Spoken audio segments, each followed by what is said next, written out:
No, it's still, Yes? mine's on. Yeah, okay, all right. Ready, bang, gavel, let's start. Good evening, everybody. It's Wednesday, January 8th, and this is a combined session, and we are called to order at 6:04 PM. Please join me in rising for the Pledge of Allegiance. I pledge allegiance to the flag of the United States of America and to the republic for which it stands, one nation, under God, indivisible, with liberty and justice for all. Okay. All right. Clerk, the roll call. Councilmember Rusher. Here. Councilmember Coyle. Councilmember Harris. Here. Councilmember Patel. Here. Councilmember Patillo. Yes. Here. Councilmember Pointer. Present. Councilmember Shmuel. Here. Here. Adequate notice? Adequate notice of this meeting as required by the Open Public Meeting Act of 1975 has been provided by an annual notice sent to the Home News Tribune, Star Ledger, and Desi Talk on December 18th, 2024, and posted at Main Lobby Municipal Complex on that same date. Thank you very much. Council President's remarks. First of all, I was going to wish Councilman Coyle a happy birthday, but he's not here, so the hell with it.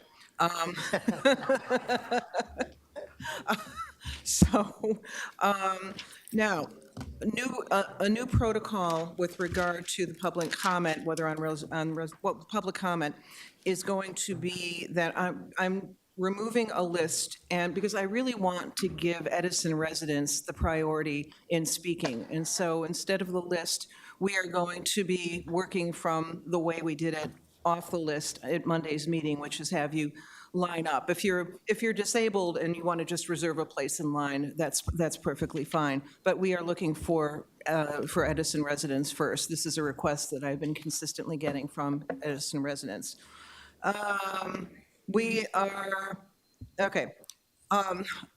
This is a very controversial thing. I want to remove the mayor's appointments to the library board from the agenda, pending the formation of a vetting commission, or a vetting committee. And this would not just be for library board mayor's appointments, this would be for other mayor's appointments as well, to have a formalized committee to be able to interview and vet them. Now, I've been told that due to the Faulkner Act, that there's a problem with this. I would like to move forward on this. I'd asked the mayor for his approval to remove it, and he said no. He wants the board, the library board, in their reorganization meeting next Tuesday to have his people in place. And I do see a problem with this, and so I would like to remove it from the agenda, and I will. So you can, our counselor, you can tell me why I can or cannot do this. Council President, you certainly can, however, it would require a motion and a second and then a vote. To remove it from the agenda, or? Correct, yes. Remove it from the agenda, or to table it? Those are two different things. In either case, as I stated in writing to the entire governing body earlier today, being that I think I hear some. Okay, yeah, we got some feedback going on here. Yeah. Okay. Drop the sound. Okay, so here's the issue in a nutshell. Under the Faulkner Act, the mayor has the right to make nominations. The governing body then has the right to give advice and consent or withhold advice and consent. In this situation, the mayor's appointment under the Faulkner Act requires that it be placed on the agenda. At that time, once it's placed on the agenda, the entire body gets to decide whether or not they wish to table the matter. So the council president lacks the authority individually to remove a mayor's appointment from the agenda, but the group as a whole can do so. So I'd like to ask then, at the December 23rd meeting, when at the time Council President Patel had removed from the agenda, and this was removed, it wasn't tabling it, it was removing it, how was that allowed to take place? Because he had the consent of the mayor to do so. So it's the mayor's nomination. He can withdraw that nomination if he so chooses. And it's not to say that you can't take the action you wish to take, but it must be done as a body, not as an individual council president. Are you saying that without the mayor's consent, that it has to be done as a body? Yes. That Councilman Patel was able to do so because he was able to do it without a vote because he had the mayor's consent? Correct, and I confirmed that with the mayor this afternoon. Yes. Okay. I would still like to remove this from the agenda pending the formation of a committee. And so you tell me what I need to do in order to try to get that Council through. President, may I ask a couple questions? Please, Councilman. Yeah, I just, the agenda, I was always told that the agenda is by Council President to make decisions as to when it comes up, what she puts on, what she agrees to put on, what she doesn't agree to put on because maybe she doesn't have information. Maybe there wasn't enough time for her to look at it, right? So what you're saying is that's not true, that the mayor can just put whatever he wants on the agenda? No. First off, interestingly, in the code, it doesn't say that the council president can remove items from the agenda, but I understand that's been the practice for many years. But when it comes to mayoral appointments, under the Faulkner Act, the mayor has a right to make that appointment. If an individual council president can remove that item, you've thwarted the mayor's right to make the nomination. The council has a role here. You can accept that nomination, you can reject it, you can table it, you can do all of these things. You don't even have to vote on it. You guys just said you can table it. You can remove it from the agenda, but you have to do it as a body. Well, let's go back to the council portion. So you're telling me the mayor can put anything he wants on the agenda, and council president and the council has to live with it, unless the council as a body decides to take it off. No, only when it comes to nominations, because he has the right under the Faulkner Act to make such a nomination. Well, so I read the legal brief. Yes. And the legal brief took in assumptions that were not true. Okay, and I'll tell you, in your legal brief, where you led was basically that the council president cannot be an obstructionist to not put it on the agenda because the council and the mayor are supposed to work together.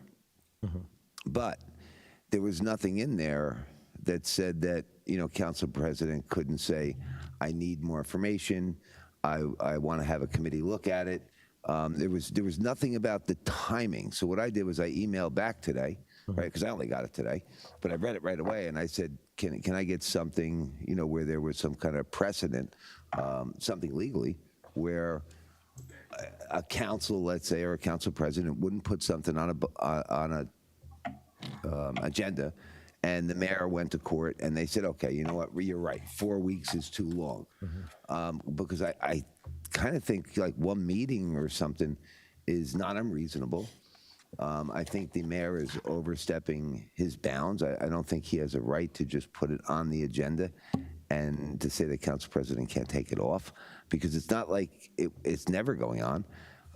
It was just, there were certain issues we have. We can go through all those issues here tonight.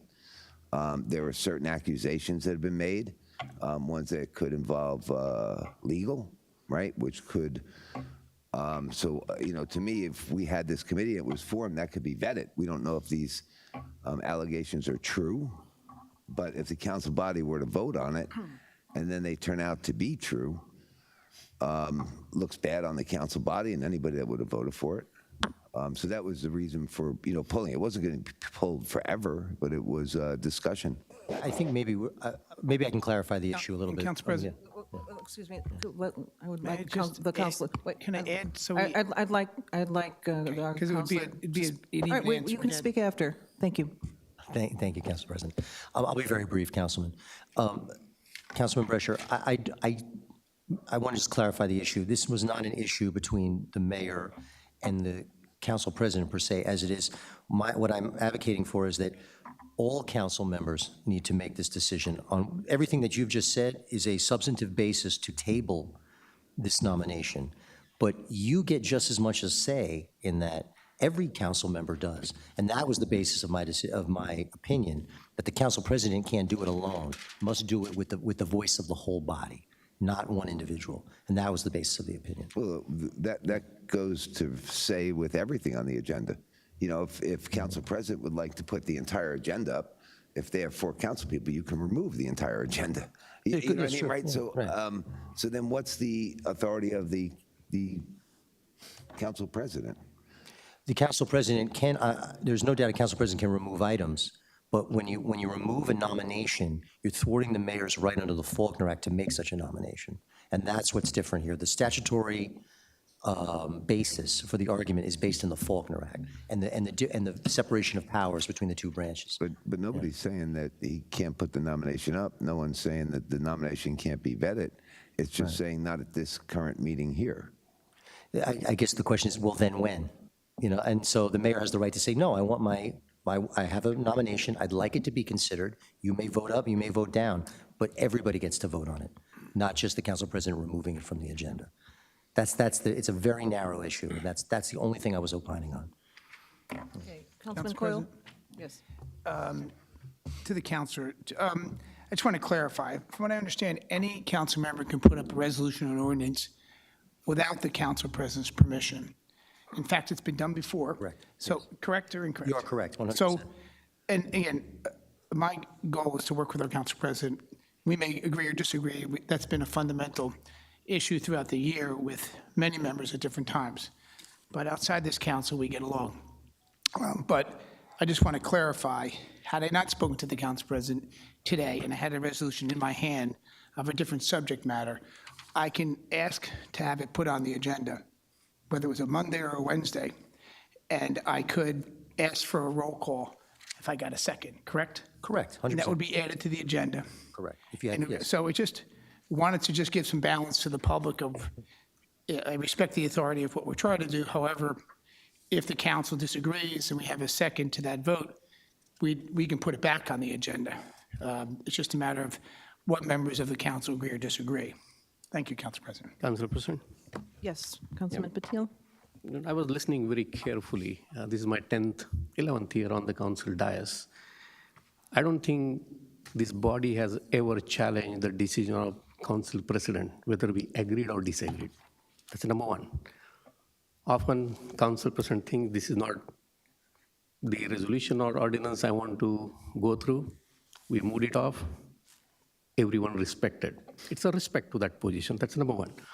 Number two, the clarification, attorney, that you are giving to this body, my question here is, are you representing a mayor or you are giving the recommendation to the council president who may choose not to accept that recommendation? And this has happened many times on this dais. Oh, certainly. I mean, I'm only here as an advisor. I mean, Correct. And so if the council president or the council whole chooses not to follow the law, the opinions that I offer, that's within your discretion. Absolutely. Granted that my job as I sit here is to advise you on the law. Understood. And so, that, you know, I want to make it clear that you are not representing mayor on this dais, but you are representing the council president. You are giving the legal opinion that this body, council president, may choose to accept or may go back and take the second opinion. Because we have done that before. Councilman Coyle knows we had the disagreement. Given the situation, I don't think I have even seen the resume of the second library board candidate, which is a prerequisite for the consideration. So I don't know on what ground we are saying that this is a push. We must go through this particular appointment. So if this body really want to give that respect to the council president, I would say, why don't we give 2 weeks to council president to form a committee of her choice, vet out the applications, call for more applications, and if mayor, again, it goes back to mayor, the recommendation from that committee, and mayor can recommend back to this body. And that will be, again, up to this body to accept or deny that. And that's my position here. It's not that here it is and you go through this. This is what we have done so far, which we should change. And in fact, I have the statement to read, but that's at the end in my discussion item. I'm going to be very specific and clear on what went wrong and what really needs to happen on these days. Thank you, Council President. Council President, Excuse me, I think Council Vice President Pointer. I'll yield to Councilman Shmuel first, if that's okay. Sure, okay, Councilman Shmuel? Just to Councilman Patel, the resumes are on the R drive if you want to see both of their resumes. But my question is, we're replacing, or there are 2 expired terms that needed to be either filled, or For the 2 resumes. when do those, if we don't vote in on a term, when would we vote in on the next? It would be on the next meeting? So the terms expired on the 31st of last year. There are actually 3 positions right now, but the 2 have been brought forward to us. So until the new board members, if there are to be new board members, until they are appointed, the current people would serve until the point that they are appointed and sworn in. So they would serve until either a new appointment is appointed or their appointment Correct. temporarily? Correct. Thank you. Okay. Thank you. Council President, before you go to the next speaker, I would ask my council colleague to check when the second resume was uploaded. Thank you. Yes, I couldn't find it either, Counselor.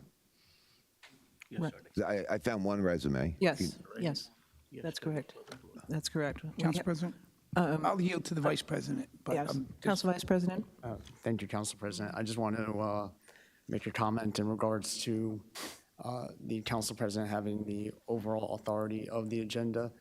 People may remember during the first time that the Public Advocate Ordinance was placed onto the agenda, it was not at my behalf. I was overridden by the majority of this council.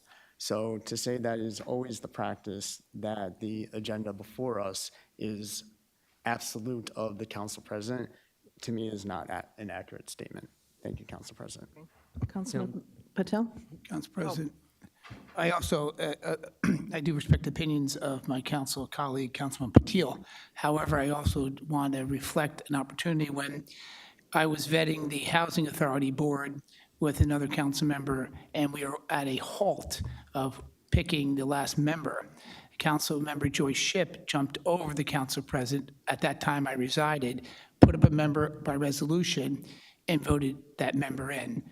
I accepted that, but I just want to clarify that it has been done. And also, just to speak, to our right here on the council, I can make a motion that we move forward right now, that this stays on the agenda, and we can go for a roll call and go over the council president's authority if I have a second. Now, I'm here to have her, keep the agenda as is, but we have that right if other council members agree and other council members second that. We may only get the 3 votes and we hit the ground zero, but that is our right. Anyone here can set policy, whether they want to, for whatever purpose they may want, changing zoning, changing signs, changing speed limit on a certain road. If they had that done professionally by a lawyer, they could put that on the agenda without the consent of the council president. She may agree, disagree, and ask for a second to be added to the agenda, and then we would vote on it in the public session. Thank you, Council President. If I'm wrong, please clarify the councilor. Council President? Yes. All I want to say, I think is at this point, it's established that the body as a whole will have to speak on this rather than one. So we should move forward. Okay. So my options at this point, if I want to remove it from the agenda, are do I make a motion? Would I ask for a motion for that in a second? A motion and a second to remove it from the agenda, yes. Right. Motion to remove from the agenda?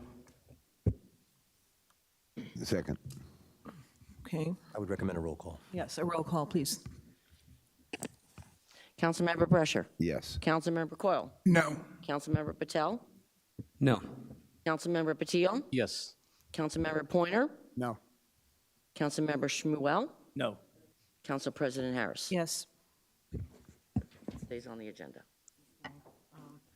And any motion to table, would that come later or now? You could certainly do that now as well, if you'd like. All right, let's throw it all out there. So can I get a motion to table? Well, What was that? I'm sorry. What's the difference?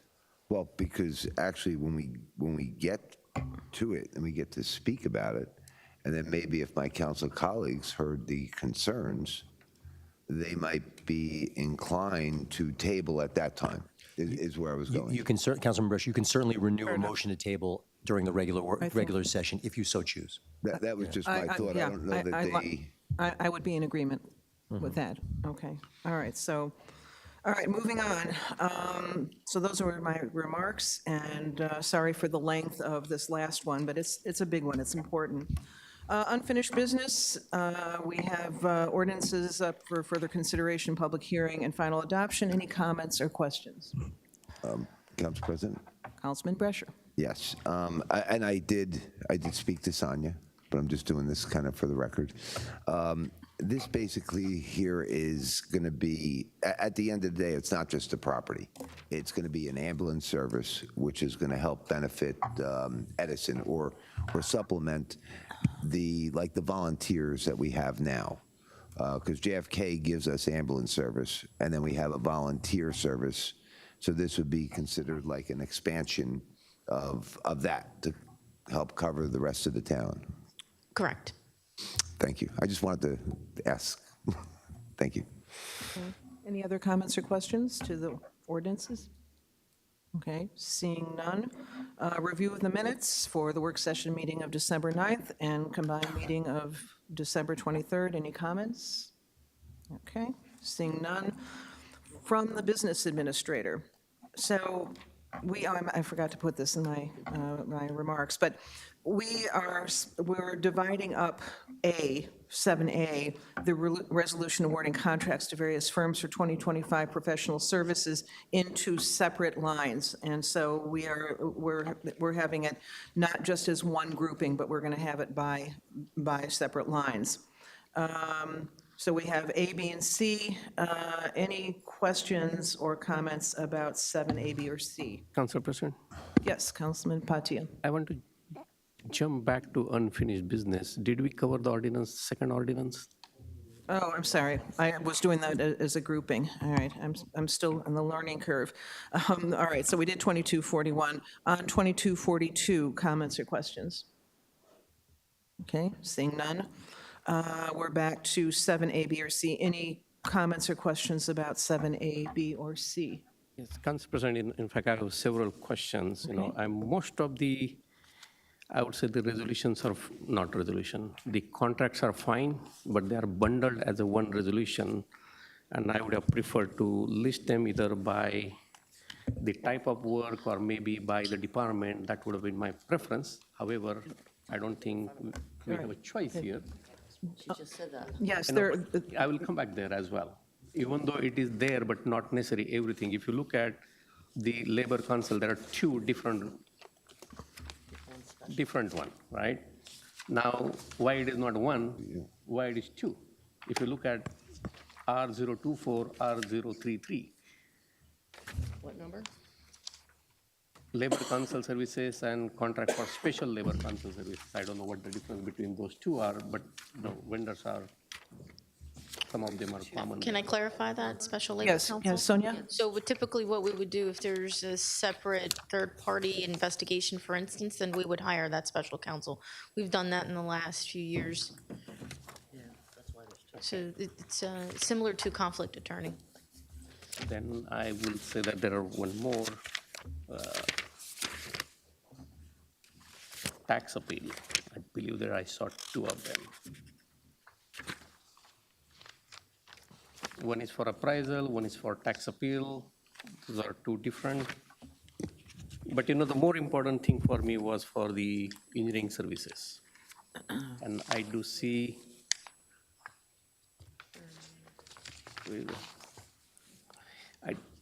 when there are more than one vendor is listed here, I don't see not to exceed for each of the vendor. It's a total bundle together of $500,000. It's 021-012025. Now we have 1, 2, 3, 4, 5, 6, 7, 8, 9 vendors there with amount combined not to exceed $500,000. We have no idea each vendor what they bidded for and how much they are not to exceed. So this is no different than what we've done where we have a pool and it doesn't mean that you use them all. You pick from the pool, and the not to exceed stays. Understood, and that's where my bigger question comes in pay to play. When you get the pool, you get the vendor in, you don't give them a contract, but you do take the campaign funds. That's why I hate to say that if we put the I not can't- to exceed, I Let me just understand, we correct can you. agree to disagree. I don't discuss in terms of the pay-to-play laws are followed in this process. It's a fair and open. So I cannot assert or Soon you will get the accept proofs. your claims. Soon you will get the proofs of some of those. And that's the reason I would have preferred not to exceed for each of those vendors, so we know it is not just the name that is put in place, but it's a real and serious business we'll be doing with those vendors. Where is Sage? R35. Architectural. R35, architectural, 35. right? Last year, it caused us a change order.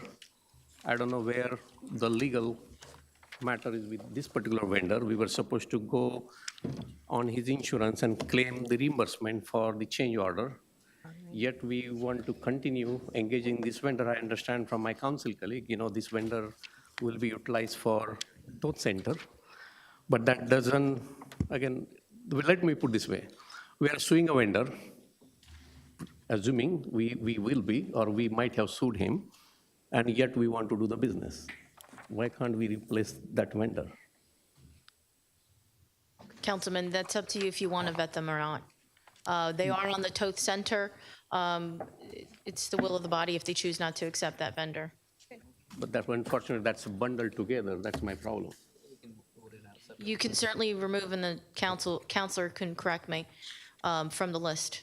You can modify the resolution if the council. My apologies, I was handling a matter with the clerk and I didn't hear the question. If you could repeat. The question was with regard to one of the architects that's listed on the resolution, if they can be removed, Can we separate out one of them? or can you Yes, separate it out? there's always the ability of council to divide the question. So you have that, but that would require a motion and a second and a vote to divide the question. Yes. Thank This you. body can do a lot. That's not a question here, but can we do it right? I'm sorry, what do you mean, can you do it? This body can do a lot in the sense the whole agenda can be drafted right in this council chamber. We don't need anyone for that matter. Can we do it right? Oh, you know it is. Here's what- Why didn't we pull that 31 separately, or that particular vendor not to exceed, or probably cap that to for a particular project rather than giving him putting him in an open pool? I mean, I can't speak to why the administration picked certain firms over others, or the amounts that were listed. I think your question was a legal one, and whether or not it can be separated, which is, the answer is yes. Legally, you can separate it. No, we understand that, because this is what we are doing. This is a legislative body. We can do anything and everything. We can separate, we can club, we can do everything. We understand that. But you being mayor's attorney, you could have suggested him, hey, there is a outstanding or pending lawsuit with this vendor. Can you separate this resolution? But you didn't do it. Now we are talking about this body has an authority to separate it. We all understand that we have. Sage. Yeah. Council President, if my council colleague let me interrupt. From what I understand, the clerk has just separated all of them. They're not on the agenda, but they're in the packet. Am I wrong? Okay, fine. Okay, we combined the architects, understood. But the rest of them are separated as we wanted prior to. Correct. Even though it's not on the agenda, and that's something we wanted. Okay. I don't object to pulling it, however, it has to happen. Right. So is there a way that, we can move this for the next meeting? Again, this is not something urgent that we need to approve tonight.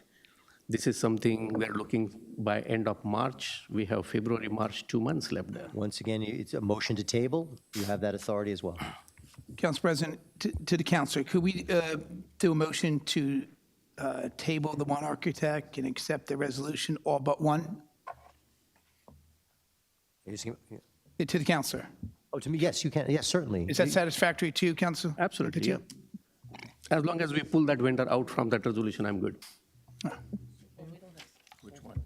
Sage. We'll take a vote to take that off that resolution, then vote on the rest of the resolution. Correct. That's it. Yes, we'll make, at that time, the vote, a motion to amend to remove the architect that you desire to be removed. Yes. And then vote on it as amended. Yep. So that's Sounds perfectly good. legal. Yeah. That's 35, correct, Councilman Patil? Number 35, Sage? Yes. Okay. To amend. All right. We'll do when we get there. Okay. All right, any other comments or questions about 7ABC? Yes, Councilman Brescher? Yes, I just, I have some questions to Council President on C. I believe I asked you if you spoke to the mayor about his reasoning for replacing people. And I believe your comment to me was that he was unhappy with the construction of the new library. Would that be correct, or? Yes, with the feeling that the pace was, that it's taken 3 years, and he's not satisfied with that. And so that's the reasons that he gave. Okay. I would just like to say that originally, when our mayor was a councilman, he interjected himself on the library board. When he did that, I'm not going to say he forced or coerced the library board members to hire an architect called Sage Architect. That just happened to be the same architect that we're looking to pull. He had them come up with drawings for the North Edison Library. They applied for a grant. The whole thing didn't happen. There were issues with it. The library board directors, I believe, recognized that there was an issue with the design. So they chose to go to another firm, one that does libraries, because Sage does like residential houses and maybe your Dunkin' Donuts kind of thing. They've never done libraries. Of which then the new people had a design. They went back and they had a grant that they applied for. And this whole process is underway. So where I go with this is, well, the mayor is unhappy that the project's not going quick enough. The mayor was exactly the person that caused the project. It's kind of like an elephant that goes to the bathroom in the room and then he's trying to blame the mouse. That's where our mayor is. He takes no responsibility for his reckless and irresponsible decisions that he does. And with that said there, so we have these new appointments. Now, and this will go to the attorney to see maybe you can clarify this, but in our code it says something like, whenever a vacancy shall occur, one of the township boards or nominations to fill the vacancy shall be brought to the attention of the council in writing at least 7 days prior. So I don't know why we didn't do that. And we should get the candidates' resumes, and we didn't get that. And they should consult with the boards, like the library board, I guess, right? And I don't think that happened.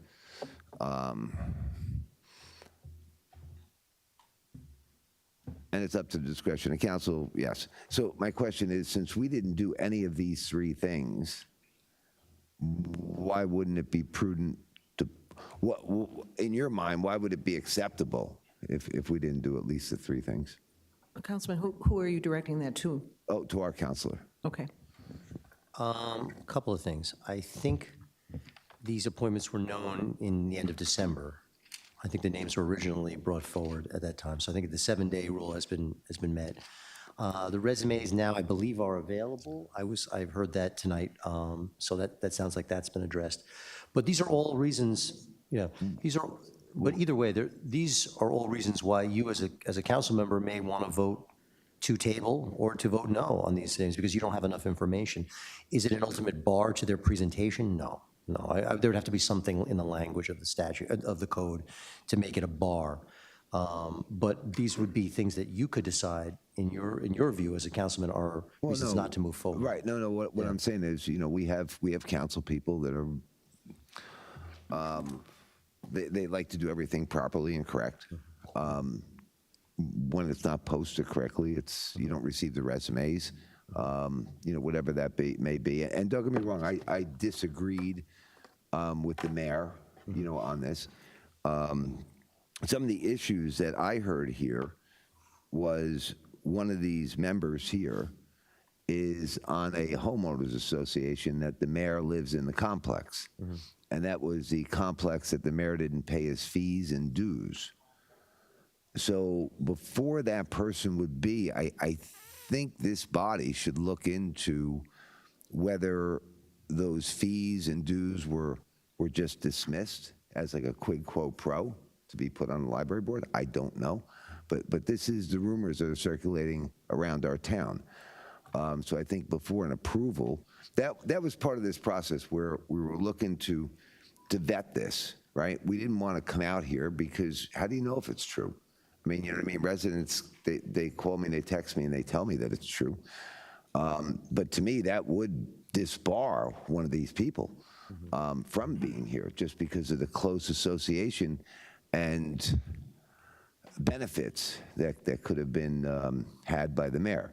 So, given the whole rape allegation stuff that we have, given the employees where the mayor went to their wives and girlfriends and asked them to go have drinks, after they were terminated or whatever it is, after all these kind of things that are happening, I would think we'd want to vet this, clean it up, right, and do it right.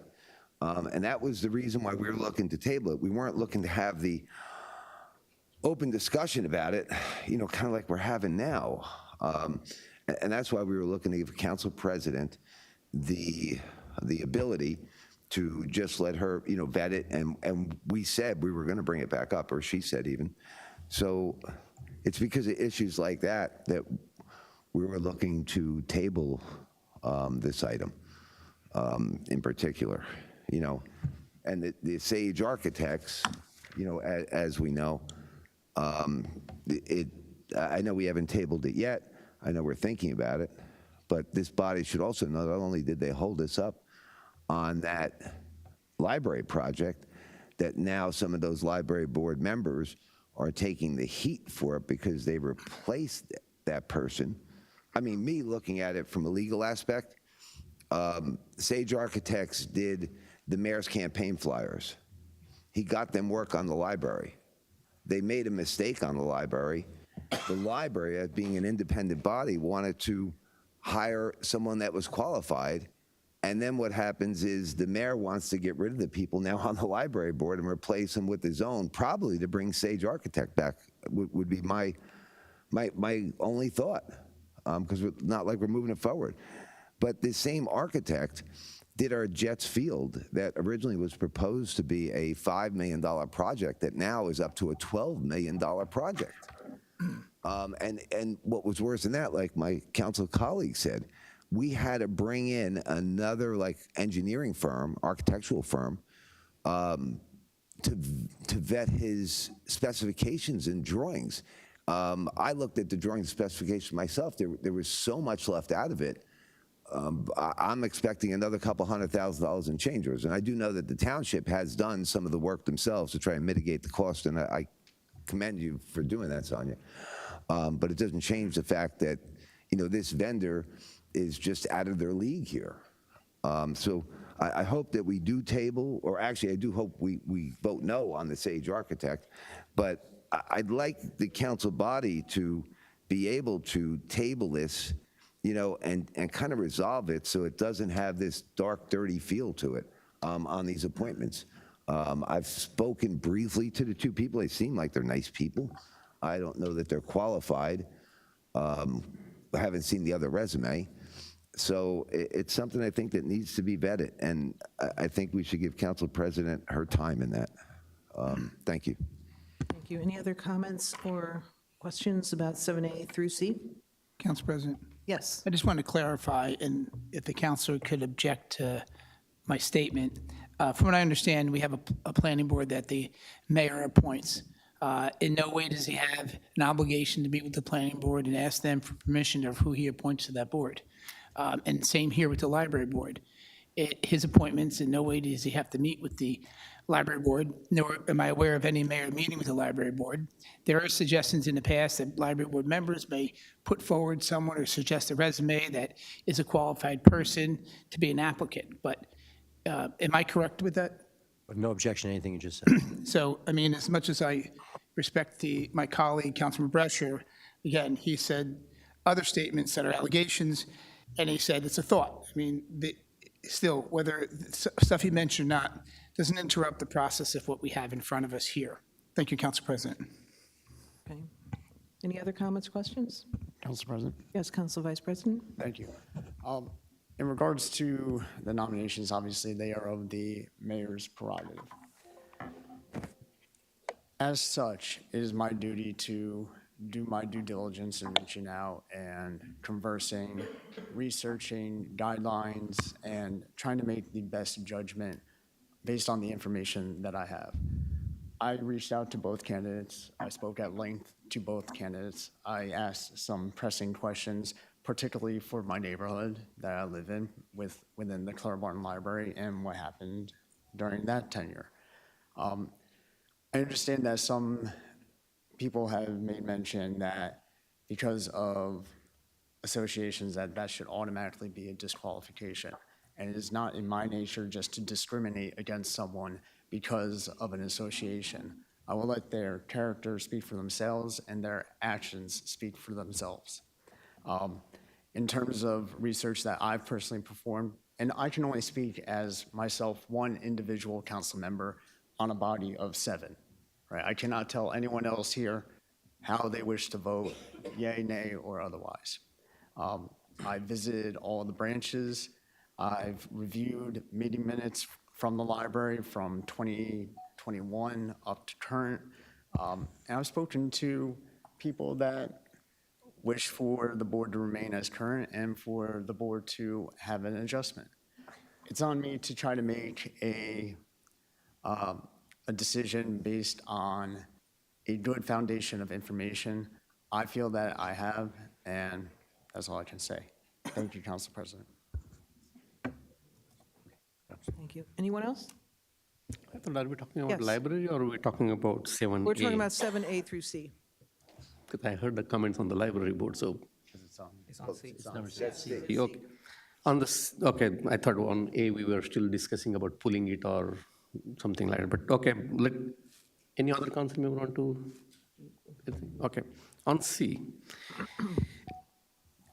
My question to attorney, did we really, okay, let me put this way.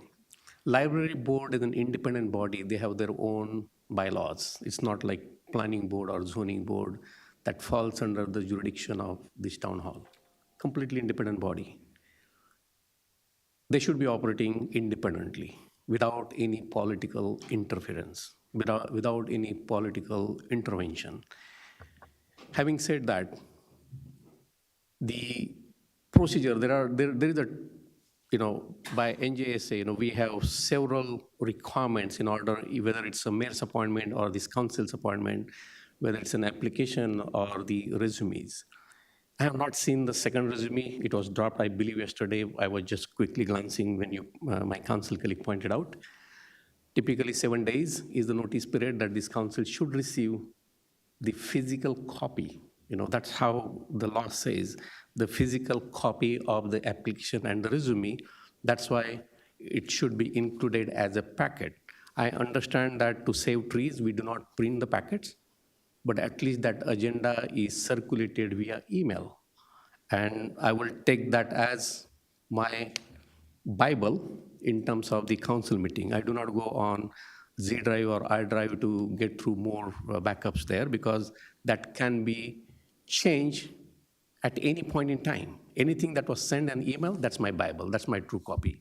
I have not seen the resume of this, especially the second nominee in that packet. So that's why I would be okay to appoint possibly one person, but not 2. If there is a possibility of splitting this resolution, that would be helpful. But again, if you ask me my personal opinion, I would still give respect to the chair, council president, and we'll move it to the next council meeting. If that's not a possibility, at least let's split the nomination in all fairness, that I had no information about the second candidate, even though I know the person personally, but I need to see the resume physically or electronic copy as a part of my packet. Thank you, Council President. Councilman Patil, are you suggesting that without that second resume, are you saying that therefore that's not 7 days of That's notice? correct. Is that what you're saying? Yep. Because if you look at the agenda was published on Friday, we are technically not even 7 days, but even if I take the agenda of month of December, and I know why it was pulled, because we had the vote to shut it down. It was, that's the reality of life is, right? We can agree to disagree on that. And if we can probably at least give that respect, that's what I'm saying. The procedure, by procedure, I didn't see that in the month of December, the second resume. I didn't see that on Friday. I didn't see that on Monday. And that's the reason I would not be willing to support this, second candidate or second Council nomination. Vice President? Thank you, Council President. I think in the interest of what Councilman Patil said, that we do have the ability to divide the question, as was mentioned with the professional services. So I don't think that is an inappropriate approach for us to take on the matter. So are we talking about taking one of these, the nomination? So, my apologies for Please. interrupting, but when it comes to the consent agenda, pulling it for a separate vote, when it comes up, motioning for a division of the question so that each of the candidates has their own technical Gotcha. motion, and then each one can be dealt with on an individual basis. Okay, gotcha. Anyone else? Okay. Council, Dave, what, is that's permissible? That would make sense that we could do that during the regular part of the meeting? Okay, good. All right. All right, moving on to number 8 from the Department of Planning and Engineering, A through D. Any council questions or concerns? Okay, seeing none. 9 from the Department of Public Works, just A. Any council questions or concerns? Okay. And finally, number 10 from the Department of Recreation, resolution authorizing reimbursement. Any questions or comments? Okay, very good. All right, we now move on to our regular meeting, and we go to the approval of the minutes, and this would be for the work session meeting of December 9th and combined meeting of December 23rd. We need a roll call? Motion to approve? Yes, motion, yeah. Okay, we get a second? Second. Thank you, okay. Roll call? That's an all in favor. Council That's a what? President. You need a voice for it. I'm sorry. Council President, I need to abstain from the Well, you- December 23rd meeting minutes. I'm sorry? One, December 23rd. Yes. December 23rd, okay. Yes. I think I might have to be removed from one in there. Yeah, that's the 23rd. Okay. Okay, all right. All in favor? Aye. Aye, okay, all right. Unfinished business ordinances for further consideration, public hearing, and final adoption. Clerk, could you read the ordinance? 2241. Ordinance authorizing the lease of the property at 52 Lexington Avenue, Block 68, Lot 14, Edison, New Jersey, to Shiva Hatz of Middlesex. Hatzala. Hatzava of Middlesex County. Okay, all right. We'll open the public comment on this. Any public comment about the ordinance 2241? Yes, Christo?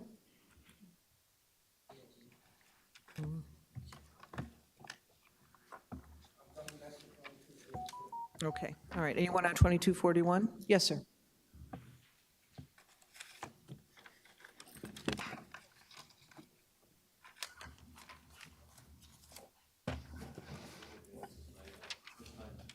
Okay, just your name and address, please. My name is Dr. Jay Lackman. I'm a volunteer Hatzala has been around for about 10 years in this neighborhood. Run by volunteers. There's no one on payroll. And obviously, we are neighbors. We're here for the community. It may be your next door neighbor. We comprise of accountants, doctors, school teachers, etc. There's approximately 50 volunteers, which is including of dispatchers, We operate 24/7, 365. Anybody who calls us, no matter who you are, we do respond. Obviously, where we currently are located, our response time is fairly quick. If you're calling, let's say, the other side of Edison, the dispatcher may advise the caller to call 911, or we may call 911 ourselves because we want an expedited response time for the patient. We have 2 ambulances in Edison. Our response time is about 3 to 4 minutes, give or take. We responded to over 300 emergency calls in 2024. Okay. We have a phenomenal partnership with the locals, the police department, the local hospitals, the EMS department, as well as FD. We're not affiliated with any other organization. Some people may affiliate us with a temple, a synagogue, or independent. We are the community. We are here for the community. We are an asset for the community. All members are fully equipped with life-saving equipment. We have defibrillators in our vehicles. We have oxygen. We have emergency first aid equipment. Think of it as a response vehicle. Every member is certified by the New Jersey Department of Health in order to respond. This keeps our response time down. Instead of everyone driving to the ambulance, picking up the ambulance, and then responding to the scene, you will have 2 members responding directly, which again will cut down minutes. Every second counts. Someone, God forbid, is having a stroke, a heart attack, anaphylaxis reaction. Time is of the essence. And last but not least is every single member is obligated. We get monthly CMEs, continuing medical education. Okay, we have to stay up to date on our certifications. And again, last but not least, I just want to thank all of you. I want to thank the mayor, the council members, the police department for your support up until now. Thank you. Council President? Yes, I have a Councilman Brescher. Question. I was expecting for you to tell me the ambulance was coming, but you said that you dispatched directly there. We dispatch both, correct? So in other words, you could get there before the ambulance to administer aid. 100%. It could be my next door neighbor, someone down the block. The radio goes off no matter what time. 2 people, certified people, are going to go direct. 1 person will go to the ambulance. So again, if someone, God forbid, is bleeding out, if someone needs epinephrine, because their throat, God forbid, is closing up, you are getting immediate measures right away. I love that because our firemen used to do that kind of service. When an EMS call came out, our firemen would go right to the scene. They can't transport you in a fire engine, but they were able to administer that aid. And I know minutes, seconds, it all counts there. So Just to piggyback what you're saying, I've been in EMS for 13 years. I worked for the New York City 911 system. I've been a member here for 4 years. I've responded, and I know New York City is a little bit different. It's a great system. A lot of technology. I responded 45 minutes for some emergencies. I'm not making that up. Rush hour, you can't get by, there's an accident here or there. Again, minutes count, seconds count. I appreciate that. Thank you very much. Thank you. Thank Appreciate you. it. Thank you so much. Council President?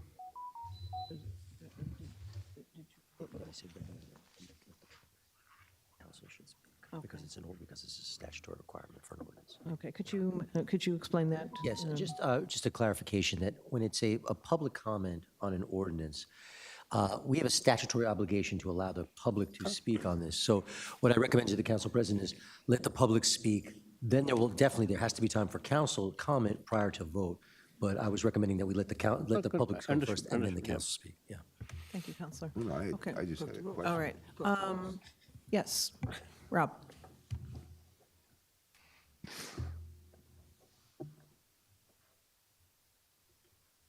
Rob Kento, 61 Meadow. Why aren't we giving them the property? 52 Lexington had a building on it, I believe, in the 70s, and I think there's a water issue over there, so it flooded, it was taken down, and the building was demoed. Why don't we just give them the property and get it off the township books? What's the strategic advantage of charging them something like $500 a month? I mean, it's pennies on the dollar, $500 a month. Why not just give them the property? They're a charitable organization, I think, so they're going to get free property tax anyway. So just give them the property. Why are we going to keep it on our books? Township owns the property, I think, next to it where the creek comes through, and we have all of our easements we need there. It's a separate property, I think. I could be mistaken. But why don't we just give it to them? Get it off the books. 50-year lease. I mean, I'll be dead in 50 years. I mean, I don't want to, well, I think most of us in this room will be dead in 50 years. I mean, why don't we just give them the property? That's all I got on that one. Okay, all right. Sonia, any insight on that? No response. Okay. Anyone on council have any insight on that? Any thoughts? Let the public comment to be. And then we'll Okay. comment. Okay. All right, next for this, Risto, yes? Okay.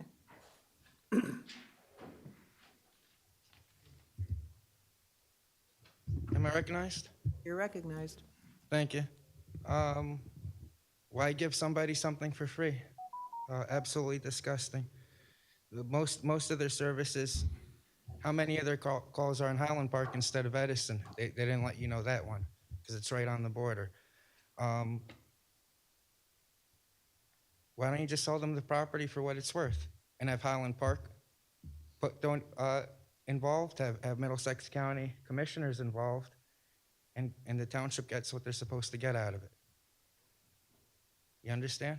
Through the chair to Councilman Brescher, Councilman Coyle, is that something that could be done?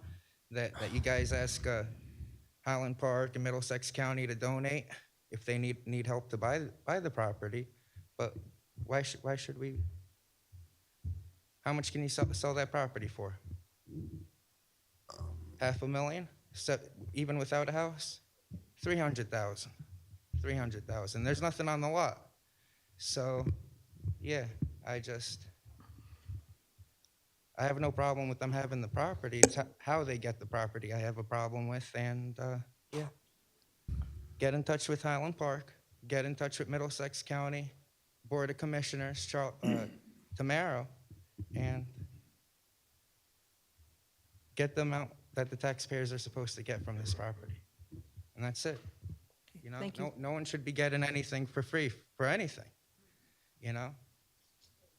Thanks, Christo. Anyone else on 2241? Okay.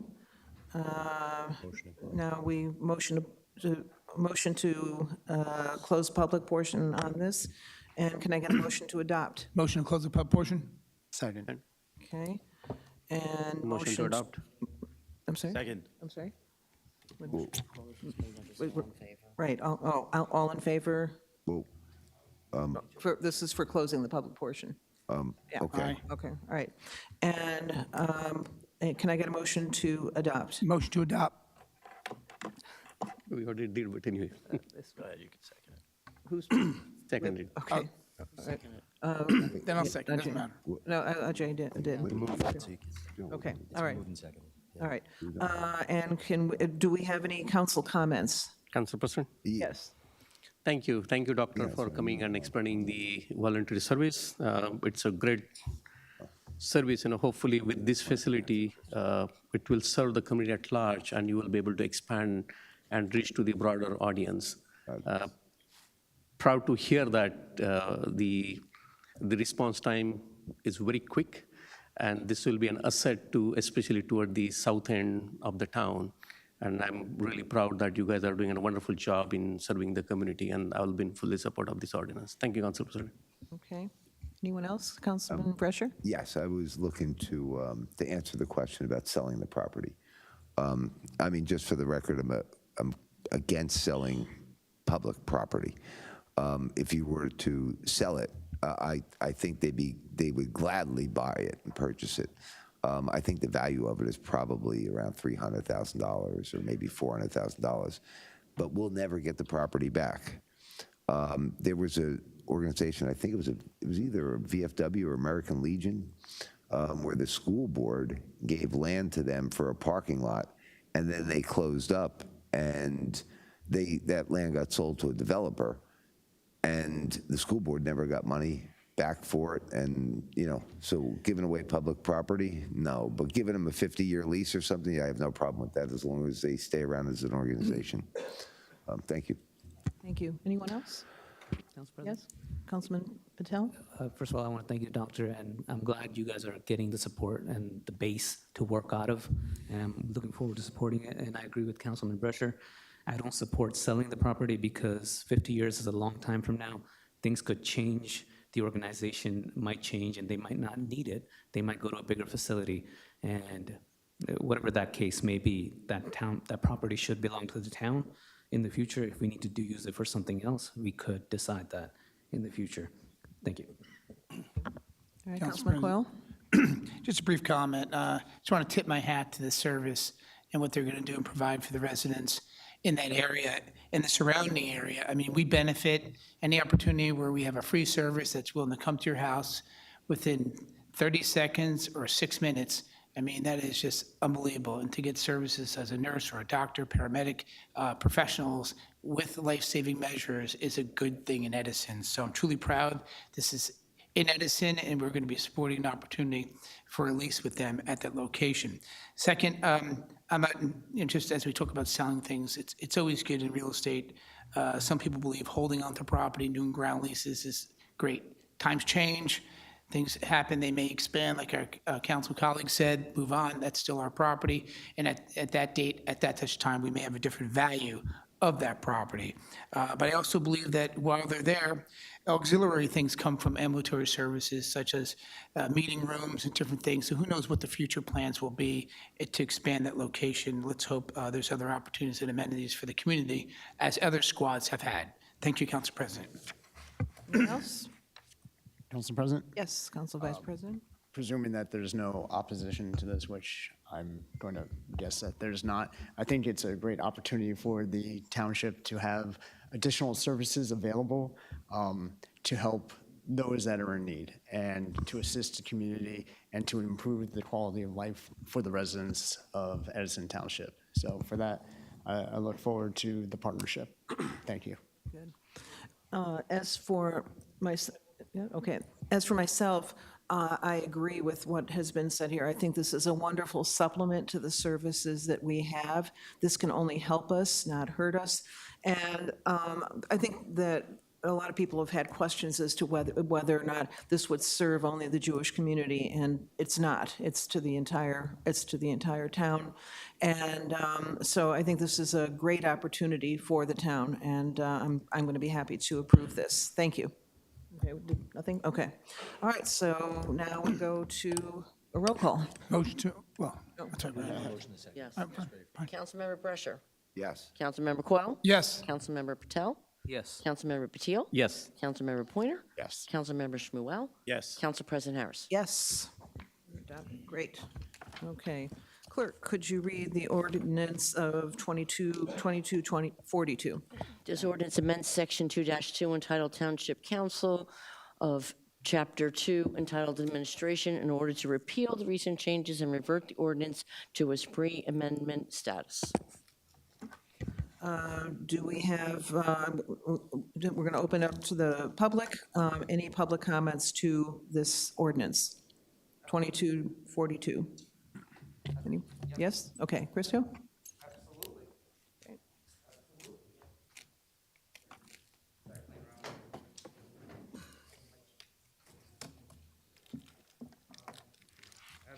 Absolutely. 2242? Mm-hmm. So this is to get our 6 minutes back? No, this is about the decorum. Only the decorum, not even the 6 minutes rule? That's not what's on here. Okay, well, I want everybody that's in here to know, if you came here to talk about the American flag, you can do so in this ordinance as well. So the reason you guys went all out with these decorum rules was originally to target me because Councilman Nish Patel is a scumbag. You understand he's an anti-American scumbag. And you ended up banning the American flag. You made international news, okay? And you're an absolute disgrace. And the fact that you made him council vice president when he himself banned the American flag, how can we trust the oath that he took? Absolutely disgusting. Chairwoman Margot Harris, did you guys create decorum rules originally to target me? And then you ended up banning the American flag as well? Are these the rules where you ban the American flag? I'm asking, through the chair to Councilman Brescher. Councilman Brescher, this is the ordinance where they ended up banning the American flag, correct? I mean, it's a simple yes or no, right? Oh, what a bunch of fucking idiots. The number one, the biggest motherfucking idiot in this room, Councilman Nish Patel. They claim you can't personally attack anyone. Yes, you can. Yes, you can. What are you going to do about it? Kick me out right now. What are you going to do about it? Through the chair to Councilman Brescher, what they tried to ban, okay, they tried to ban speech that they thought I might come here and do. Now for the rest of the year, I'm going to do it every motherfucking time I come. Rosenfeld versus New Jersey. Kick me out. Kick me out. You're a piece of shit, Councilman Patel. You weren't born in this country. That's why you had no respect for the American flag and you ended up banning it. Let's just call a spade a spade. What are you looking at Council President for? You're the fucking piece of shit, not her. You're a fucking scumbag. Point of order. No point of order. Stop my time. Let him go through his point of order fiasco. Stop my time, please. There are certainly other adjectives, adverbs, and methodologies to express similar. There are, but I don't have to. Shut your fucking mouth. Start my time. Rosenfeld versus New Jersey. Shut your motherfucking mouth. Which I've read. Thank you. Shut your motherfucking mouth. Going back to the ordinance Council President. 2242. May Point of order? I interrupt, Council President? Christo. Stop his time, Marlena, thank you. Christo, I'm well aware you're allowed to do whatever you want. Thank you. Sometimes I've asked in the past, you've given us a courtesy. And I have done that As a courtesy. professional courtesy, for those who are listening, I think you've gotten your point across, and I think. Not yet. Okay. When you feel you're out of breath, as a personal courtesy for those children who are listening, and for those who are in this room who want some decorum. Democrats hiding, shielding It's up to you. themselves I'm through just the asking. children. I'm asking. When you guys want to sex change the children, you guys are the ones I'm just attacking the asking. children. I know your rights to do. Request denied. Thank you. Request Thank you. denied. Thank you. Start my time. So what I'd like to say, each person that voted for the decorum rules is a motherfucking idiot. And I'd like to name them one by one. Councilman John Pointer, you're a motherfucking idiot. The whole world knows it. Councilman Nish Patel, you're a motherfucking idiot. The whole world knows it. I wish you never flew over here to America. Councilman Asaph Shmuel, another motherfucking idiot. Right there, stupid ass motherfucking idiot. And Councilman Joe Coyle, I'm sorry I have to say it, but you yourself, you knew better than all of them. You're the biggest motherfucking idiot up there. Because you could advise them the right way and they would have followed you. They would have followed you. So absolutely disgusting. God bless America. God bless the flag. And I just want to say each and every person that voted for these unconstitutional decorum rules is a motherfucking piece of shit, especially Assemblyman Coughlin's law firm that advised for them to do it. Which I'd like to add in there, the conflict of interest, Councilman Brescher, when Joshi was on the library board, he tried to put the reserve funds of the library to Coughlin's bank, BCB Bank. So you should get another lawyer, because they're a conflict of interest as well. Speaker's time. is up. Motherfucking asshole. Any other comments from the public? Okay, yes, Joel.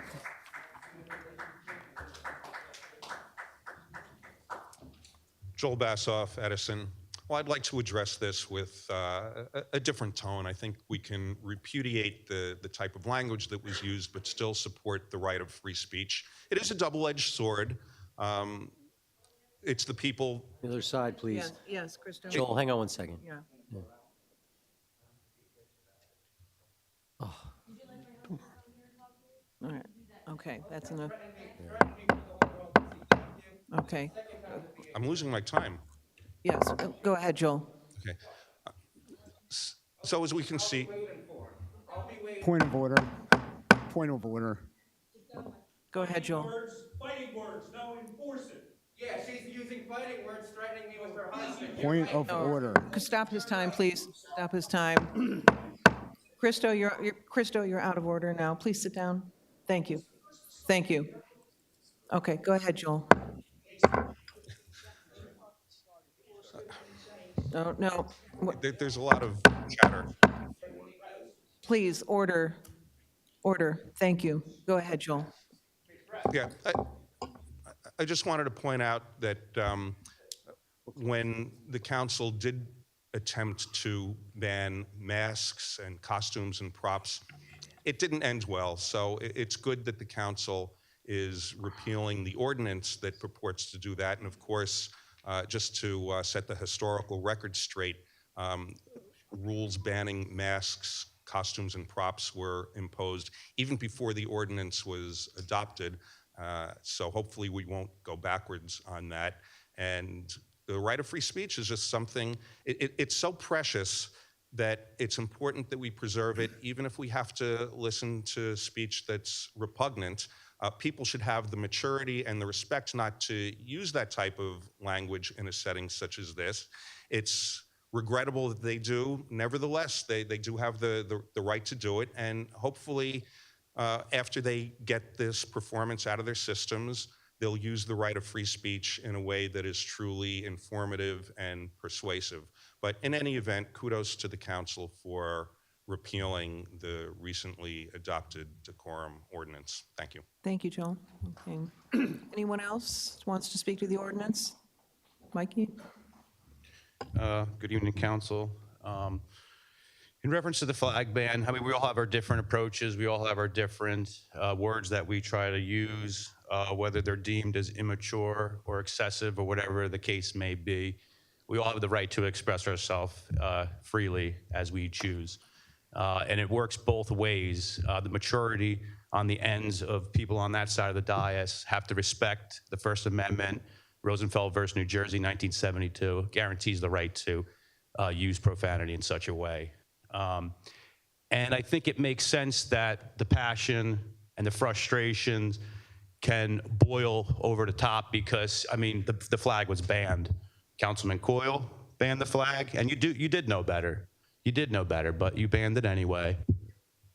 Vice President Pointer, he shouldn't even be on that council. You're a piece of shit for banning the flag. You shouldn't be vice president. You should not be on that council. Nish Patel, you know what I think about you. You're a goddamn piece of shit. And same with you on the end. You as well. You banned the flag. Disgrace. Absolute disgrace.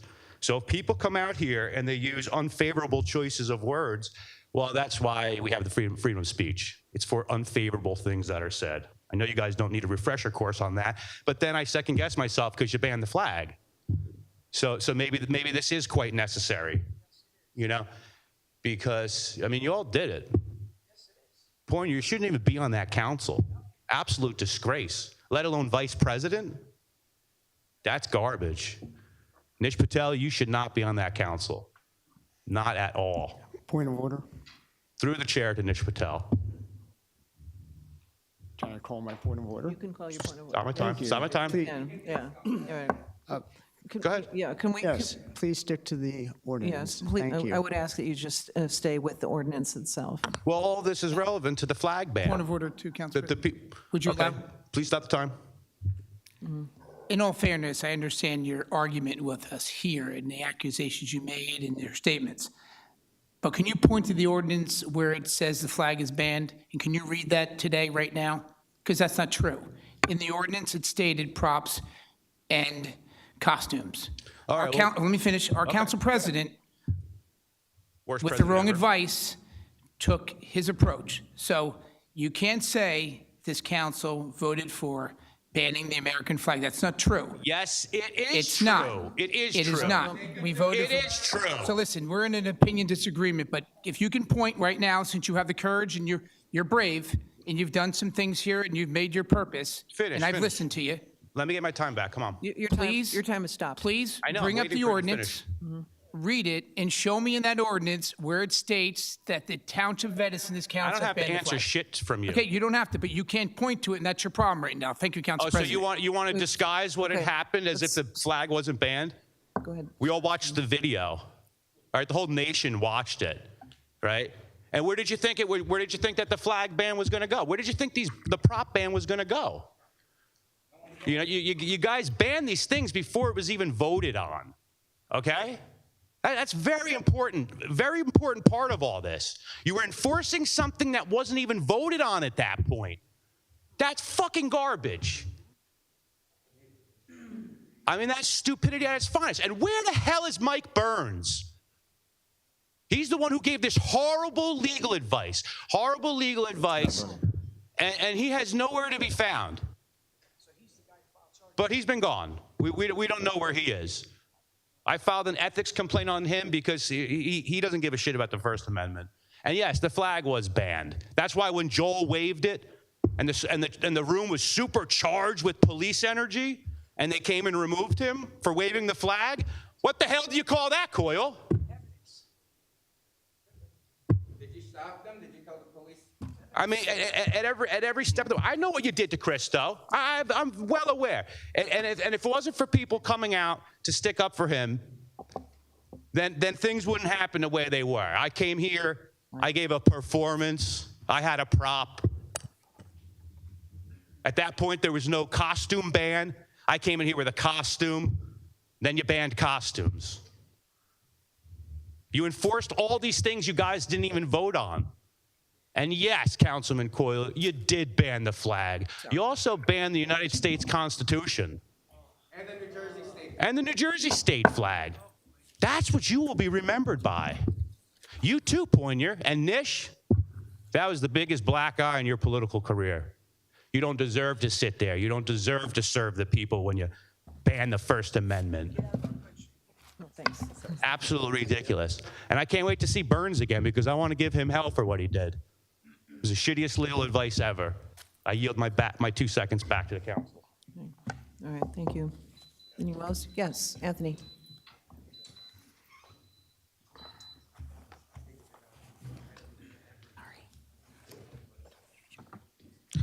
Anthony Dearman, 25 Wiley. You're recognized. Thank you. You know, when this council screws up, in my opinion, I'll be the first to come up here, or one of the first to call you out on it, give you my opinion, tell you the reasons why, what you're doing. And we all, when those mistakes happen, we ask you to change it, and you did on this one. And I salute you on that. You were dead wrong to begin with, but you fixed the wrong, and that's all you can do from there. So I even Councilman Patel, who's made, I think, some bad decisions when he was council president. Hopefully he learns from it. That's all you can do. I'm not, to continue to go to the overkill, in my opinion, is we all get the point, and this town won't move on until some of us speak out about that. So I commend you for repealing this, or whatever it is, to fixing the wrong, and that's all. Again, that's what we ask, and you did it. So and hopefully everybody's learned from this one. Thank you, Council President. Thank you, Anthony. Anyone else? Yes, Russ.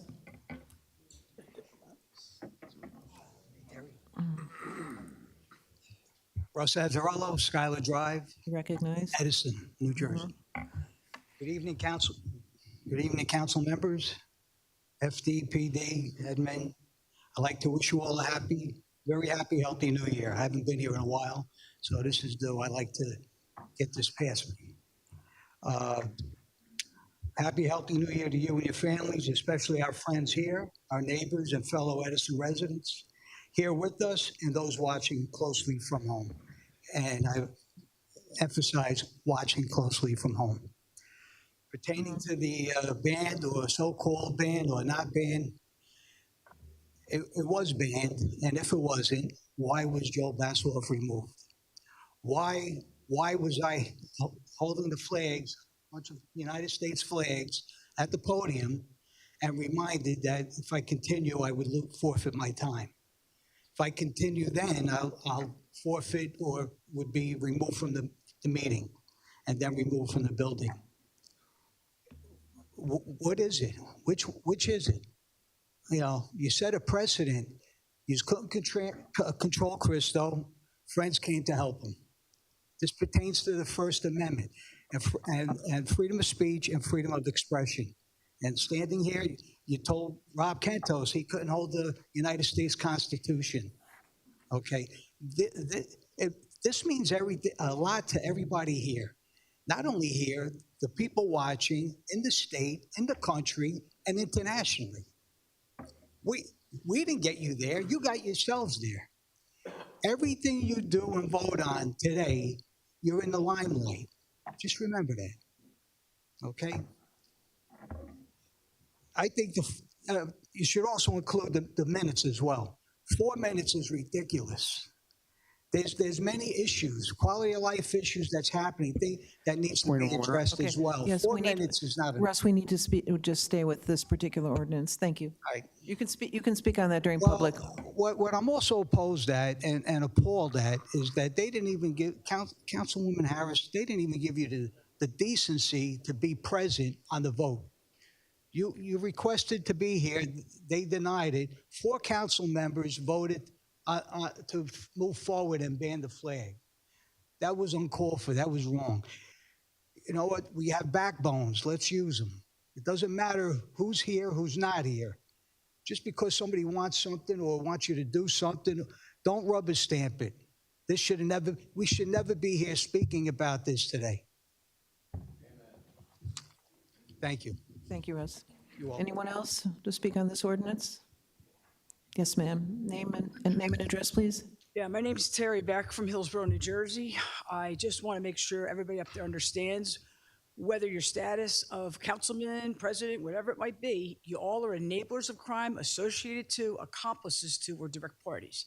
Every one of you has evidence. The evidence is out. It went to Texas. It went to North Carolina. It's an easy lawsuit. I've run this by the Trump administration for deportating, taking them out, all of them, citizens or not. If you ban and if you disrespect the flag, you're gone.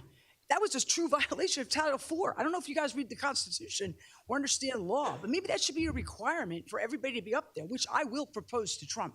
Because you know what? If you don't respect the statutes, the ordinance, and you don't follow the law, I'm looking to turn people in like all of you.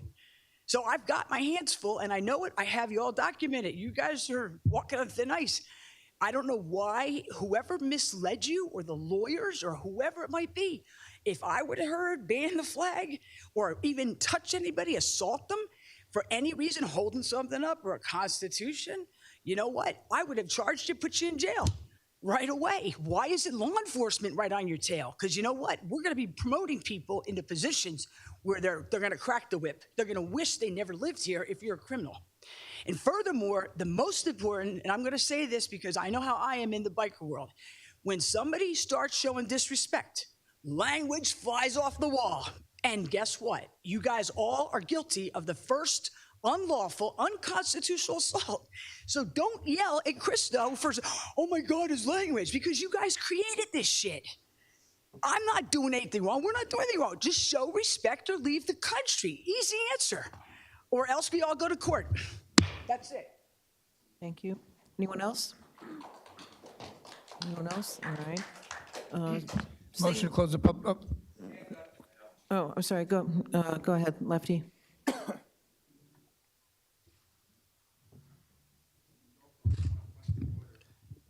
Lefty Grimes, sativacross.org, 501c3 here in New Jersey, fighting for disability rights and cannabis patients' rights. I'm glad you repealed the ordinance, and it was a flag ban. You want us to point to where it was? It was very vague for a reason, because it was a ban on everything. It was a ban on the First Amendment. You also banned the Bible, which is even worse. The Bible was also banned, which I was going to hold up. I did hold up a Bible, and that was. You can be sued for something called quo warranto, which is it's not for money. It's just to sue you to prove that you do your job as a public official. And if you can't do your job, you lose your job.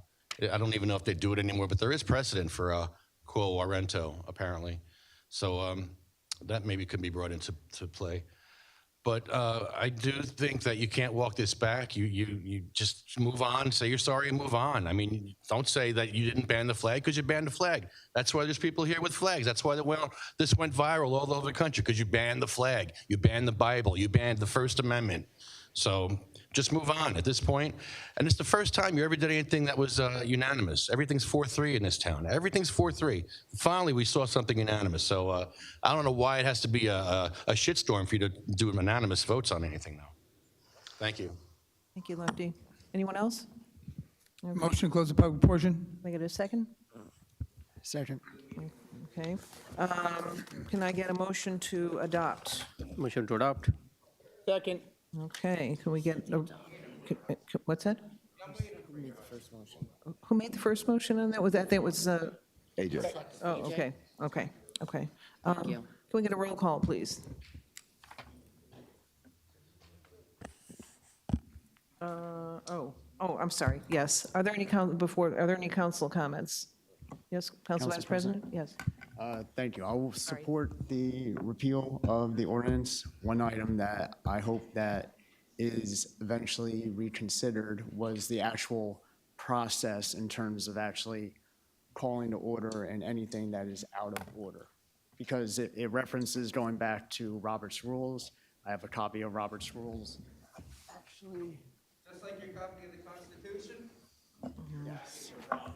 Actually there. Please. And those guidelines are very minimal. So it's actually in protection to people that are speaking in regards to not being, having actually protection in the sense of actual proper process and procedure in any call to order, right? So I understand this repeals those items as well. I'm okay with that for now. I just hope that from a process standpoint, going forward, maybe that is something of consideration. But again, I will be supporting this ordinance in terms of repealing the previous ordinance. Thank you. Excuse me. Thank you. Since you haven't voted yet, can I say one last thing on the ordinance about the I'm sorry, flag? we've closed the. Will there be another opportunity to speak on that flag issue? Yes. Because I Yes. have something to say, and I Yes. came here from Yes, sir. Sussex Yes, County to say there- it. Yes, there will be. Okay, Okay? thank you. Thank you. Okay. Any other council comments? Yes, Councilman Brescher? Yes, I mean, I wish it never happened.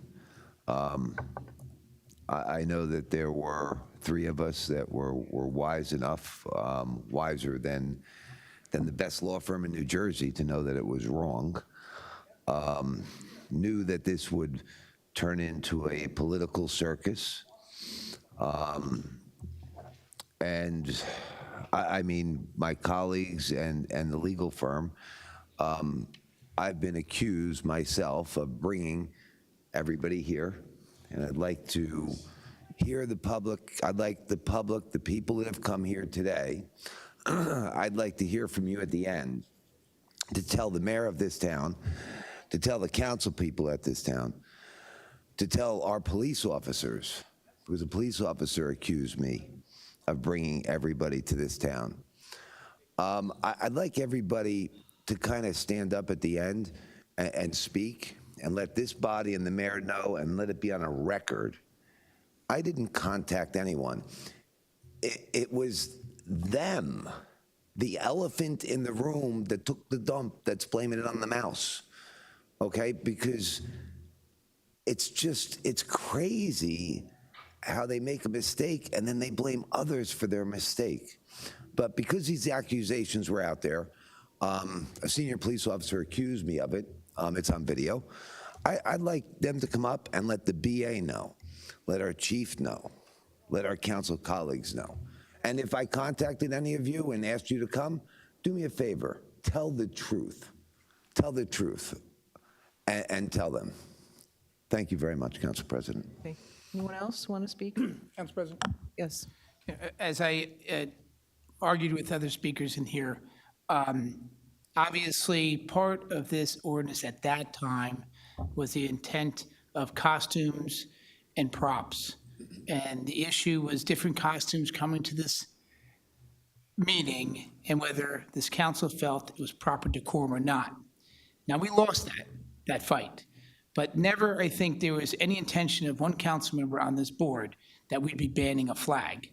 It started with a bong and a baby bong, okay? Now, I may agree or disagree, and I disagree with that, but if that person has the right, they have that right. But we know that it all started from costumes and masks. So let's not hide the fact that you walked our council president right into the bait and Joe Bassoff came up with the flag, and he didn't know how to handle that properly. That was my experience of what I saw. And I think he got poor advice from his counselor next to him, and we all know that. And in 5 seconds, we were a national story. Not one person from this dais jumped out of their chair, including the three, to say, hey, stop. It was over. We went into recess, and he was asked to leave. We were standing up, some of us were in the back, some of us on the side talking, and he was removed. But it was a mistake. That ordinance that was written was wrong from the beginning, but we all know it was not the intent of this council to ban a Bible, American flag, or anything else, okay? Order, please. Excuse me. Please. I'm just speaking from my position of what I believe, in my opinion, of what the intention of this council was. And if people watch the videos of those who come in here to exercise their free speech, some may call disruption, some may not. It was new to us here, and we made a mistake. And we have. Please, this is. We're past that point of you. You're well aware. I'm sorry. I'm sorry. This is Councilman Coyle's time. Thank you. So again, nowhere in the ordinance does it state a Bible, an American flag, a constitution is banned. And if anybody wants to come up in council in the other part of this session here, which will have another chance to speak, all I ask is come up and read the ordinance. And if they don't, we'll read the ordinance again at that time, that it wasn't that. So I'm just being fair to say what happened in this meeting and how the council president handled it at that time and the poor advice of the counselor at that time. You don't see that counselor here anymore. And it's quite obvious the disturbance we had with that issue, but it happened all in 5 seconds, right? Someone took the bait, a member in the public. Again, let Councilman Coyle, please let Councilman Coyle have this time, please. I'm just stating the obvious of what happened here.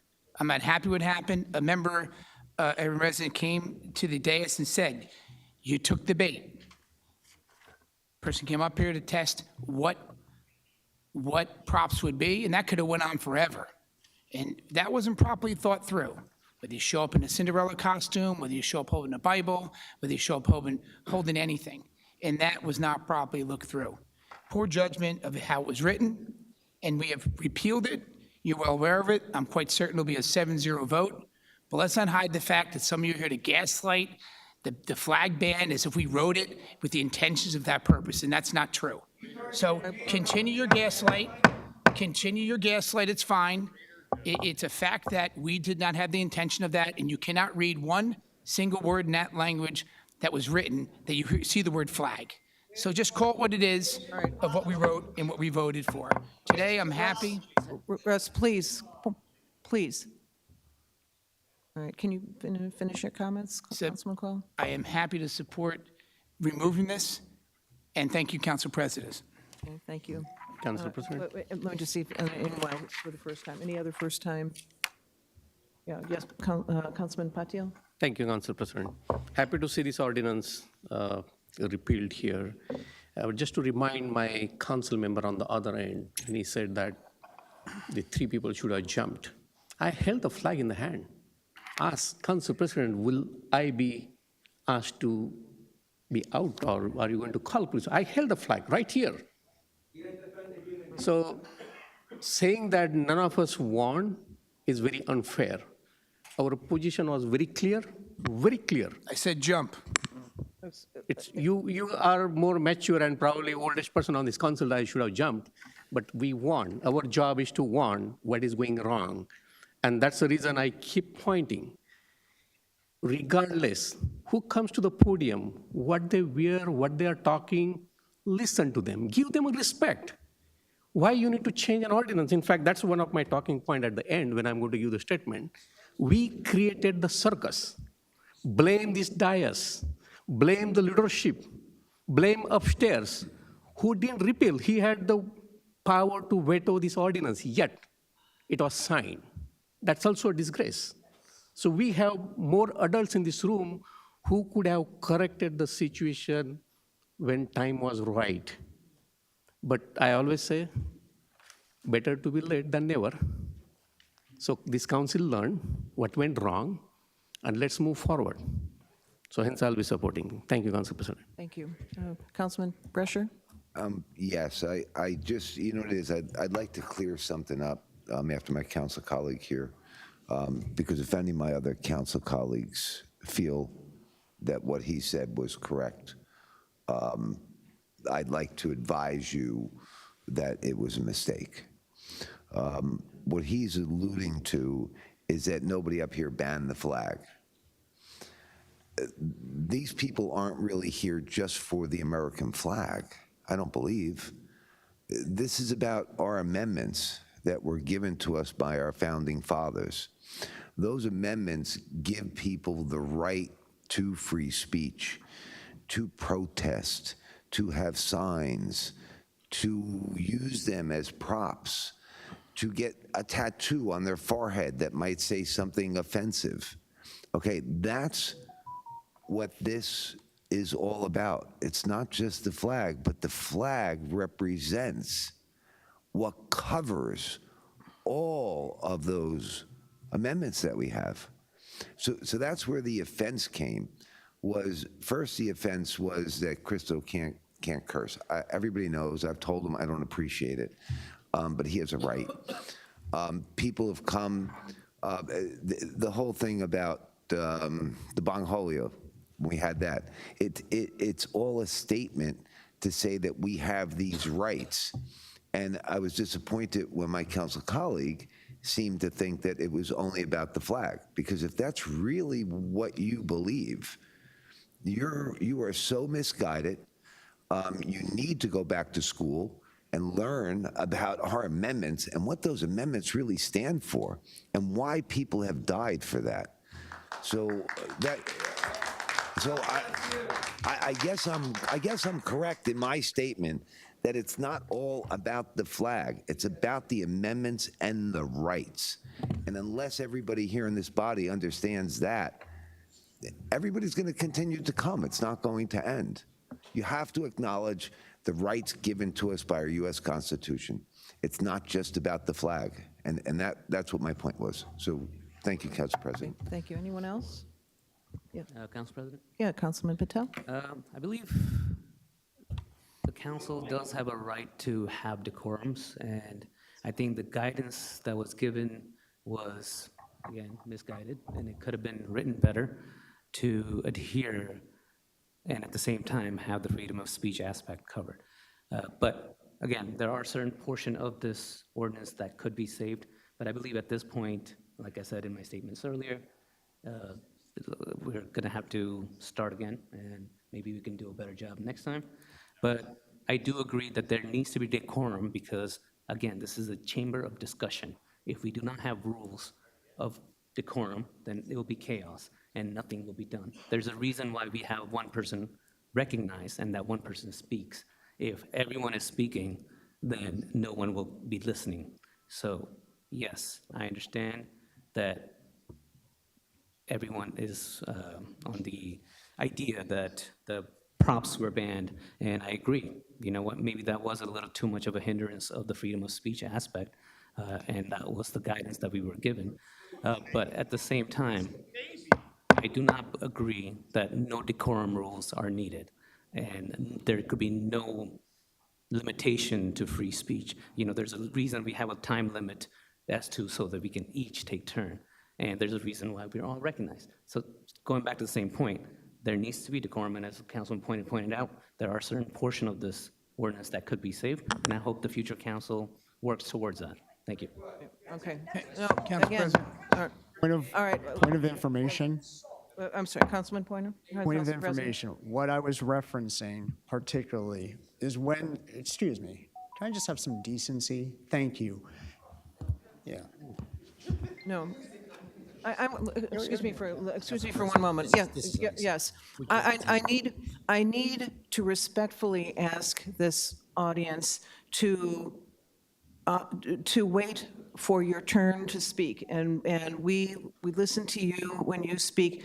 we ask the same, ask for the same respect and not interrupting in between. I'm asking you that as a favor. It will help the meetings go more smoothly, and so I'm hoping I can get that kind of respect back from you. Councilman Pointer? Thank you. I'm just trying to offer a point of clarification to make sure that my words are not misconstrued. It's a form of speech. He's literally attacking me, man. Anyways,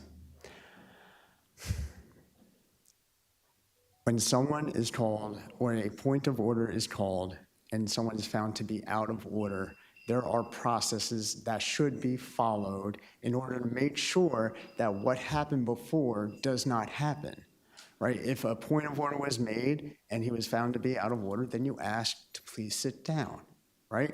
Or to stop the behavior first. If that is not followed, then it was asked to sit down. And if a continued disruption happened, then it would be to remove.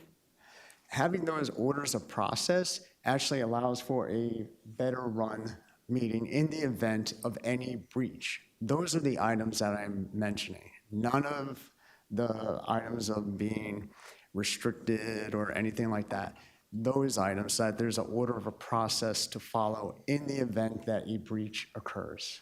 So I just wanted to be clear on that. Thank you, Council President. Thank you, Council Vice President. Council President. Yes. I'll be brief. I just want to wrap up.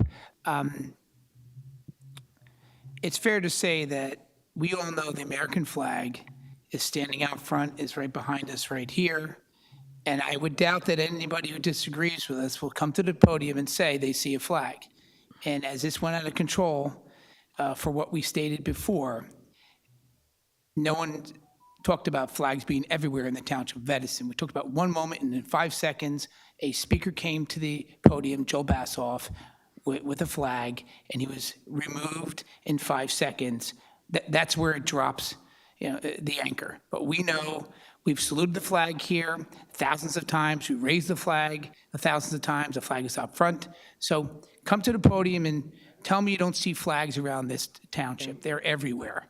Okay. And you definitely have proved this ordinance to be wrong.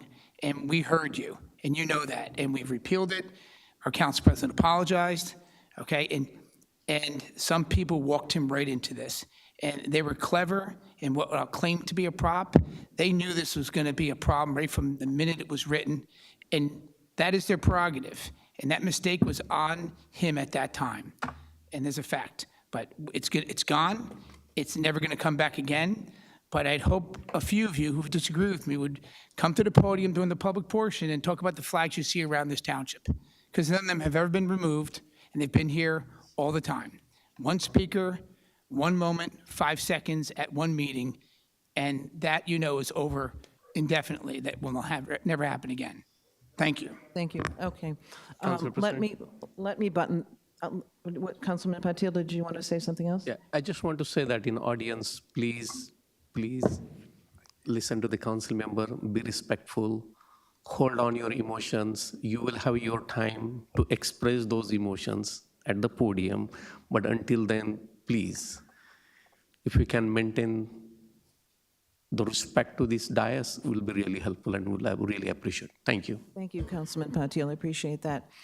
Just to button this up, this was an unforced error, and it opened up a Pandora's box like nobody's ever seen before.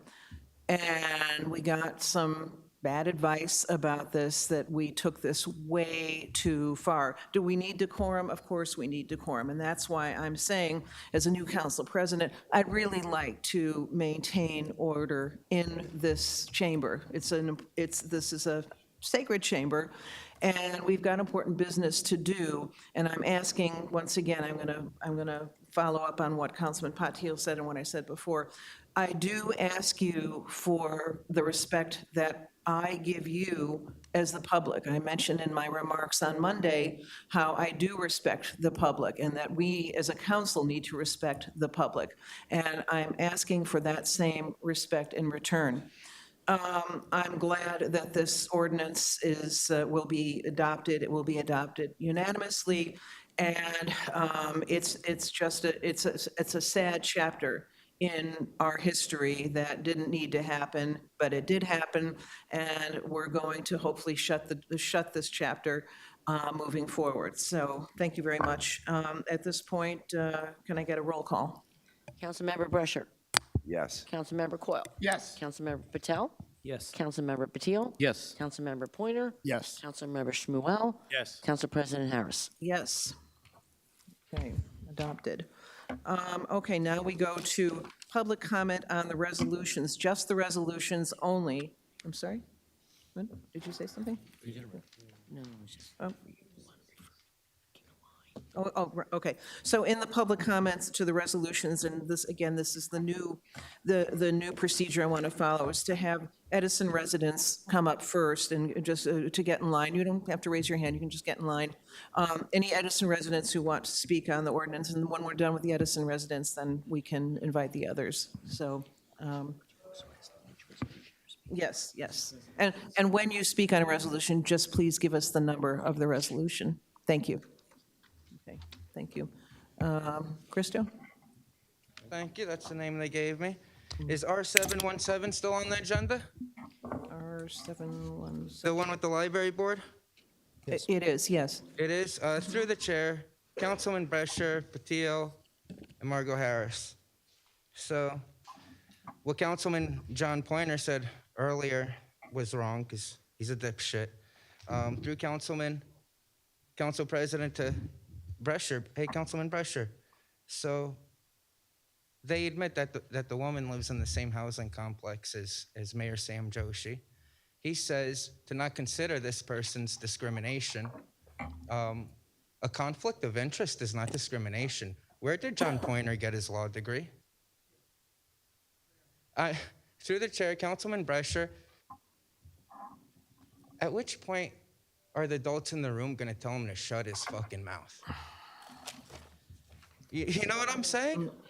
Yeah. Here he calls a conflict of interest discrimination. So that if that's the case, there would never be a conflict of interest for anybody.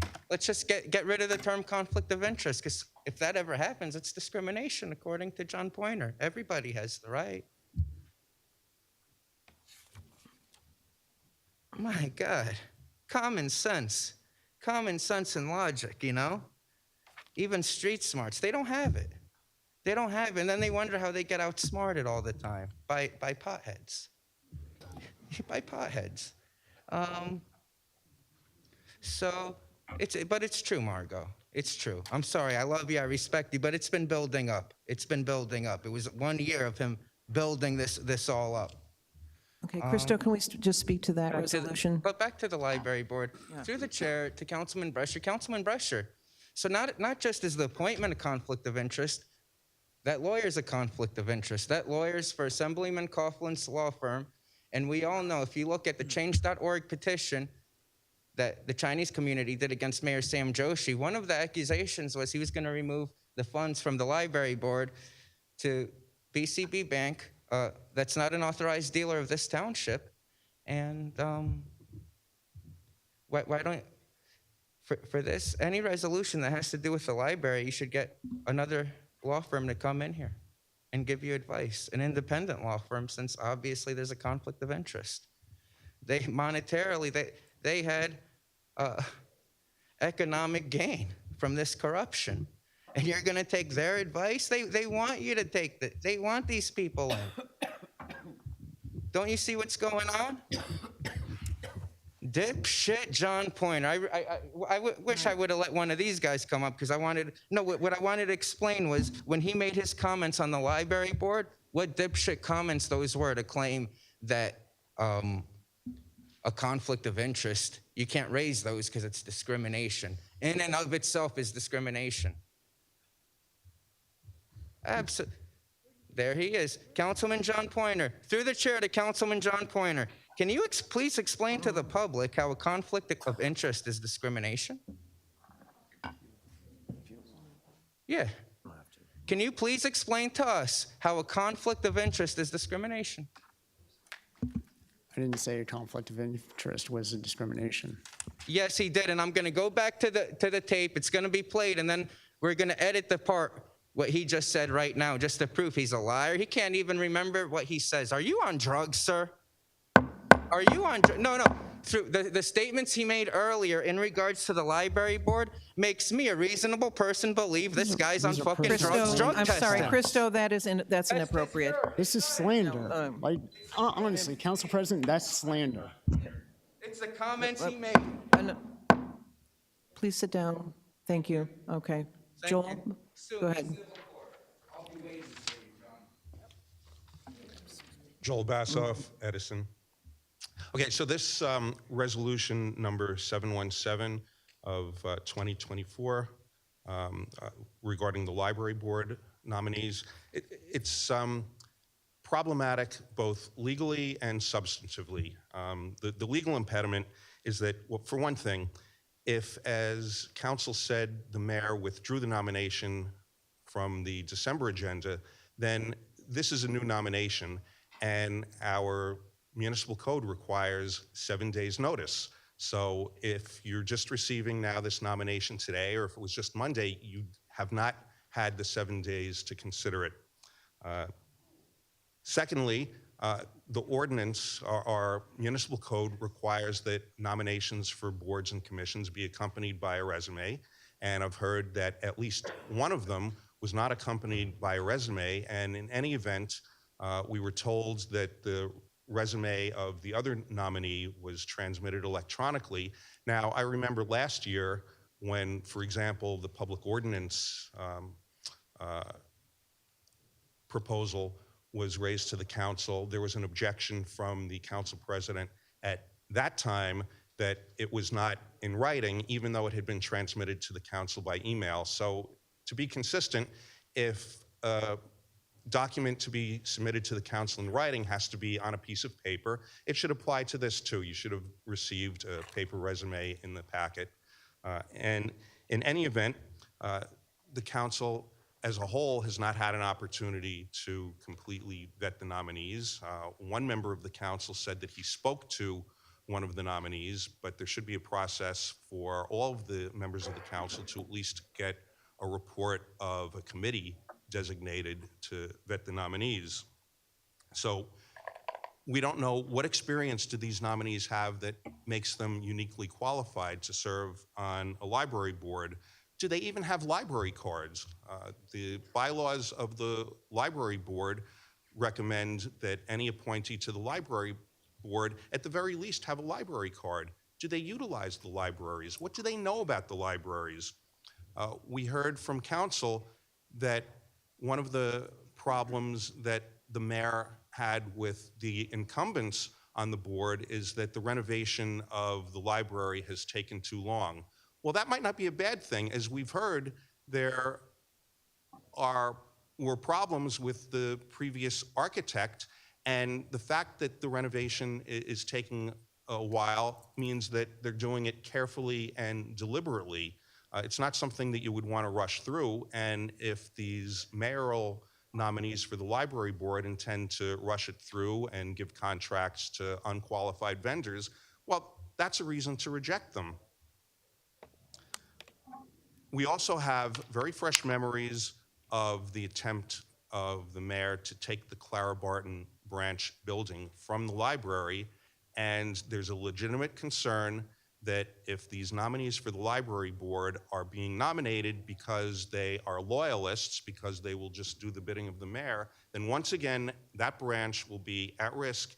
And I have to tell you, the people of this town are not going to forget, and they're not going to forget who was responsible for that. So you need to get your 7 days notice. You need to look at the resumes. You need to have an opportunity, all of you, to talk to the nominees. You haven't had that, so it shouldn't have even been on the agenda for today, but having gone on the agenda, the only responsible thing to do is to either reject these nominees or table the nominations. And, well, I had other ordinances, resolutions I needed to speak to, but my time is up. Thank you, Joel. Okay. Okay, thank you. Kemi? Hi, Margot. Congratulations. Thank you.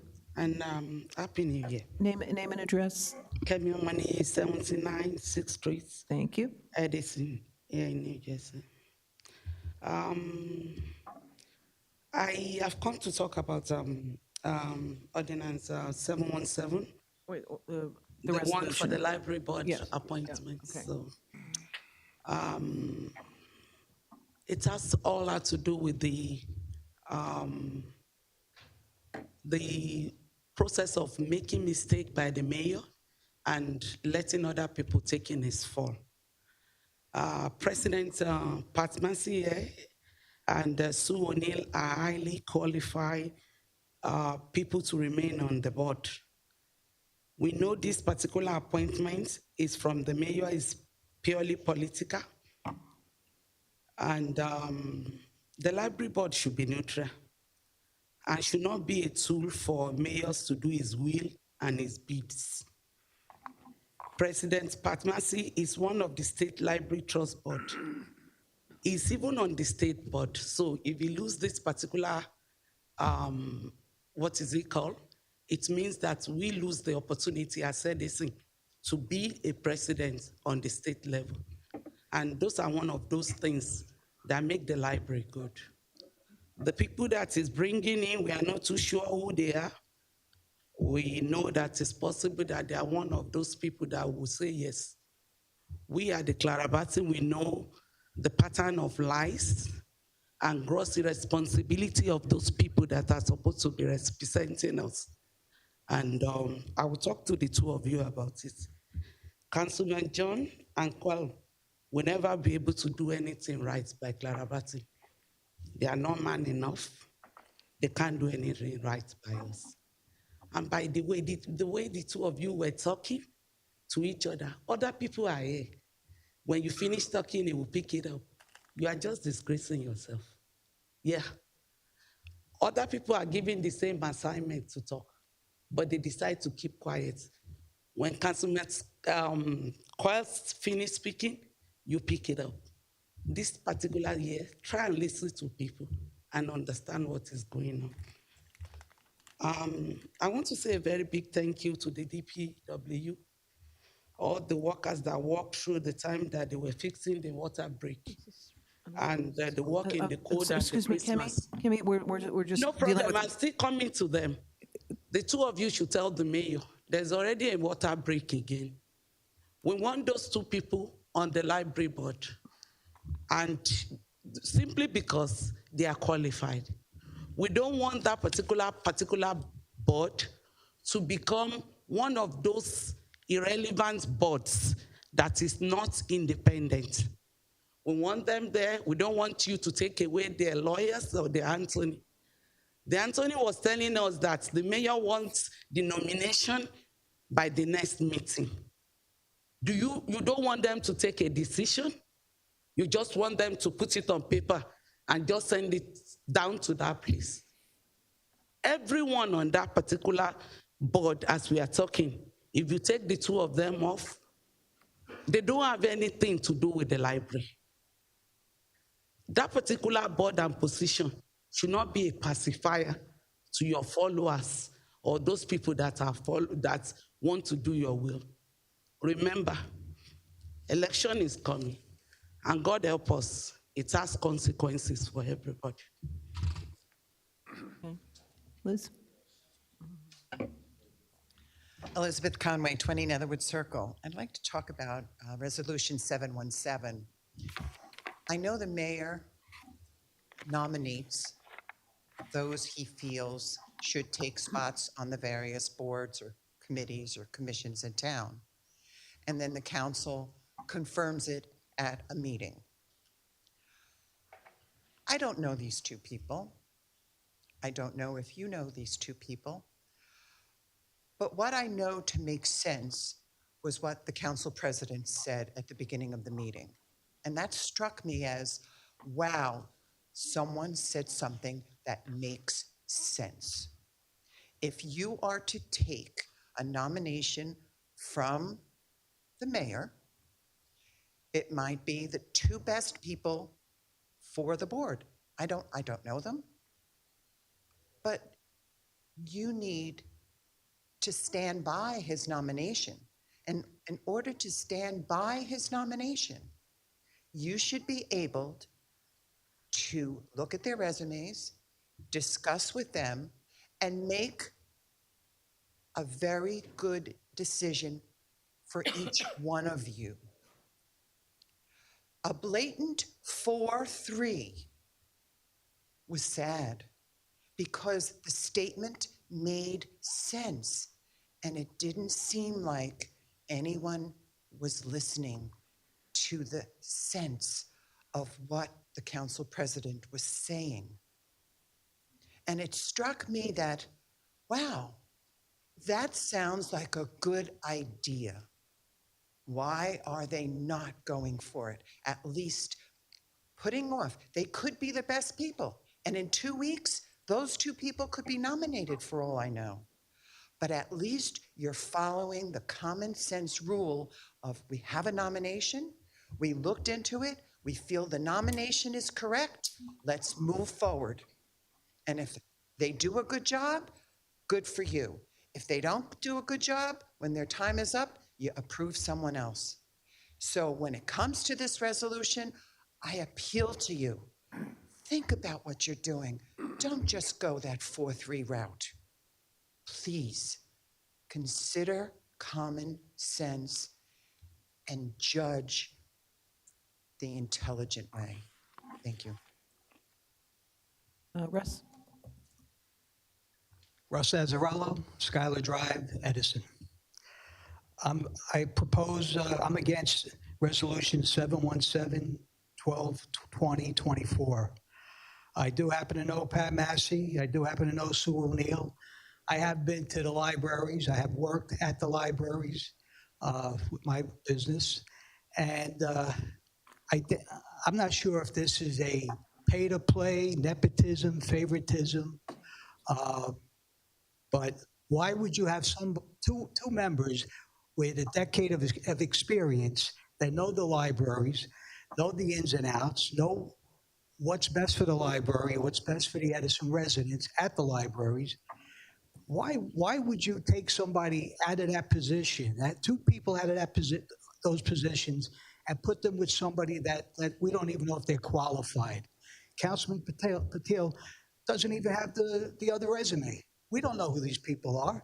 Maybe I'll apply for that position. Would you hire me? Would you approve me at this point? That's not fair.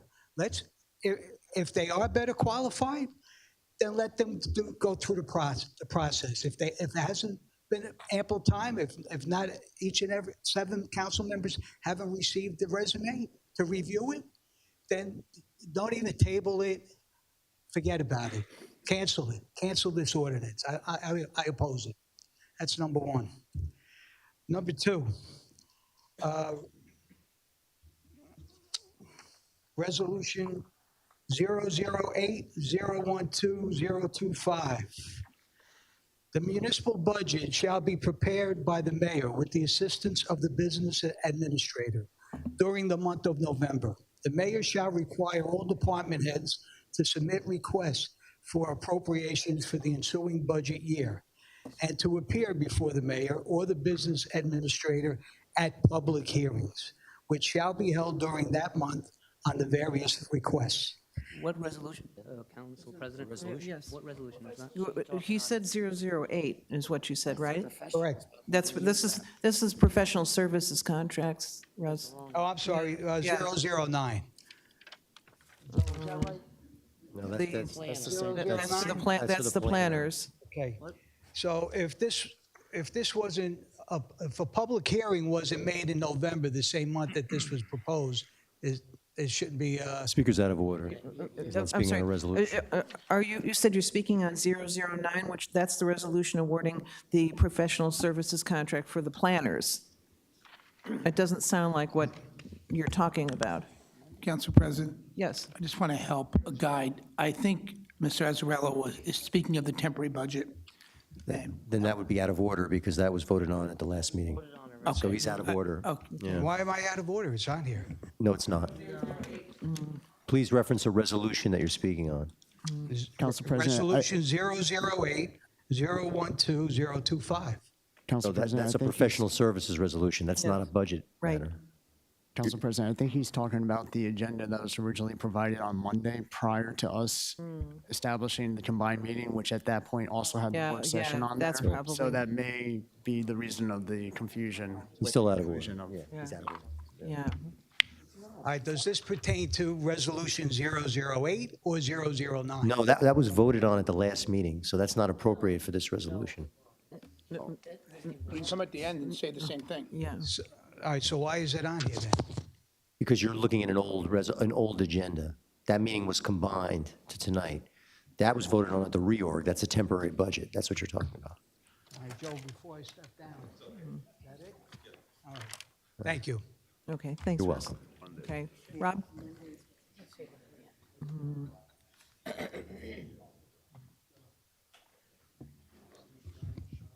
Rob Canto, 61 Meadow. How can I put this? 717.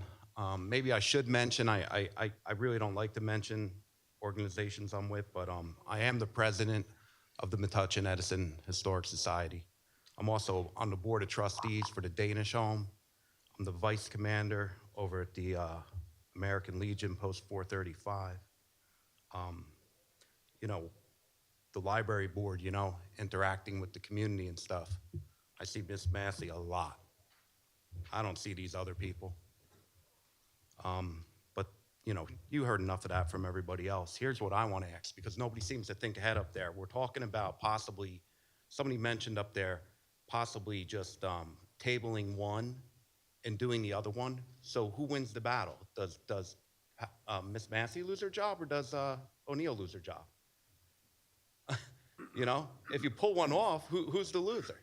Who gets to stay? Who gets to go? Or you guys get to decide that today? I mean, it's just so comical. You know, we all know that the boards are political. We all know that these committees are political hires. I could give you the best example ever. If you had to pick one or two people to be on the Historic Preservation Committee for Edison Township, let's assume Walter's not here, right? Well, he's not here. But let's take Walter Stolschel out of the picture, right? Let's say you retired, moved to California or something, and you had to pick one person. Who'd that person be up there? Do you know I can't get on that board? It's like throwing Edison at Edison. It's the most comical thing ever. Every year I file an application, and every year my application is denied. It is the most comical thing.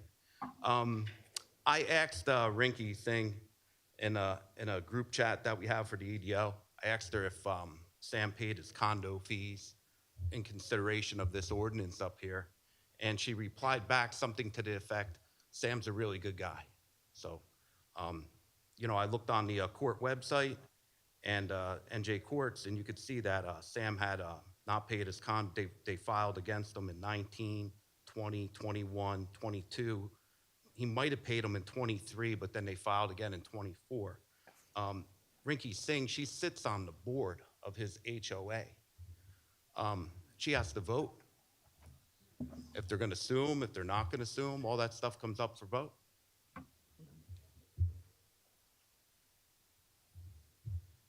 You know, that could be a problem, couldn't it?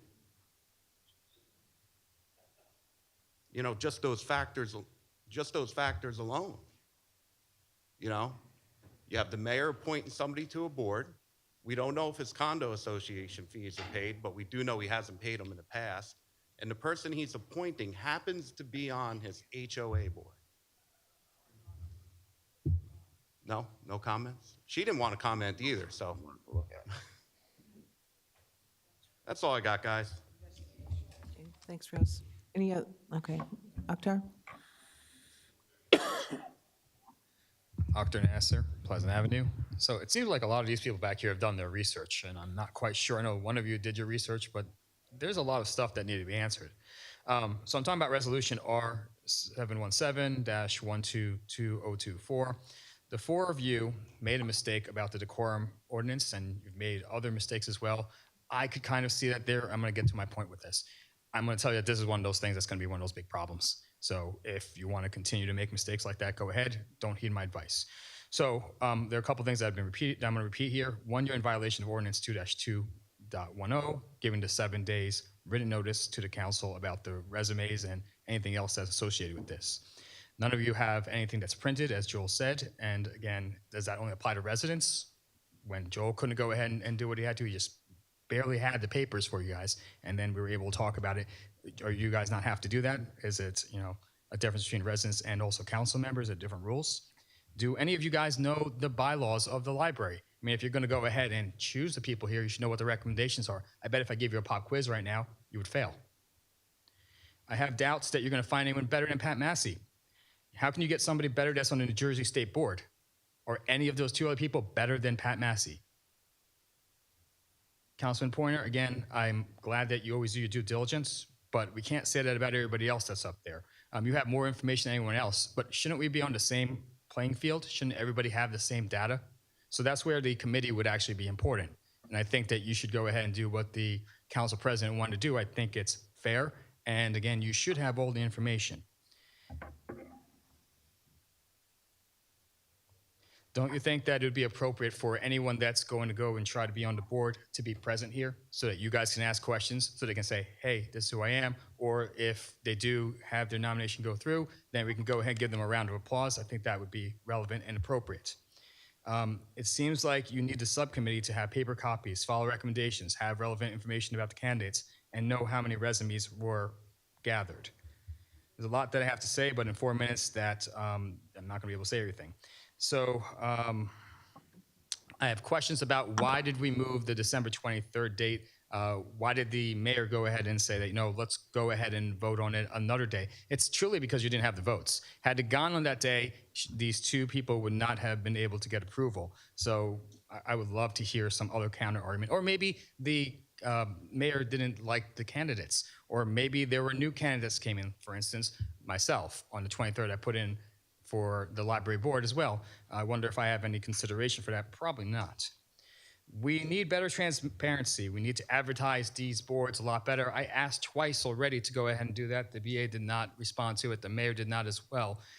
Wouldn't we want the general population to go ahead and put in their applications? Isn't it more people better that you're going to have better qualified people? Just because the mayor gives you nominations doesn't mean you have to accept them. You have to vet them. And you have to look through every single thing about these people. I'm not going to mention the people that are being nominated right now, but I want to know, again, what their experience, just like everybody else. Have they been on the Friends of the Library? Pat Massey has gone to probably every single one of those.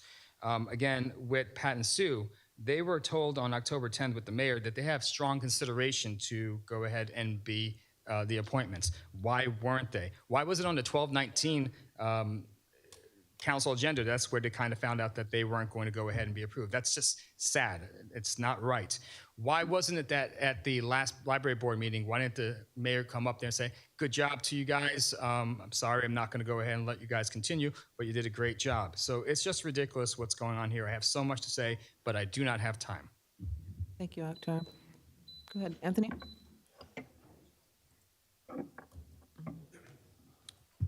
Anthony Deamron, Wiley Ave. If it is true, and this one individual regarding the resolution for the library board, I guess, 717, if she is on the HOA, that we got to find that out, and if she is, that is. I don't know. I don't know if that's not a conflict. I don't know what it is. I will say this too. I believe they're both Democrat committee people, and the mayor, when he was a councilman, sat here at the desk and pontificated to every single one of us, and he was right actually at the time that too many people would be given these types of positions that because of their committee men or woman status, and he was 100% right there. I agree with him then. But apparently he's not finding, he's not following his own thinking. And if these aren't, it makes you wonder. It's hard to argue against the fact that these aren't political. So if he owes his HOA association money and she sits on the HOA, I think that's a no-brainer. Shame on anybody if they vote on that.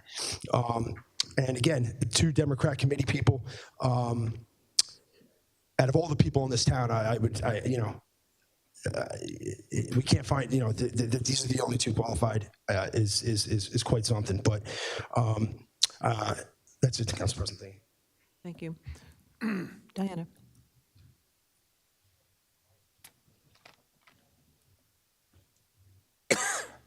Diana Duffy, 86 Laurel Hollow Court. Listening to this library issue, and I don't know Ms. O'Neill. I do know Pat Massey. I've known Pat Massey probably for the better part of 40 years. We worked together at South Plainfield High School. I don't know anyone more capable. She's beyond capable. She's brilliant, she's knowledgeable, and I doubt if anybody could do better than she could do. So if it's not broken, don't fix it, and keep her. Thank you. Thank you, Diana. Any other Edison residents? Motion to close the public portion? No, no. This is when non-Edison residents, can you line up? Sorry, I didn't realize you did that. Yes, sir. Name and address? My name is Joseph Mendez. I'm from Sussex County. Okay. I came down not to vent or denigrate anybody or attack anybody. I don't know any one of you. I've never met any one of you. I don't know anybody behind me except for maybe two guys that I came Sir, with. which resolution are you speaking on? I don't know. I'm here to talk about the American flag. I don't know which resolution that is. No, that's not on the resolutions, sir. You can speak, the time to speak on that would, I think we already did the, General yeah, public comment. yeah. Okay, so it's coming up. Yes. Yeah, we're not there Okay. yet. Yeah. Thank you. Yes, thank you, sir. Anybody else, non-Edison resident, want to speak on the resolutions? Okay, motion to close? Motion to close the public portion? Give a second? Second. Thank you. And, all right. All in favor? Yes, all in favor? Sorry. Sorry, still, all right, I'll get it straight. I'll get this straight. We got you. Okay. All right, and now we move to proposed resolutions, and my council colleagues, anything you'd like to pull for a separate vote? Just that portion of that one. That portion of the 717? The library board? No, he's. So I think you're he's talking about the speaking for architectural contract for Oh, Sage? you do- R035. Oh, okay, We're going to pull that. Professional services to remove okay. one. Councilman Brescher, just so I understand, it's the architectural services portion, correct? Correct. Gotcha. Okay, so that's 035. Sage Architect. Where's that on mine? We don't have that on the Oh, ordinance. We just talked. okay, all right, so that's 035. Yeah, 035, okay. Anyone else? Council President, 707. Which one, 717? 717. Okay, 717. 717. Uh-huh, A request to split or. That was, do the separate Ajay. roll call. okay, Ajay, wait, yeah, did that one. he did 717. Yeah, so we have we have 035, we have 717. Anyone else want to pull anything? Okay, so we are looking to approve the consent agenda, which would be, let me get this straight. It would be 732 through. We're taking 8 out. We're taking, Eight's being removed. yeah, 8 is, sorry, so 732, and we're removing 008. And we're- we're oh, adding and that's- 19 through. Okay, all right, 19 through 35, and that was through 35, so 19 Through 36. through 36, but minus 035. That's what, Well, we're taking it for separate, right. yeah, okay. So we have 732, and then we have 009 through 036, and removing 717. All right. So, okay, so Councilman Patil, want to speak on 717? I think we should move the motion. Okay. Motion Oh, to. I'm sorry, I'm motion sorry. To approve the consent agenda except the one that are pulled. Right, okay. Can I get a second? Second. Okay, all right. We got a roll call? Councilmember Brescher. Yes. Councilmember Coyle. Yes. Councilmember Patil. Oh, Councilmember Patel. Yes. Councilmember Patil. Yes.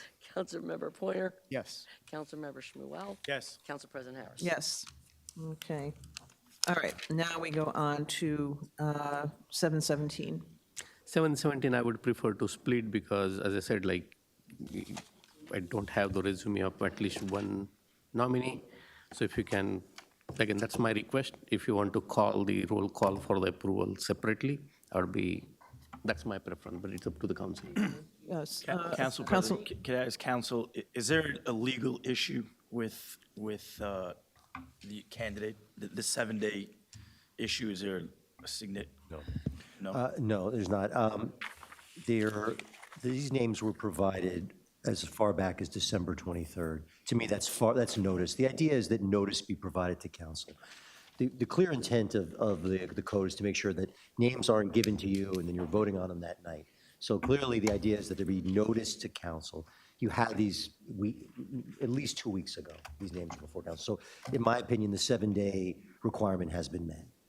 Thank you. Okay. So what are we doing here? Yes. I also have a clarification.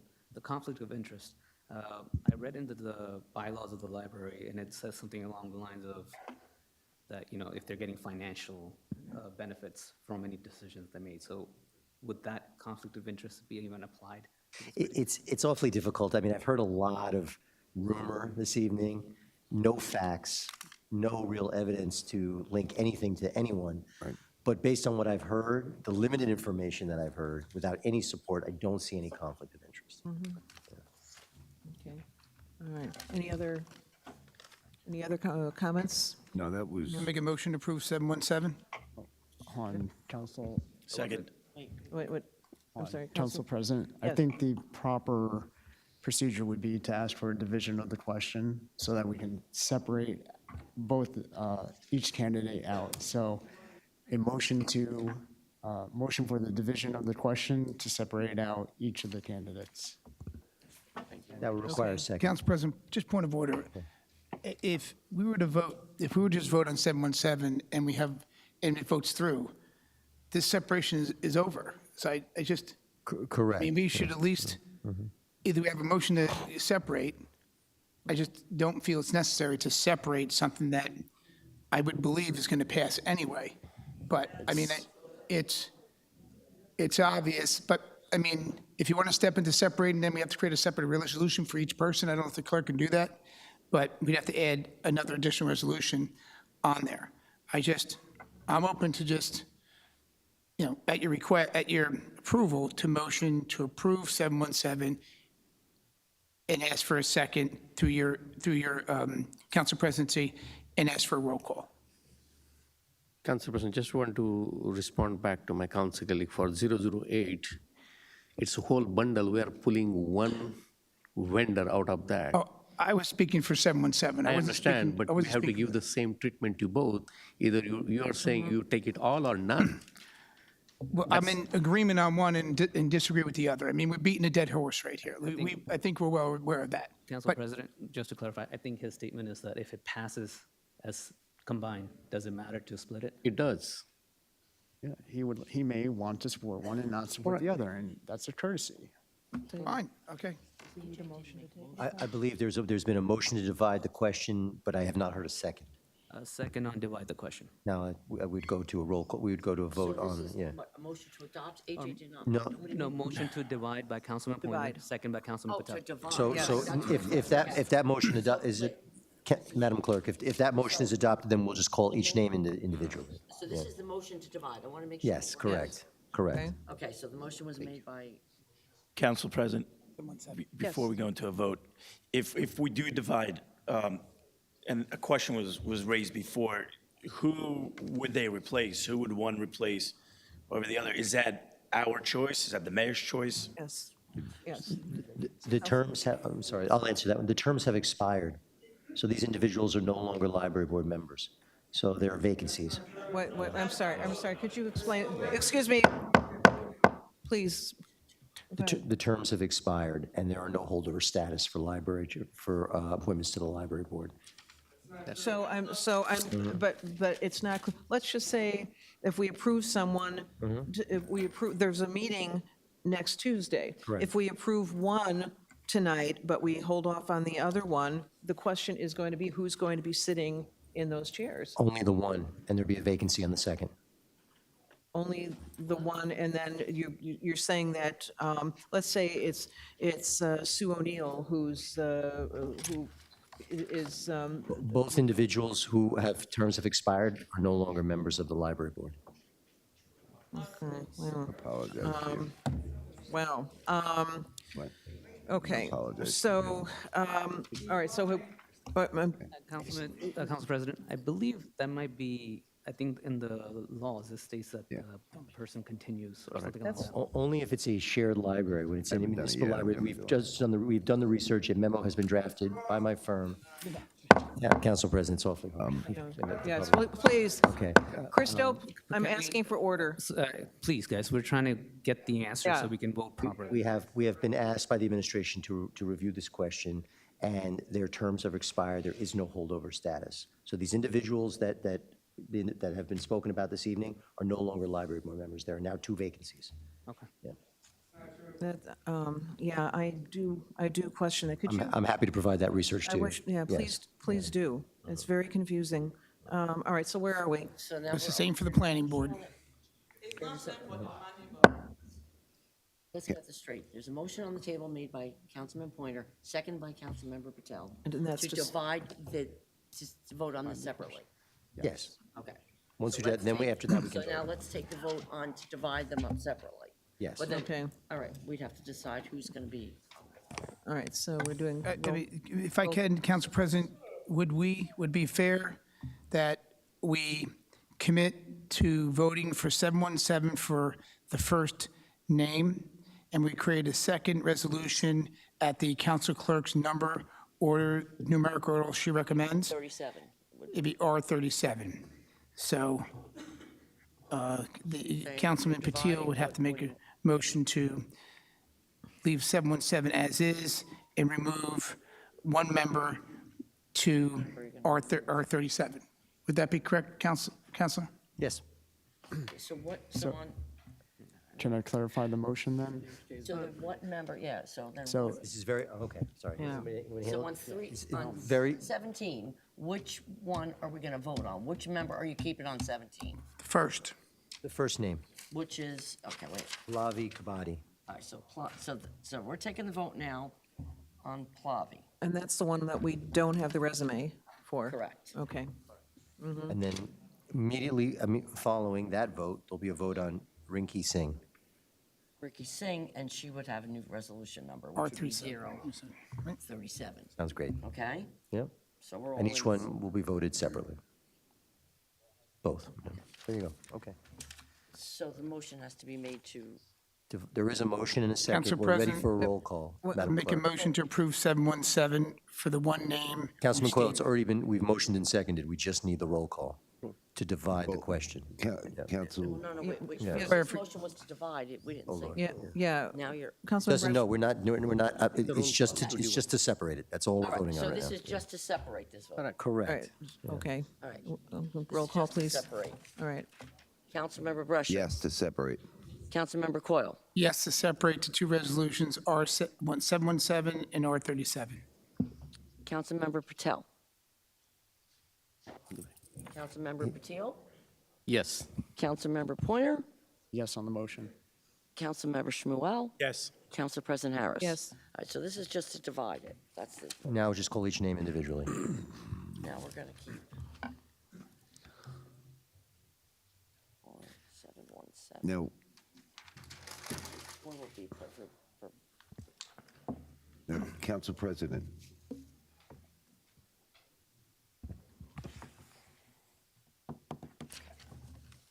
So now we need a motion to accept, or whatever, Council President, motion to approve resolution 717.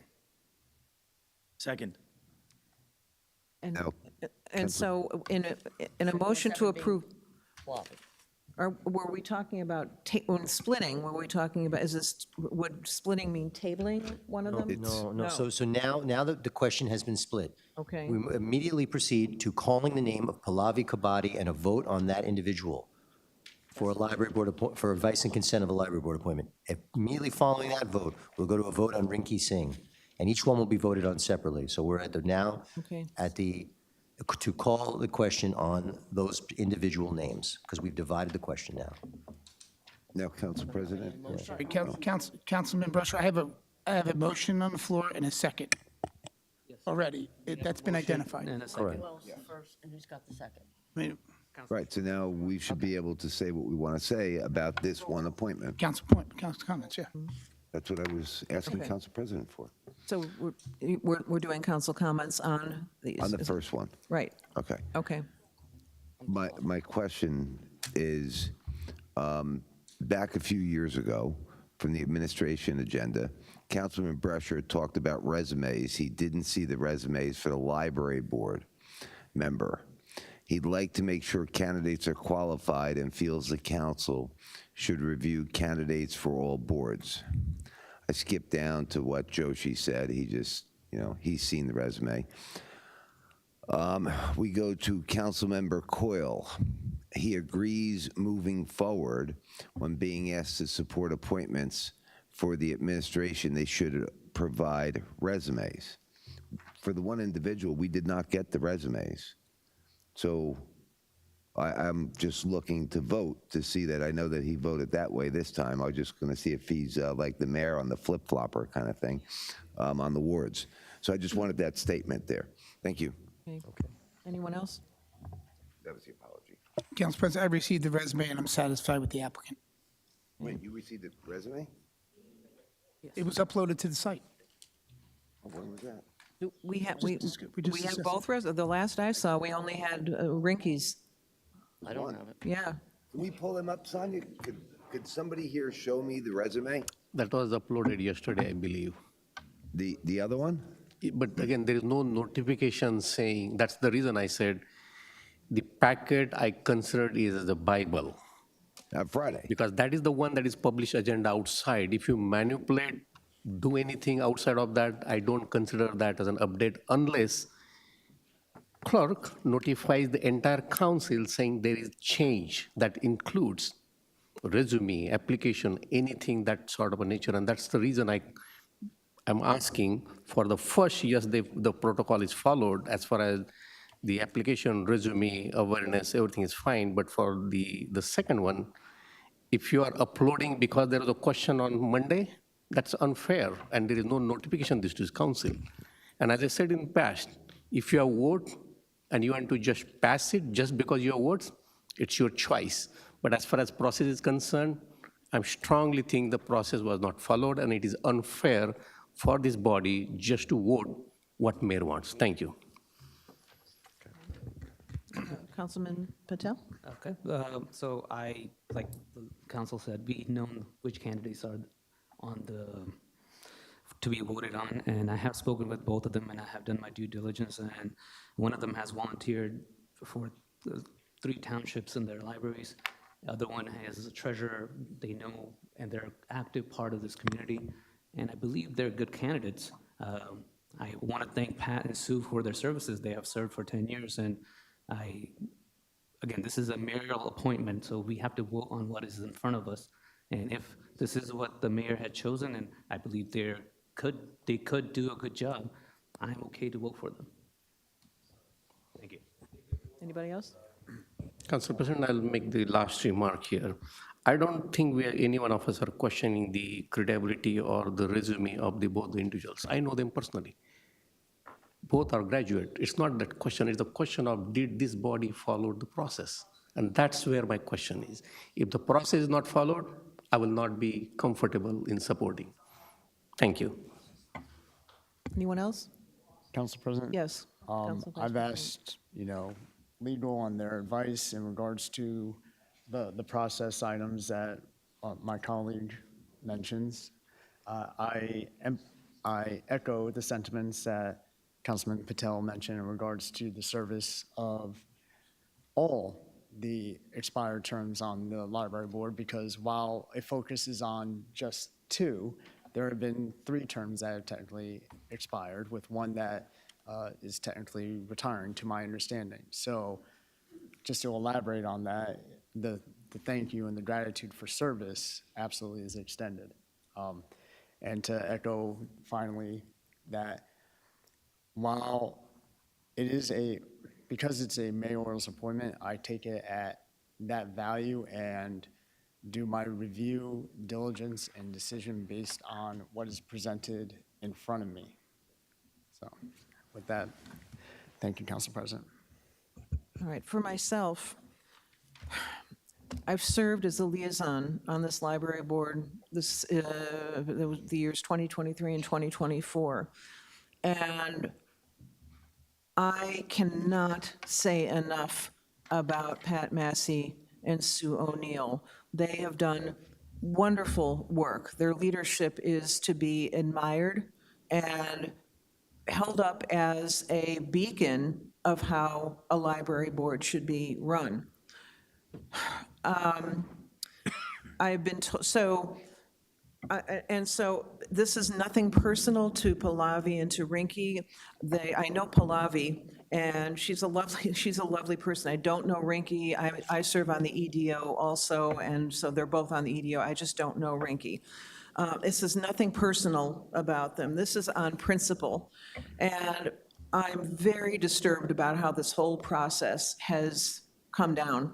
I'm disturbed because what the mayor told me is that he, first of all, it was about, 3 years ago, that he had put through the fact that these rehab projects for the libraries needed to be done, and they didn't do it, and even though it's being done now, they are both in process. This whole issue with the architect, it has been problematic. I don't see this as being something that was the fault of the leadership of the library board. Then I was told another reason from the mayor was, well, they've served a long time. Well, maybe so, and I think that's to their credit. This is a hard volunteer job, but there are no term limits for the library board, and there have been plenty of boards that we have where people have served for a long time. I don't think that's to their detriment. Well, don't you think that other people deserve a chance? That's fine if there are other people who step off. We have Lisa Krause, whose term expired also, and so that leaves that opening. But so Pallavi and Rinky might be extremely qualified, but why? Well, this is the old, if it ain't broke, don't fix it. Why replace the excellence that we have with people who might be good, but we have excellence? And why do we need to replace that? I don't know whether there's some political considerations involved. I don't know if this had to do with the whole Clara Barton situation and the independence of the library. But on principle, I am going to have to vote no on these two appointments. And again, it's nothing personal. It's about principle, and it's about having been the liaison for the last 2 years. Thank you very much. So we. First and a second Yeah. vote for Pallavi. Okay. Motion to adopt it was. So Correct, Joe? The motion was to We are in a vote roll call. If the counselor could instruct us. Yes, I would ask for a motion and a second on Pallavi Kabadi. A motion on 717 Just say the name, that's okay. to approve. Okay. Motion, do I have a second? Second. We already had Second. that. We Okay, already very did good. it, but we can do it Very again good. for clarification, Sorry. whatever. Very good, I'm ready for a roll call. Thank you. Councilmember Brescher. No.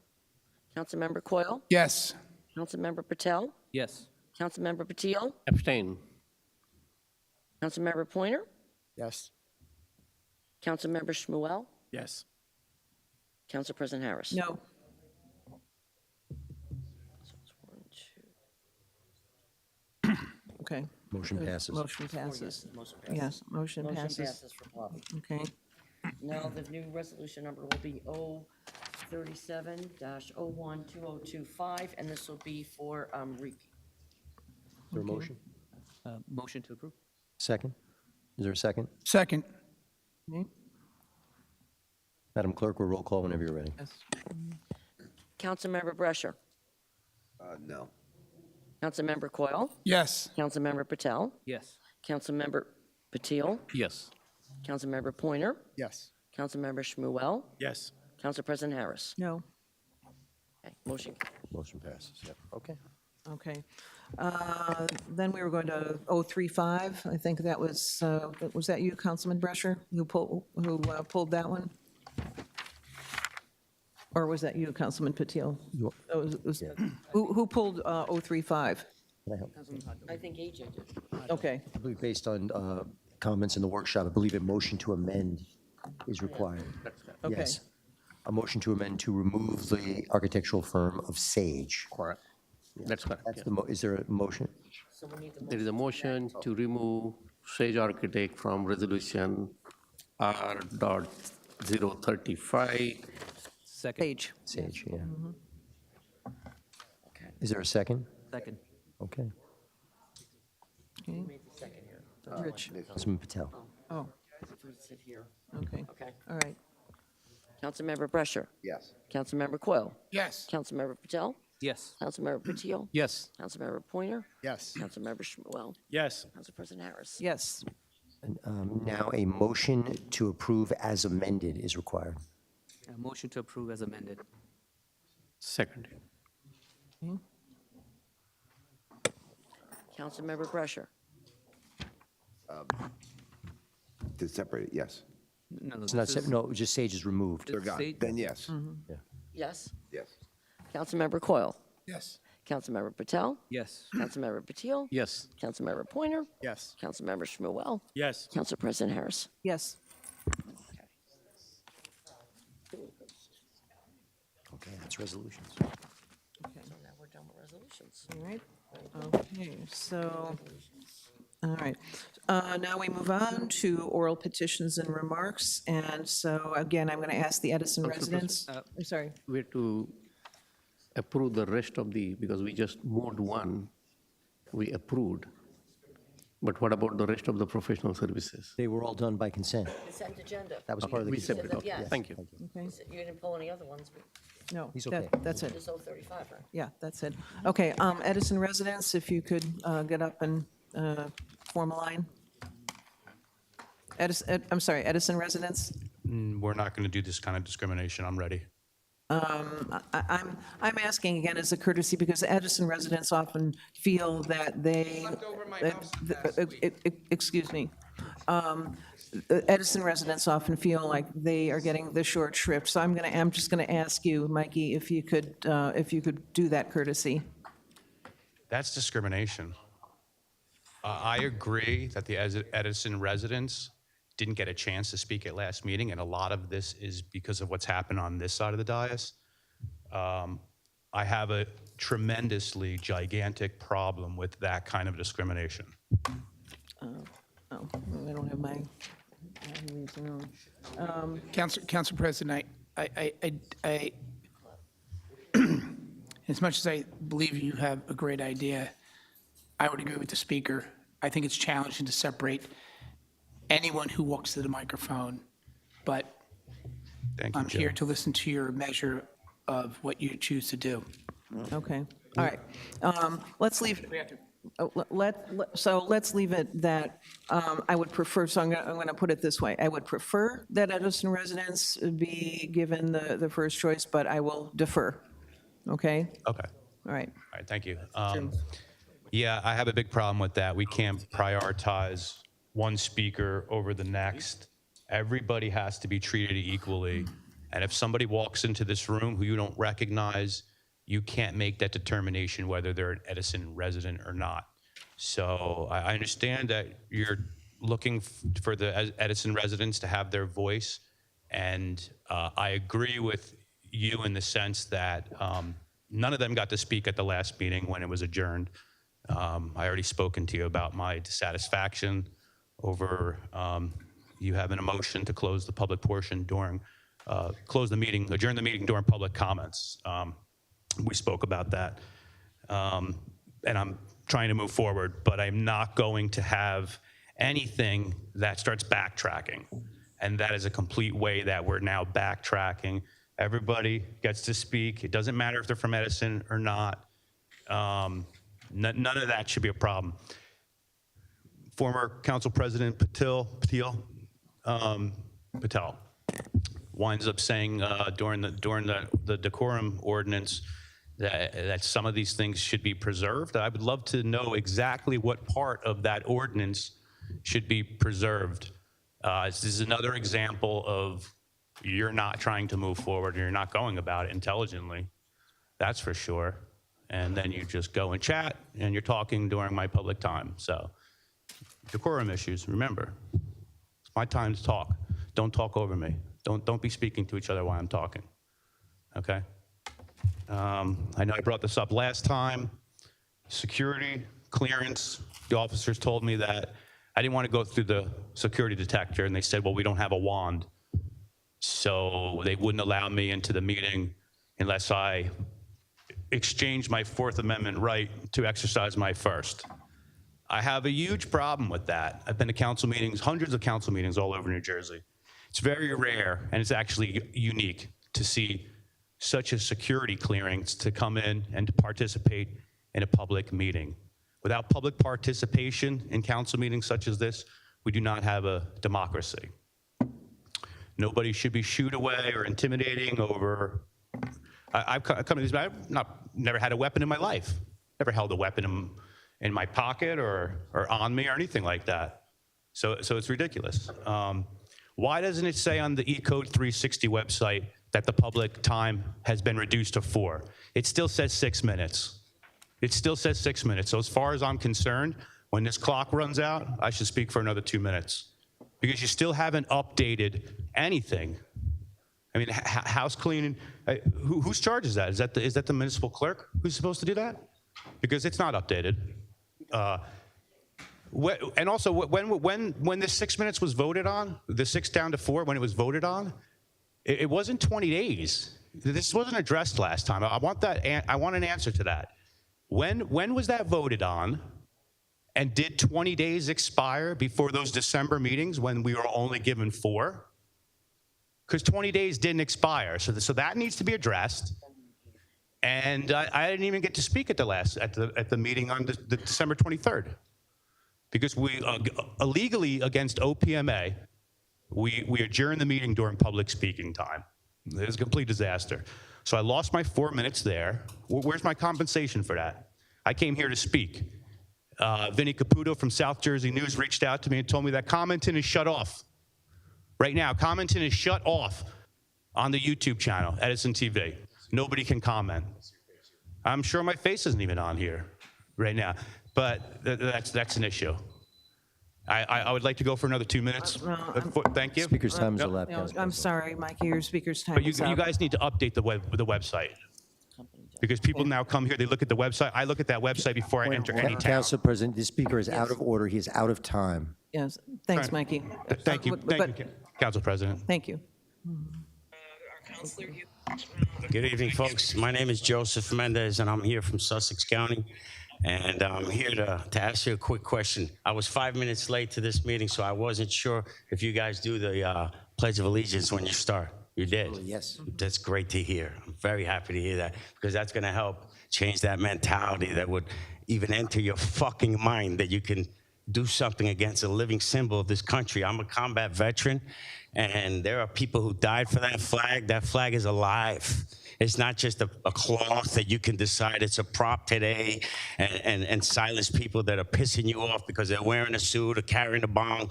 Whatever the issue is with decorum, you need to get it out of your fucking mind that you even have a choice of outlawing my American flag in this country. You cannot allow it to be rolled in with the other stuff you were trying to prevent.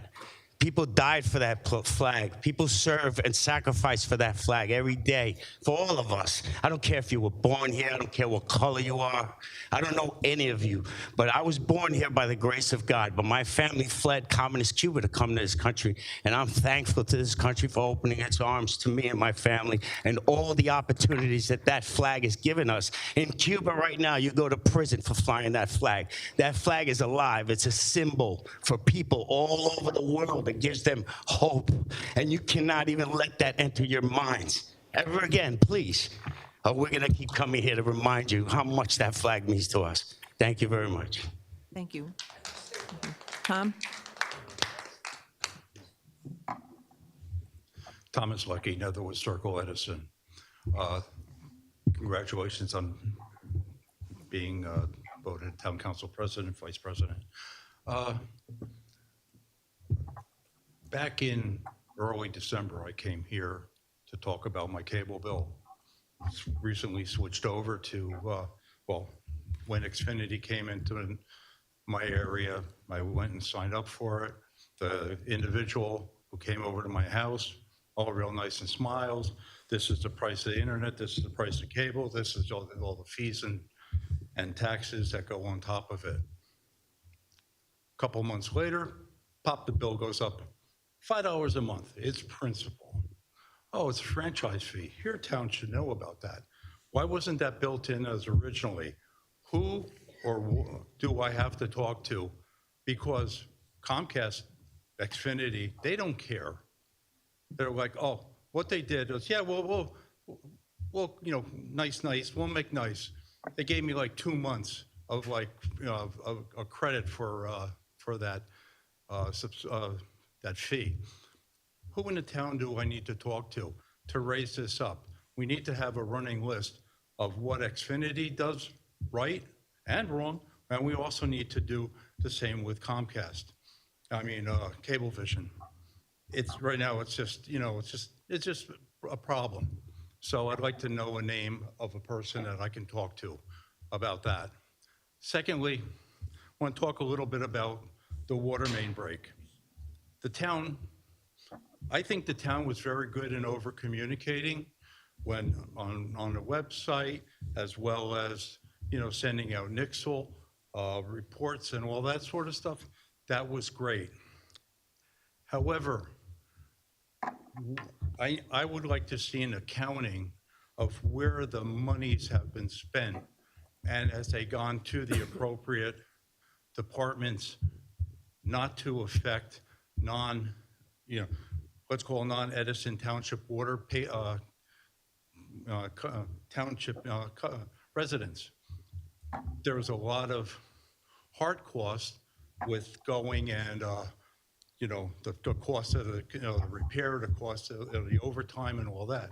But there's also soft cost. Does the township have a reporting process to be able to say, okay, we bought X amount of 1,000 cases of water that we gave out. It gets billed against, this cost code or work breakdown structure, what have you. It needs so that that money that was expended doesn't go and get taxed against the people that have Middlesex or American Water. So I'd like to see a reporting on that. Secondly, I think it's a shame, as I've mentioned other times, I've worked in the engineering arena my whole career, my whole life. I had some very hard and some very soft and easy site surveys.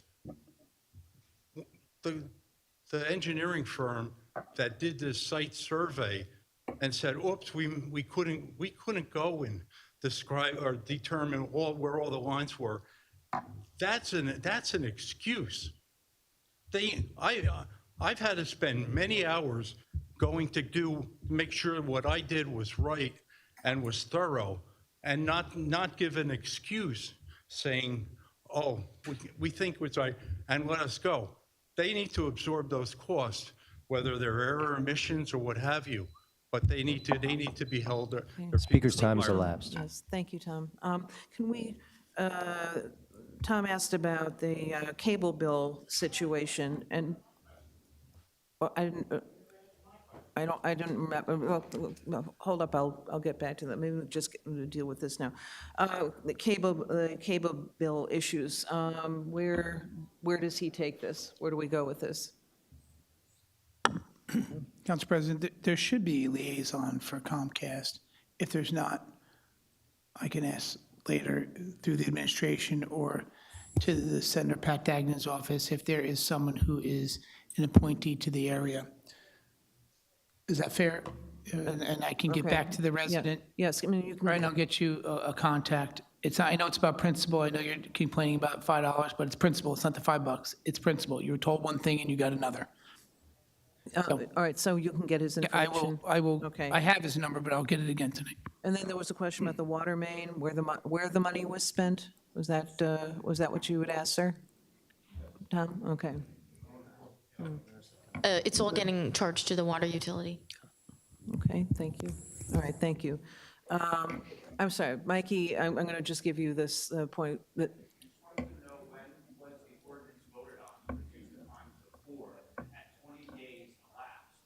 Okay. Early December meetings, the 9th and the 11th, where it was put into effect. 20 days wasn't passed. It didn't go into effect on the 11th. I'm sorry? It was voted on November 25th. November 25th is when. When it was voted on. Is it? Yeah, was- Oh, okay. right, The yes. 20 days was up Yeah. December 16th. Can you let us answer? Yeah, yes, December 16th is when the 20, was when the 20 days was up and moved to, and that's when it moved to 4 minutes. So, it was adopted November 25th, and then December 16th is when it went into effect. Point of order, we're having a back Yeah, and forth yeah, at this I'm point. sorry, yeah.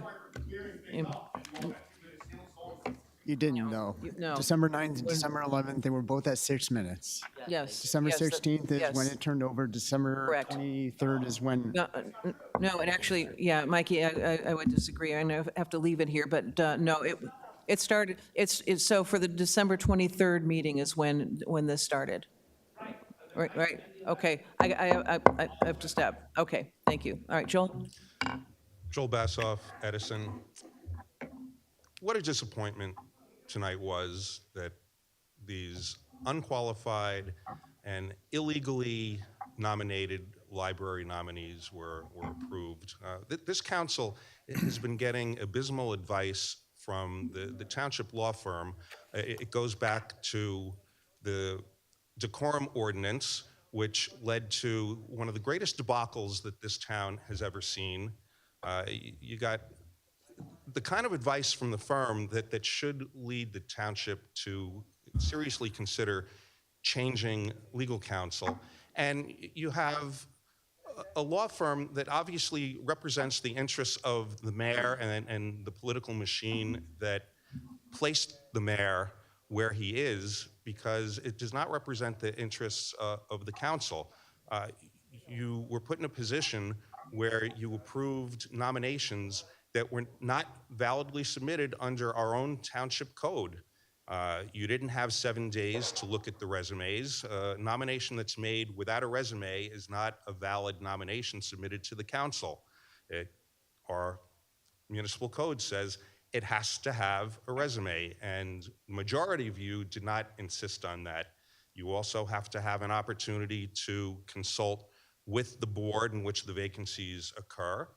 You didn't all have an opportunity to do that, and you have to have an opportunity to thoroughly interview the nominees, and you didn't all do that. So the council was, the majority of the council was derelict in its responsibility, and thanks and kudos to those who voted against consenting to those nominations.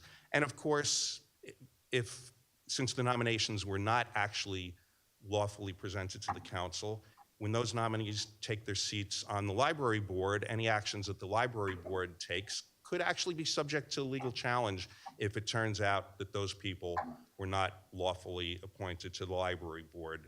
But of course, that'll just produce more litigation for the township, which can benefit the township's attorneys. Now, to follow up on a question that Mr. Azzarella had, he actually was referring properly to the resolution that awarded contracts to various firms for professional services, because that has to do with municipal spending, which has to do with the municipal budget.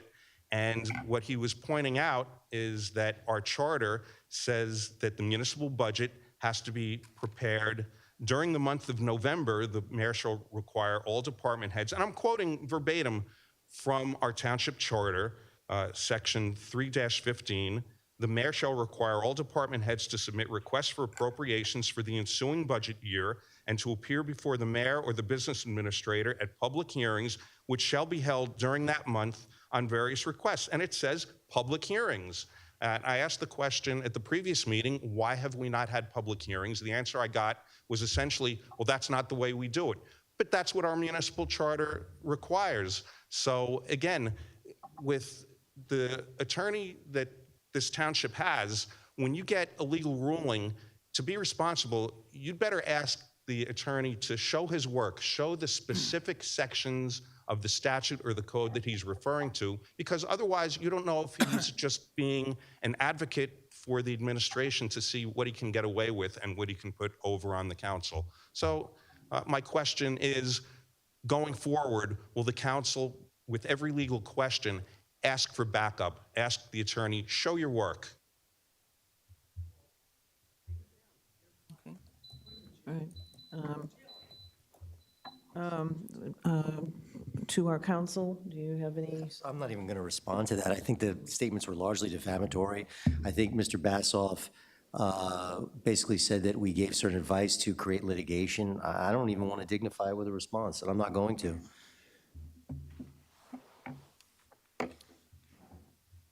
Okay. Well, yeah, your time's okay. I also asked about the township charter with regard to the budget, public hearings. Okay. That's what it says. Okay. All right.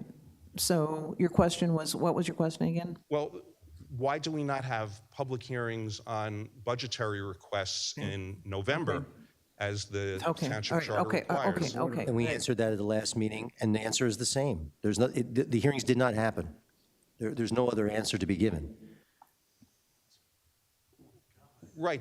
Okay. All right, Joel, you're going to have to sit down. I'm sorry. Okay. It's a non-answer. Council President, I just want to point to the record that we've had probably 15 different meetings where no one complained before, and I think it is challenging to know it is an attack on Sam Joshi.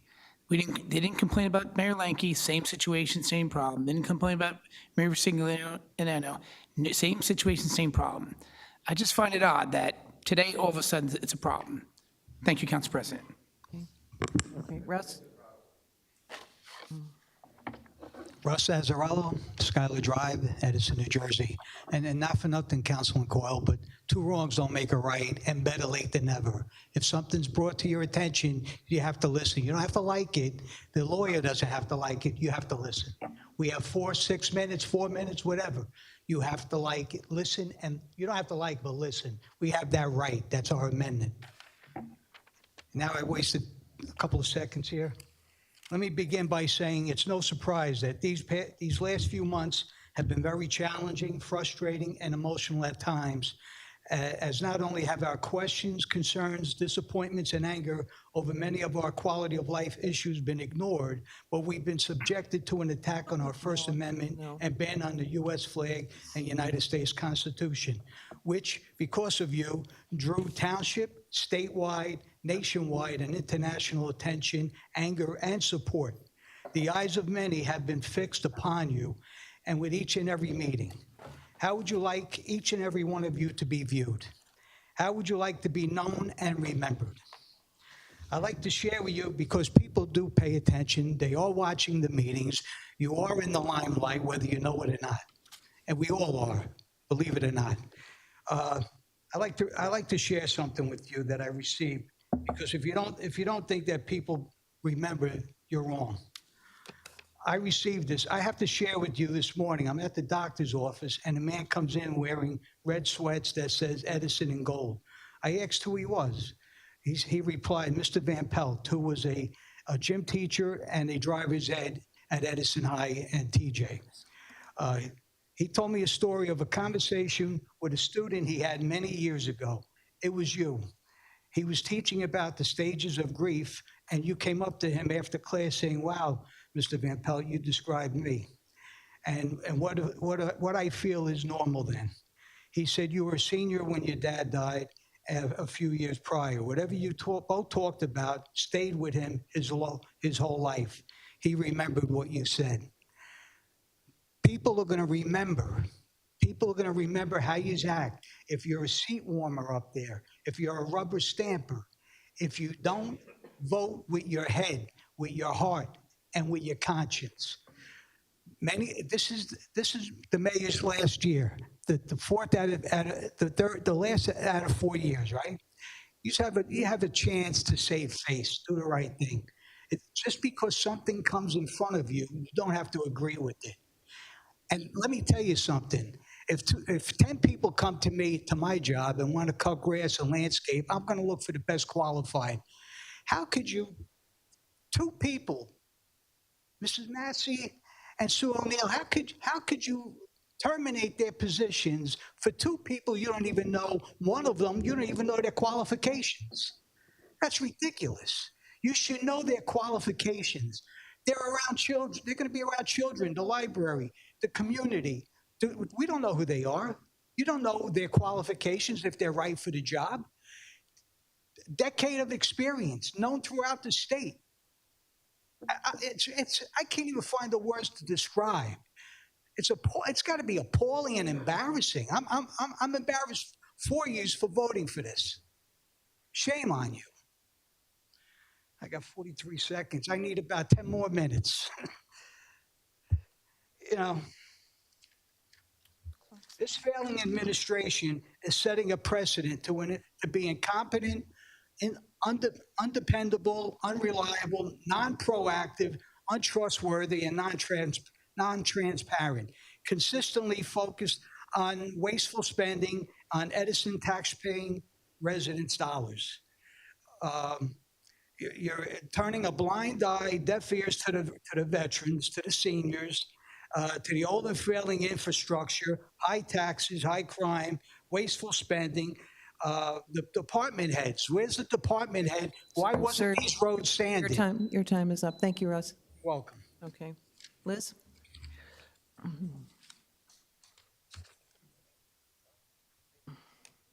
Elizabeth Conway, 20 Netherwood Circle. I just have a question about recycling.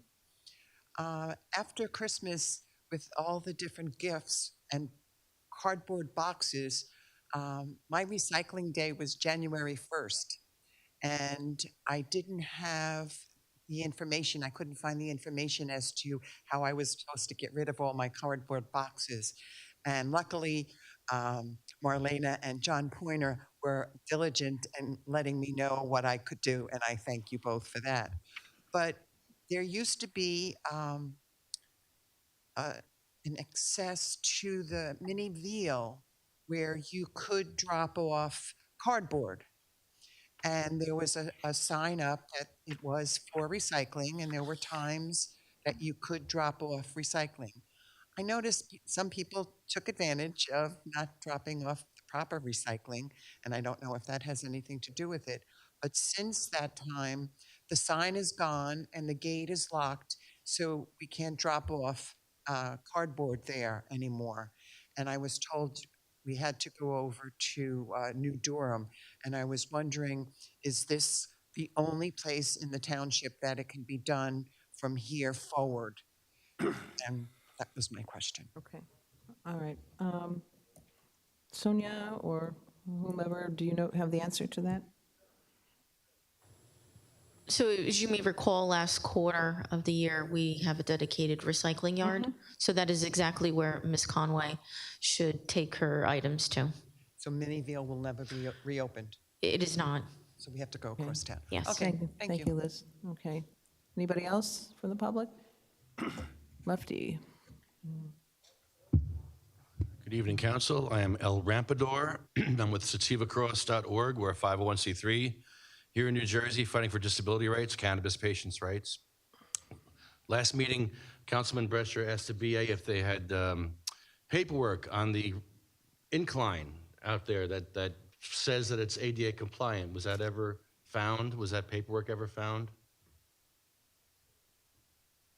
I was asking. We'll answer at the end. Okay, yeah. Mm-hmm. So that paperwork needs to be found. I'd like to know if that's compliant. I know it's not compliant. I believe the BA is full of BS at this point, because that was a lie. And you're lying at the expense of disabled people. You got sick, dying, and disabled people, disabled vets, and you're lying, making them suffer. I will never forget how you all made those sick people go up that incline in the rain when the police chief blocked off the front entrance, the handicap entrance, and put cop cars out there. Now, the chief's not here today, but I brought a wheelchair. Hope the town can see the wheelchair. Give me the wide view. Yeah, don't show my face now. Show the wheelchair. I brought this wheelchair. This is my friend Jeff's wheelchair. He had stage 4 cancer, would go to many council meetings with us. And I'd like you to get in that chair and go up that ramp, just like you made all the sick people do. And I know it's cold out there, but you made them do it in the rain. So will the BA go in that wheelchair and go up the ramp like you made all those people do? Will you do that? Will the police chief do it? Will Patel do it? Will the attorney do it? It was Burns' fault, but I guess you'll have to pinch hit for Burns. Will you do it? Will you go up in that chair? No, not. I have been to many council meetings, and not one of you will take that chair and spend time in that wheelchair. Why? What are you afraid of? Is it unsafe? Is it unsafe? Yeah, it's unsafe. Does it suck? Yeah, it sucks real bad. Why don't you want to do it? Why'd you make disabled people go do it? Why did your chief make disabled vets and sick and dying and disabled people go up that incline that's not ADA compliant? I want you all to do it. Go in that wheelchair. It's here. Get in there and do it. Will anyone do it? Not one of you. Raise your hand to do it. No, none of you care. You don't care about disabled vets, but Genital Joshi will take videos and photos with disabled vets, but you won't put the work in. You won't put the work in, but you'll take photos with disabled vets. Oh, I care about vets. Yeah, prove it. You don't care about vets. It's all talk because the work is right here. Get in that wheelchair and go up that incline, and I'll feel a little better about your life. Is anyone brave enough to get in that wheelchair and go up that ramp like you did to the sick people? Anyone? Your city engineer. I think that's your city engineer there. I think you're the handicapped coordinator. Where were you? Is that your job to do the handicap stuff? Where were you that day? Why did you allow that to happen? Why did the firemen allow that to happen? Why did this whole town allow sick and dying and disabled people to go up that incline that was not ADA compliant? Putting the last. You're supposed to put the last first. You put them last. Any Christians on this council? Because you're doing it all wrong if you're Christian. You're doing it all wrong. Unbelievable. And that's burnt into my fucking brain. I have to go the rest of my life thinking about that poor man. Just like I had to go through in Brielle when I watched Jeff crawl up the fucking stairs in Brielle. In Brielle, they have no police station access. South Amboy has no police station access. Where's the police union? No, we get Genital Joshi endorsements. We don't get wheelchair ramp endorsements. We get Mayor Penis. Thanks, police union. Thanks for nothing.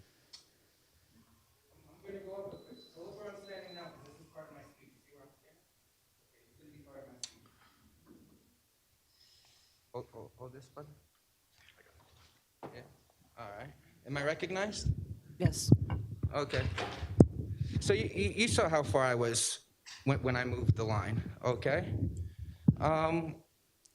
Before, as you can see, I couldn't go through here.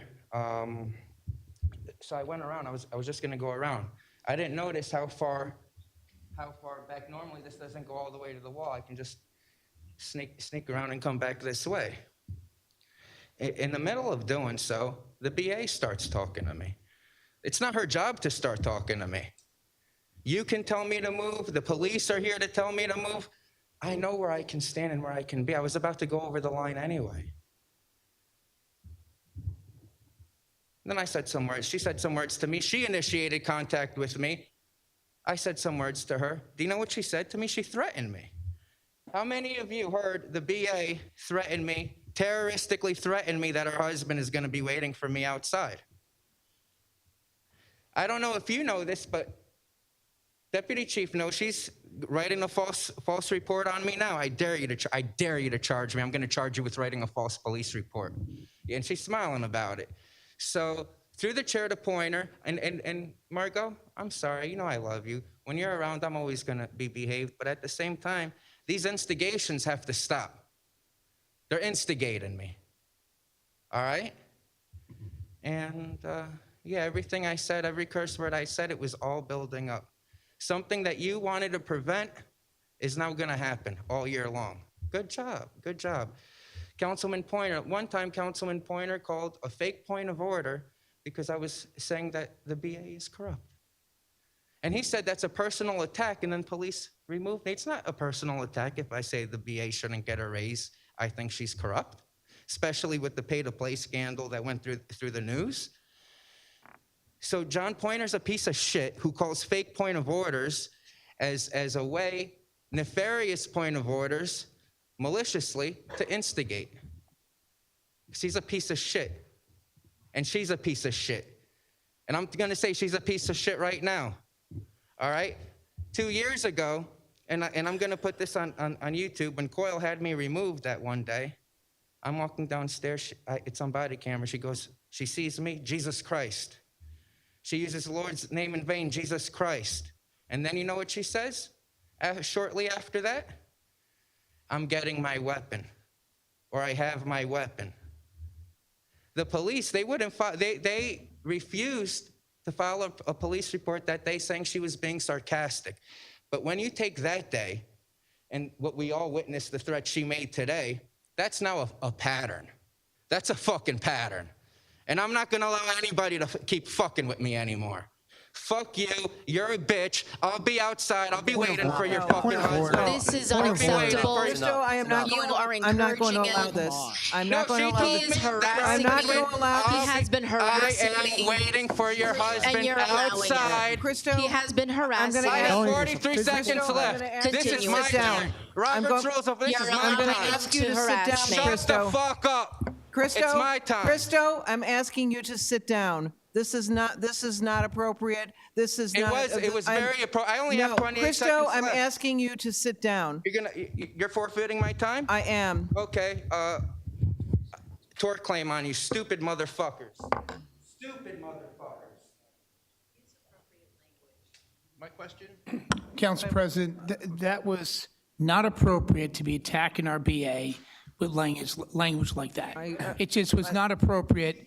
You could address the council president, you could have done what you've done before, which is to speak at us, scream at us, curse at us. That was not appropriate. Thank you, Council President. Thank you. Thank you. I'm sorry. What was the? Work for the BA about the compliant access? Oh, yeah, you had asked about the paperwork, about that, okay. Do we have paperwork about the compliance? I think we had asked about that at Monday's meeting too, right? Uh-huh.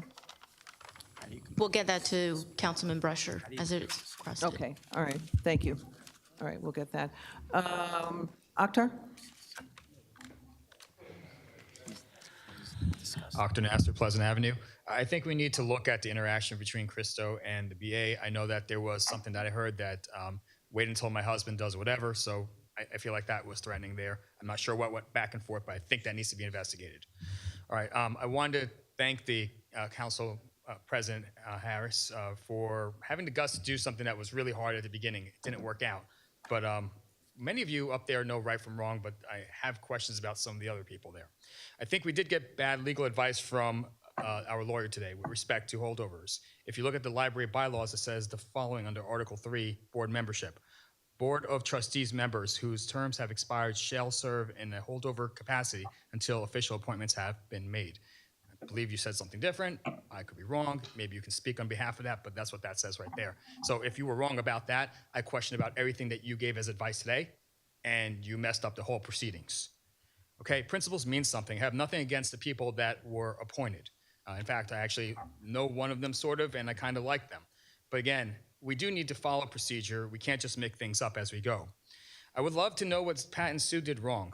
Why were they not asked back? We kind of all know that. Did you guys happen to ask those questions? Because that is really important. They are one of the best teams out there that you could have there. All right, see a lot of cameras going back and forth here. Interesting. It's good that the cameras can go this way, finally. I mean, it took a long time. Pat and Sue, I feel, were scapegoats. I hope that the two library board members will not go ahead and disappoint us. I hope that those of you that voted to put them in did your due diligence. We know that many of you live in the Claiborne area. If the Claiborne Library closes, and Councilman Coyle, I know that you were adamant about saving the library. If it closes, it's going to be because of you guys, and you voted yes to it, so you would be one of the people that we're going to blame. All right, so it's really hard for me to go ahead and talk about anyone that's on the EDO because I'm in the EDO, but you know what? I try to go ahead and go down the middle. One of the things I did hear about one of the people that were, voted in today was by Rob. It said that, they are somebody that is on the board of the condo association. that seems to be a problem for me. I have a problem with you guys rushing things through. We should have done it on December 23rd. Again, why didn't we do it on December 23rd? We know exactly what that answer was, because you wouldn't have gotten to votes. I'm disappointed that we only have 4 minutes to talk. I'm not belaboring any points. I had so many points that I want to talk about. Maybe they would have made a difference, but I didn't get the opportunity to go in and talk because this council decided in their best interest to go ahead and shut me up, or all of us. So let's go ahead and think about that. We need to think about the committee that Council President Harris discussed about future board proceedings or whomever we're going to select. What happened here was a disgrace. The policy was not followed. You should have printed copies. There shouldn't be like, oh, we got the electronic thing just right a couple seconds ago. That is not how it works. But I guess in Edison, that's how it works. I want to know about the water main break. Will we, the taxpayers, have to pay for all the water that leaked out? How does it work? Does the utility buy water and then it sells it to other people, to the BA?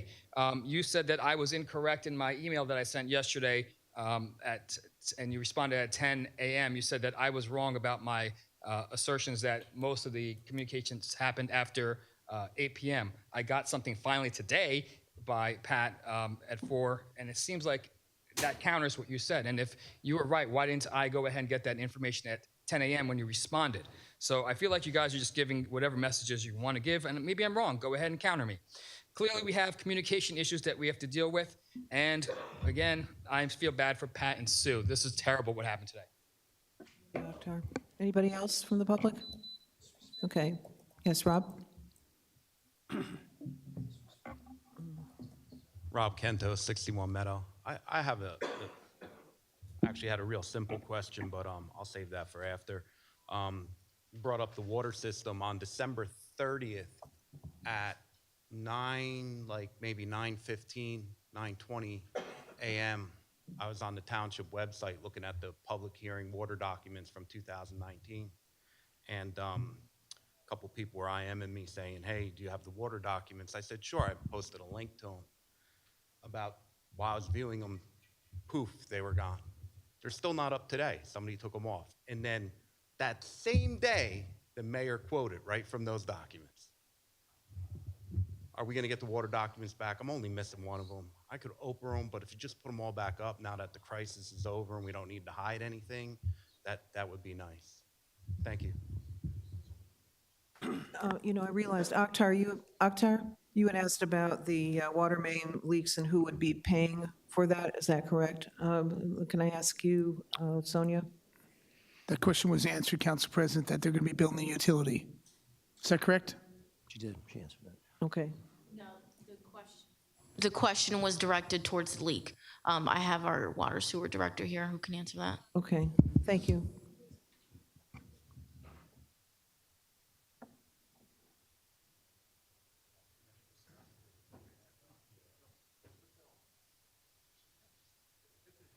The water from the water leak, the residents, you all have your water bills. You charge for the water you use at your residence. The rest of it comes out of our budget. So the residents will not get billed for the water main break. Thank you. Thank you. Thank you, Bob. Okay. Anybody else from the public? Motion to close the public portion. Second. Okay.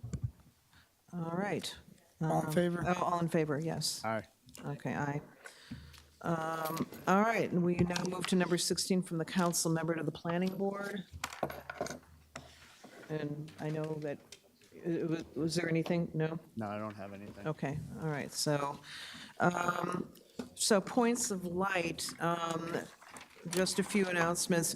January 9th, which is tomorrow, will be President Carter's funeral and the township offices. I'm going to be asking for order here. Can I ask for order in the public? Can I ask for order? Thank you. January 9th is President Carter's funeral, and the township offices will be open.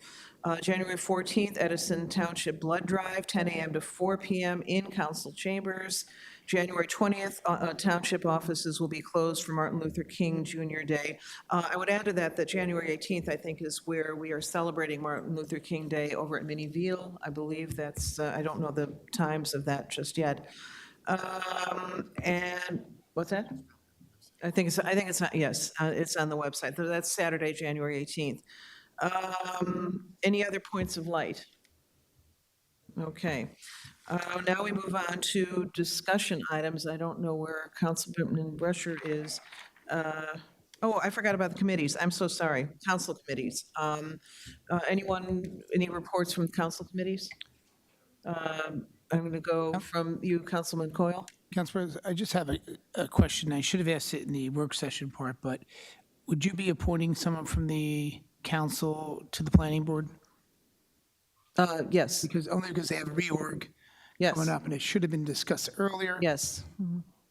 Yes. I don't know how many people are going to volunteer themselves. It seems to be. Actually, Council Vice President and I are going to be meeting on Sunday to discuss the really urgent appointments, including that one. Sorry to interrupt, Council President. Just as a clarification, I did speak to planning and engineering just to let them know that there has been no appointment. There is no actual application being heard. There's an item that was at the last meeting that got tabled to this meeting, but it's not an actual application. It's actually in regards to one of the zoning items that we had that the individual brought up on the duplexes and the notice with the other homeowner. That's the only matter that is being heard, though, at the reorganization. Are they going to reorg before this appointment? Yes, their next meeting is on Monday. Yes. Okay, all right. Council President? Let me just go down. So then, Council Vice President Pointer, any other committees, any reports? None, Council President. Okay, Councilman Patel? So Open Space met on January 2nd, Thursday. We discussed bike paths. There was a presentation for walking paths, discussion regarding to affordable housing and how This is becoming Again, impossible to have a meeting. yes, There's yes. so much chatter. Yeah. Please continue. Okay, so we discussed possibility of creating paths along Wood Ave, also developing, maybe changing the zoning near this greenway to create more affordable housing. And there were some questions that were asked at the Open Space Committee. For the timeline for the grant, Sonia, would you be able to provide the 2 grants that we received? What will be the timeline that will look like for the bike paths on the Central and JCPNL? Okay, we need, can we close the door, please? It's everybody, it's all the people seated. I'm sorry? There's so much conversation. Okay. Yeah, then, I'm going to ask for order in this chamber, please. Thank you. Councilman Patel? Councilman Patel, I just wanted to confirm, we just received them. It could take, 30, 60 days. I'm not sure. We just received the award letters you saw a couple weeks ago. So what's the next step and what will be the? So Brian has been working on the design, and there's been some back and forth with the attorney, with JCP&L just on the one side to make sure that that's a feasible option. I know there's some questions back and I forth. know there was some changes with one of the lot was being owned by someone else, and we're going to work around that. So we're still working those details out. Okay, but like 2 months, 3 months? Well, I think you're looking at the spring. Spring? Just to Okay. be realistic, just if we're making any physical alterations to the pathway. Okay. There was also a concern about a sidewalk at John Adams School. I was hoping to go through the liaison committee, but unfortunately that's going to take place in March. So I was hoping someone from the administration will reach out to the BOE to address the sidewalk that is it's from Fairmont to the parking lot specifically. There was a discussion on the website for the Barnes Preserve that is being launched. There's an area that will be discussed in my discussion items that we also discussed. And there was also an additional trail that is the Brereton Branch Railroad that owns, that it's abandoned, and that's near the lot market on Amboy Ave, that we could possibly target to create a bike path in that area. So that was one of the discussion items as well. And also discussion, they wanted to get in touch with the recreation director to discuss the bike tour back in May, and, just to address the path and how the township can help out with that. All right, thank you. Reach out to me. Okay. All right, thank you. Councilman Patil? Any reports, any committee reports? Okay. Councilman Shmuel? I do not. Okay, all right. I have the reports from the animal shelter. We have the December report. Currently in the shelter, 7 dogs, no puppies, 6 cats, 6 kittens, 1 reptile. Adopted in December, 8 canines, 15 felines, and 1 reptile. Reclaimed in December, 3 canines and 1 cat. There will be a tricky tray with the PBA for 2025 in the summer. That's being worked on right now. Library Board report, there was a special meeting on December 23rd. I was not able to attend because I was here in the council meeting.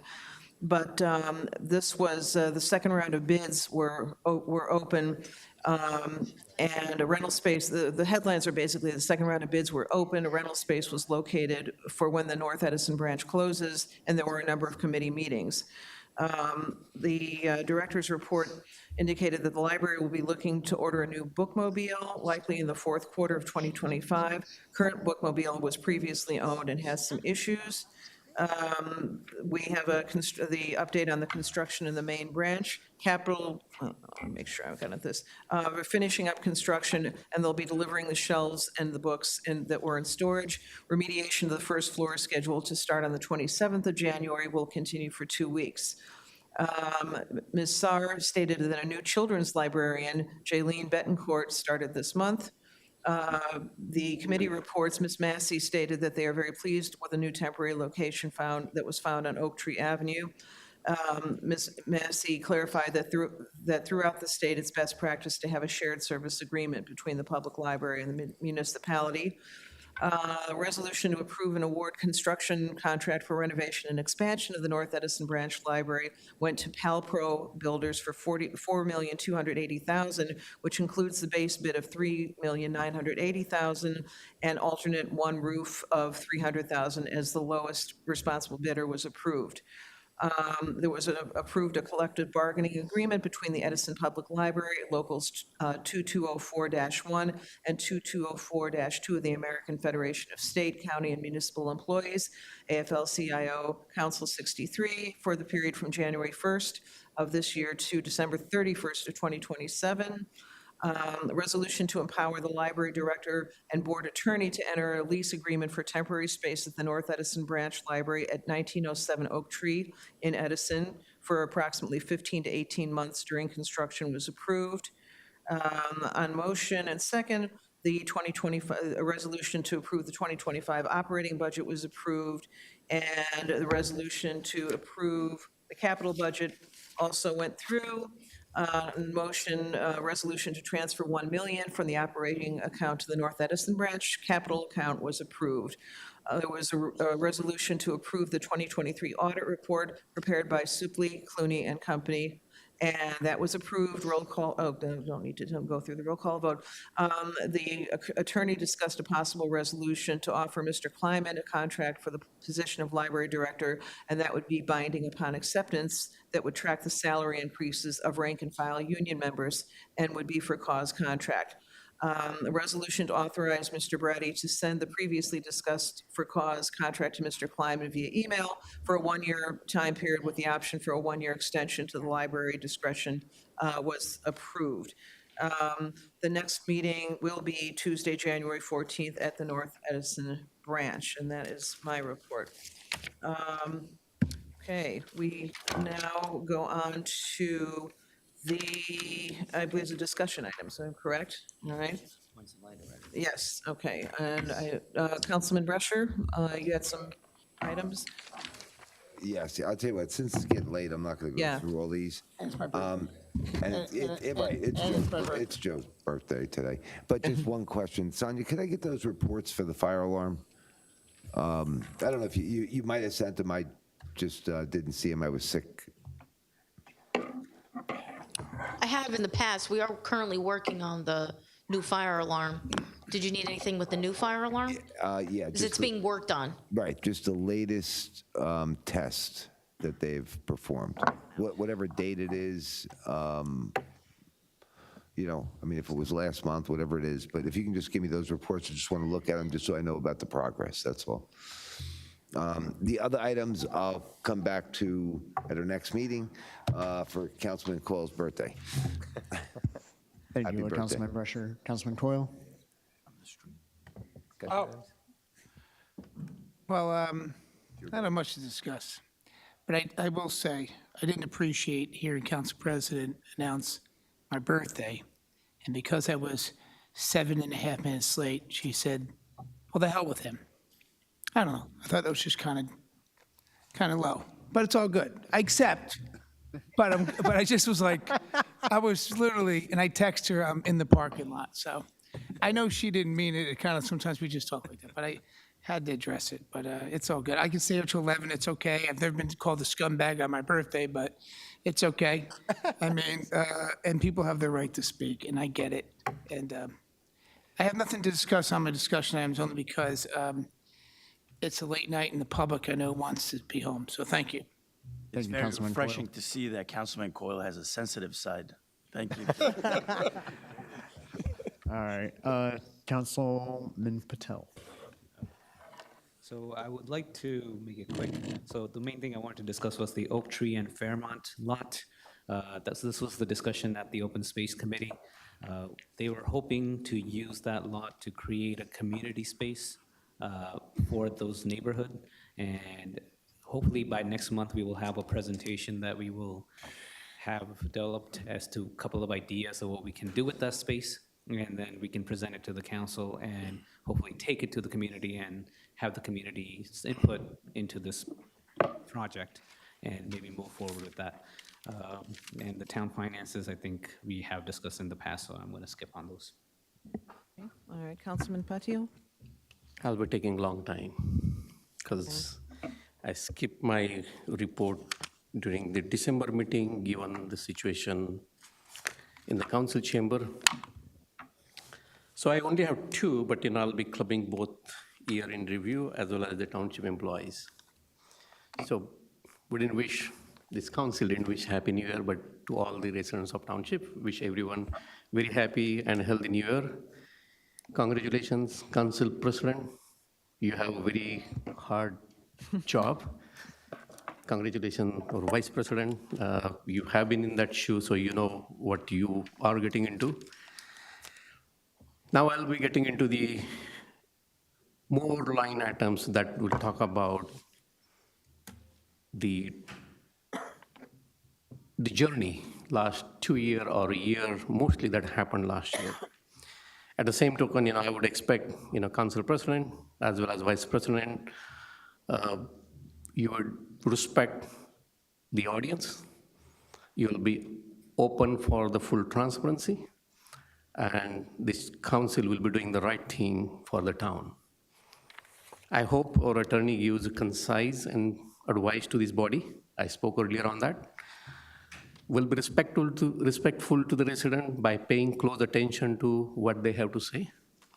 Also, all the council members should be requested to respect the residents and the council president.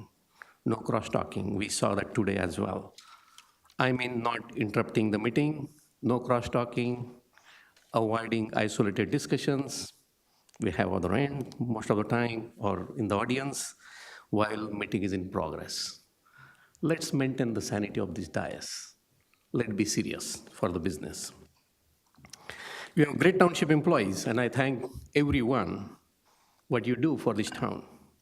We agree to disagree on few things, but we have, I always say that we have the best police department, we have the best OEM, the fire department in the state of New Jersey.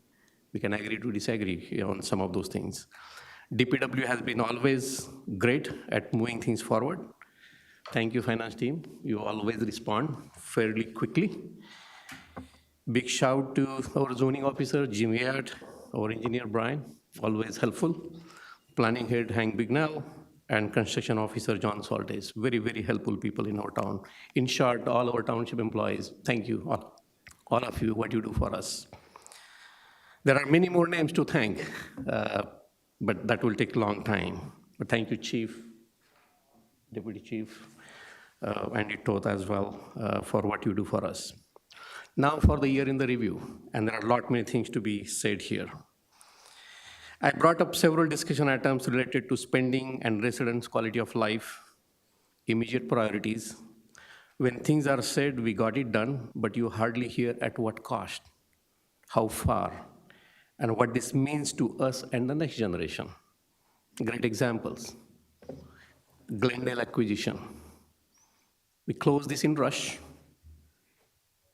with a big price tag, paid $13 million, and the matter is in litigation.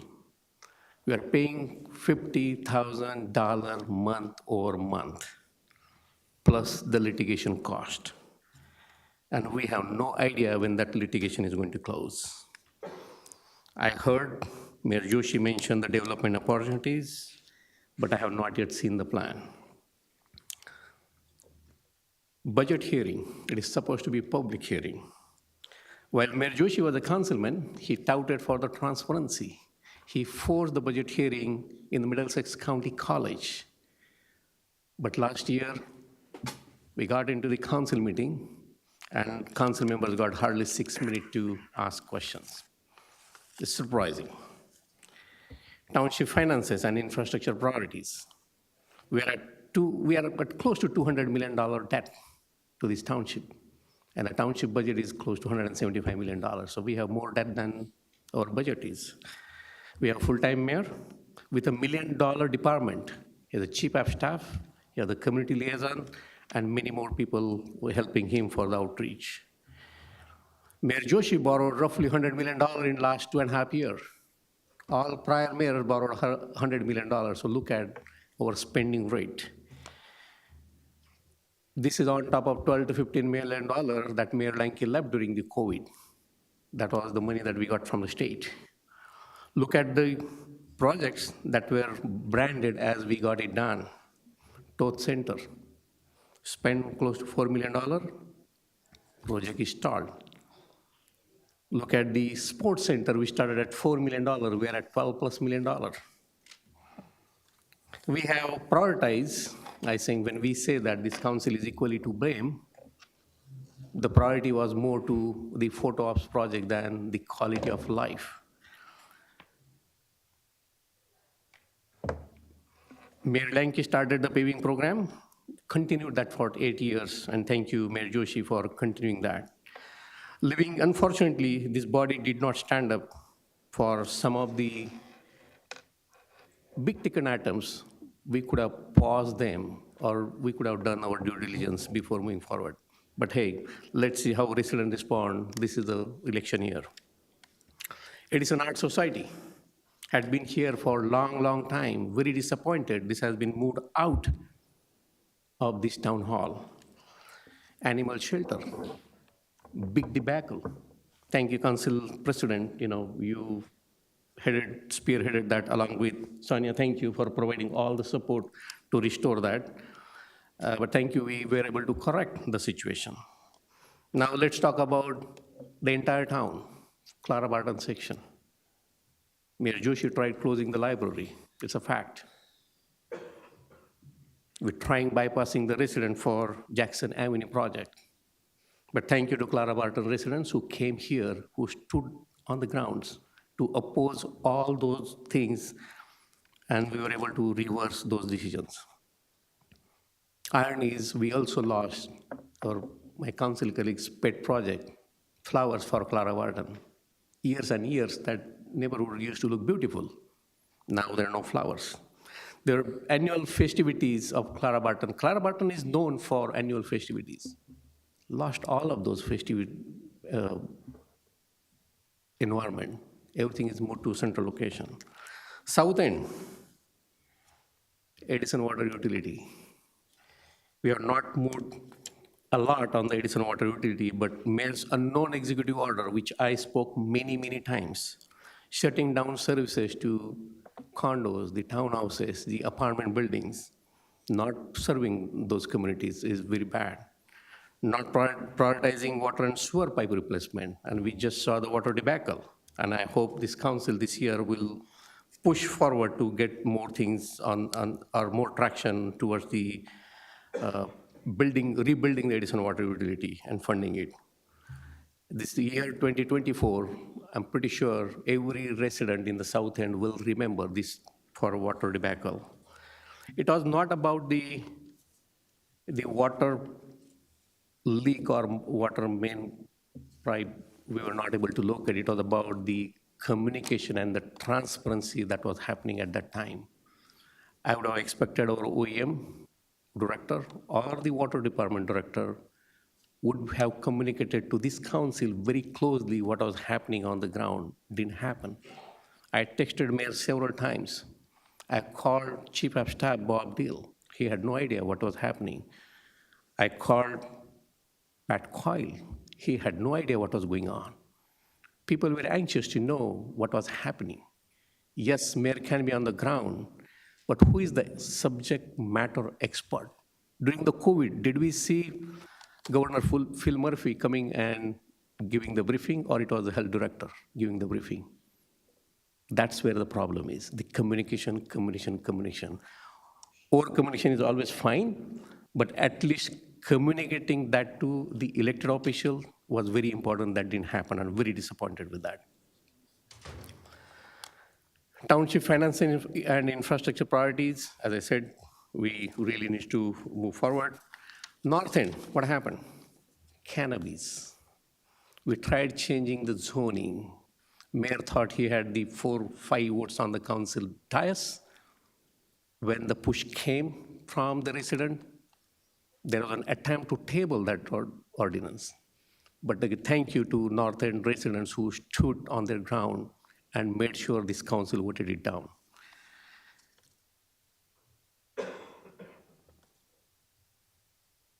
Suppressing resident voice, unnecessary use of police force. I have not seen police officer present in council chamber, maybe around somewhere in the lobby. Again, I'm talking about during Mayor Lanke's time, but now we have the police presence, and very unfortunate. I don't know what's wrong with that. Changing the camera angles when they were not really needed. Deleting and editing council meeting recordings. I don't know what we are trying to hide. And many more things. Lack of transparency. Well, Mayor Joshi was a council member. He used to preach for the transparency. He used to record and streamline this council meeting, right sitting here, from his cell phone. After becoming mayor, he used the council president and council members to change the meeting process, which we rescinded the ordinance, which existed for a long, long time. I agree that we need to have some rules and regulations, but why they were not needed for 15, 20 years? Why the council meetings were so smooth? And why it happened during the last 3 years? That's a question. I don't know, why, again, I don't want to rehash, but it was a very, very bad suggestion calling flag and the Constitution as a prop. Very bad suggestion. And of course, in terms of lack of transparency, not answering questions of the residents in timely manner. Somebody comes to the podium, they are taking their 6 minutes, now 4 minutes, from their personal life to ask the question, and we are not responding to them in timely fashion. Most of the time, we don't even respond, or we don't give the correct answer. And now there is no way to come back for rebuttal and ask the question. It's very unfortunately. I have many more items to discuss, like public safety, ignoring Amazon noise issue. There are too many warehouses coming, but I will continue some of this topic during my upcoming council meeting. But let's talk about some positive things that happened. Short-term tax stability. Yes, last 3 years, our tax went roughly 6% cumulative. With the help of county, they reduced the tax, so that's the reason we don't see much of a difference there. But this is a long-term disaster because we have huge debt to pay. Master plan, though it was promised in 100 days, finally we got it done. But at least we have the baseline, which will keep changing. Splash Park was done. Though we spent double the money than what we budgeted for, but again, I have to thank Councilwoman Joyce Freeman, who worked with Mayor Lanke to secure some fund, the portion of that fund, continuing the road paving program that Mayor Lanke started. More recreation facilities. We have the soccer fields, baseball courts, more investment in mini wheels. So few things I would say happened. Again, the money was spent well. Investment in Stilton Community Center. Again, this was something was supposed to be handed over to Board of Education, but again, the priority changed. While Mayor Joshi was a councilman, he was in support of giving this property to Board of Education. The process was started, but got stalled after he became a mayor, and now it will be used for some other purpose. Billboard ordinance, lighting ordinance, Clara Barton 4-story to 3.5-story ordinance, cleaning up zoning gaps, speed limit on Grove Street or Grove Avenue, capital spending on crossing lights, the solar operated lights, traffic study of Grove and Calvert, assuming that's in progress, fencing to various parks, bike path initiative. Again, thank you to this council for doing some of the good projects here. The whole flag fiasco, again, this is something Edison made the name nationwide. The apology from Mayor Joshi and Council President and the U-turn on resigning the flag prop ordinance. Again, I said that it's better to be late than never. It's a good thing that happened. Great presentation by Veterans Committee on the proposed improvement to the Veteran Memorial Park. And I heard good thing from our BA, Sonia. Thank you for acknowledging that, and hopefully we'll have the funds in this year's budget. I will close with a quote from Oprah. Leadership is about empathy.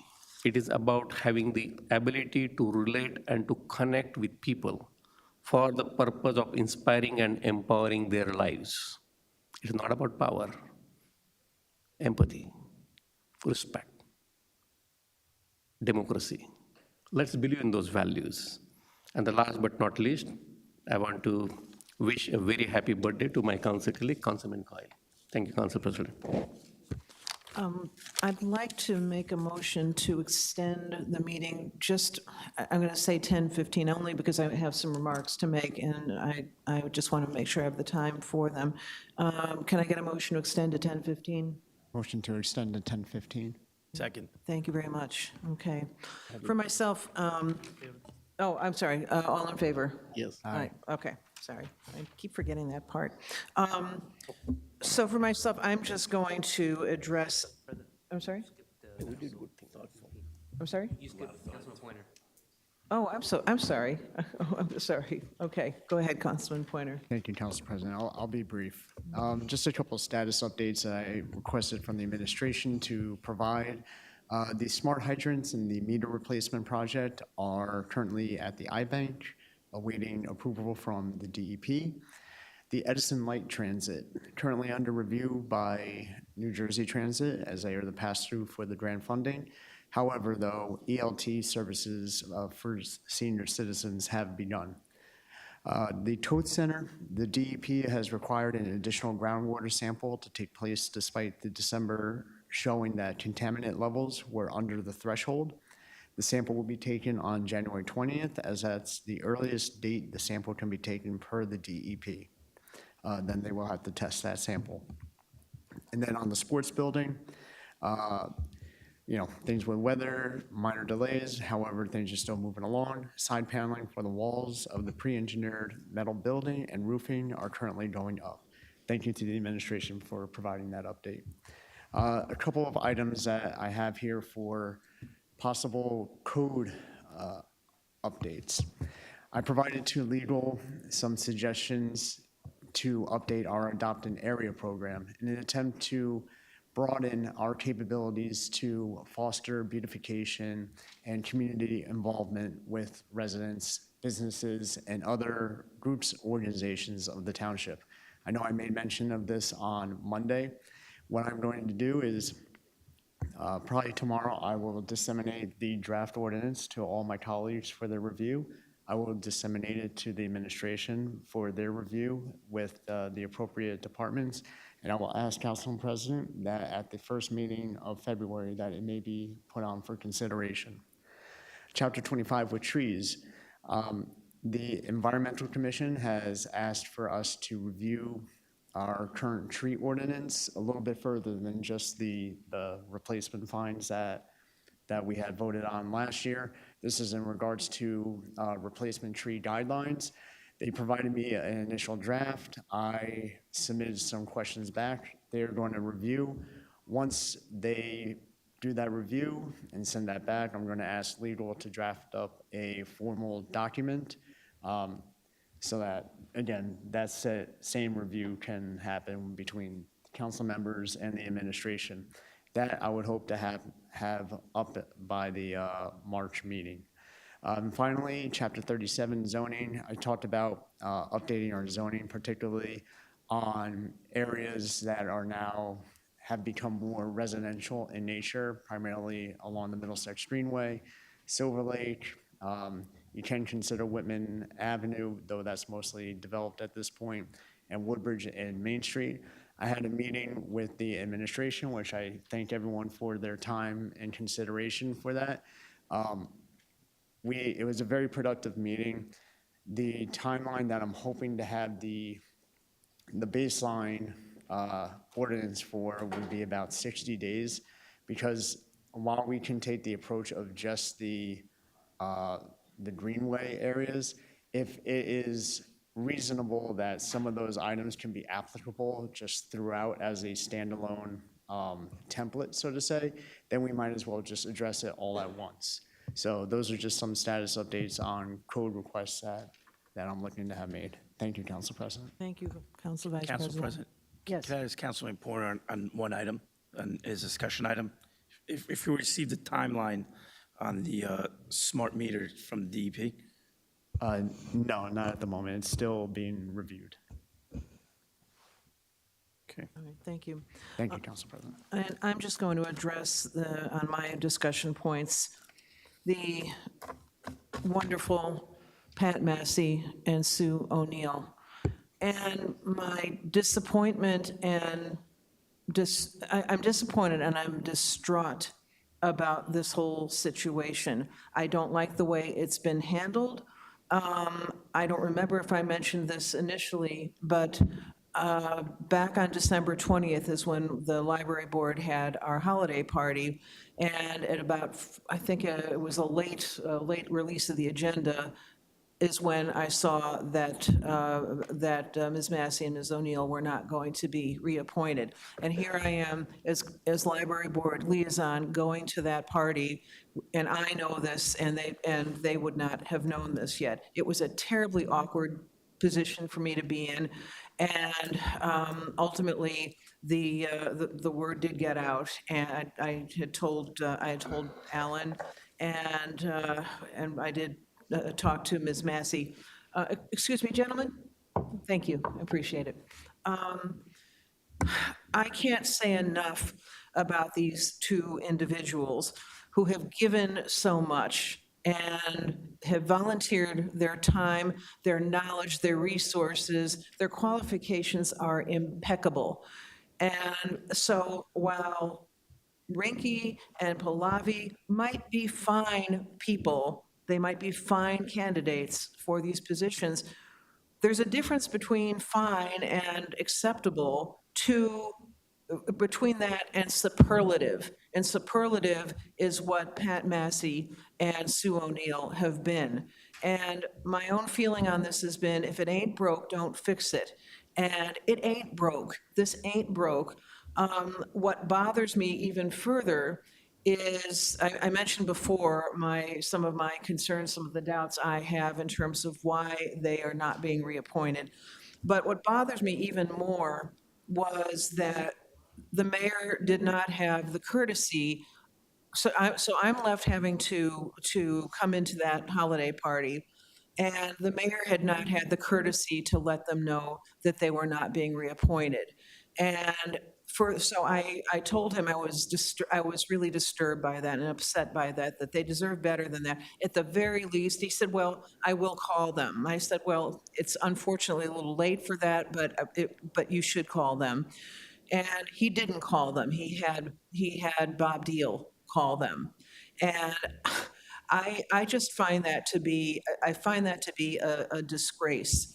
So I want to focus on the positive. I can't thank you, you're here, Pat. I can't thank you enough for what you have done in your service to this library board, to the community. I hope we can get you back. If you'll have us, I'm hoping that at some point we can have you back. And I'm hoping we can have Sue back and Lisa, who said that maybe sometime in the future she would come back. But I just want to salute you for all you have done, all you have given, and tell you that I'm hoping we can somehow get you back. So please, please recognize what this wonderful woman has done. I'm going to ask you for a round of applause. Thank you so much. And that concludes my remarks. I Council guess we're, President, yes. before you go there, is the comment on the YouTube live is on or they are turned off? They've been turned off. What's turned, what is? Just spoke about the transparency, fairness, and here you go. Because this council passed the resolution to make sure everything is restored as it stands. I don't know why we disable the comments on the YouTube feed. Okay, okay, all right. With that, can I get a motion to adjourn? Motion to adjourn. Second. Okay, all in favor? Aye. This council meeting is adjourned at 10:04 and 4 seconds. Thank you very much. Only 4 hours.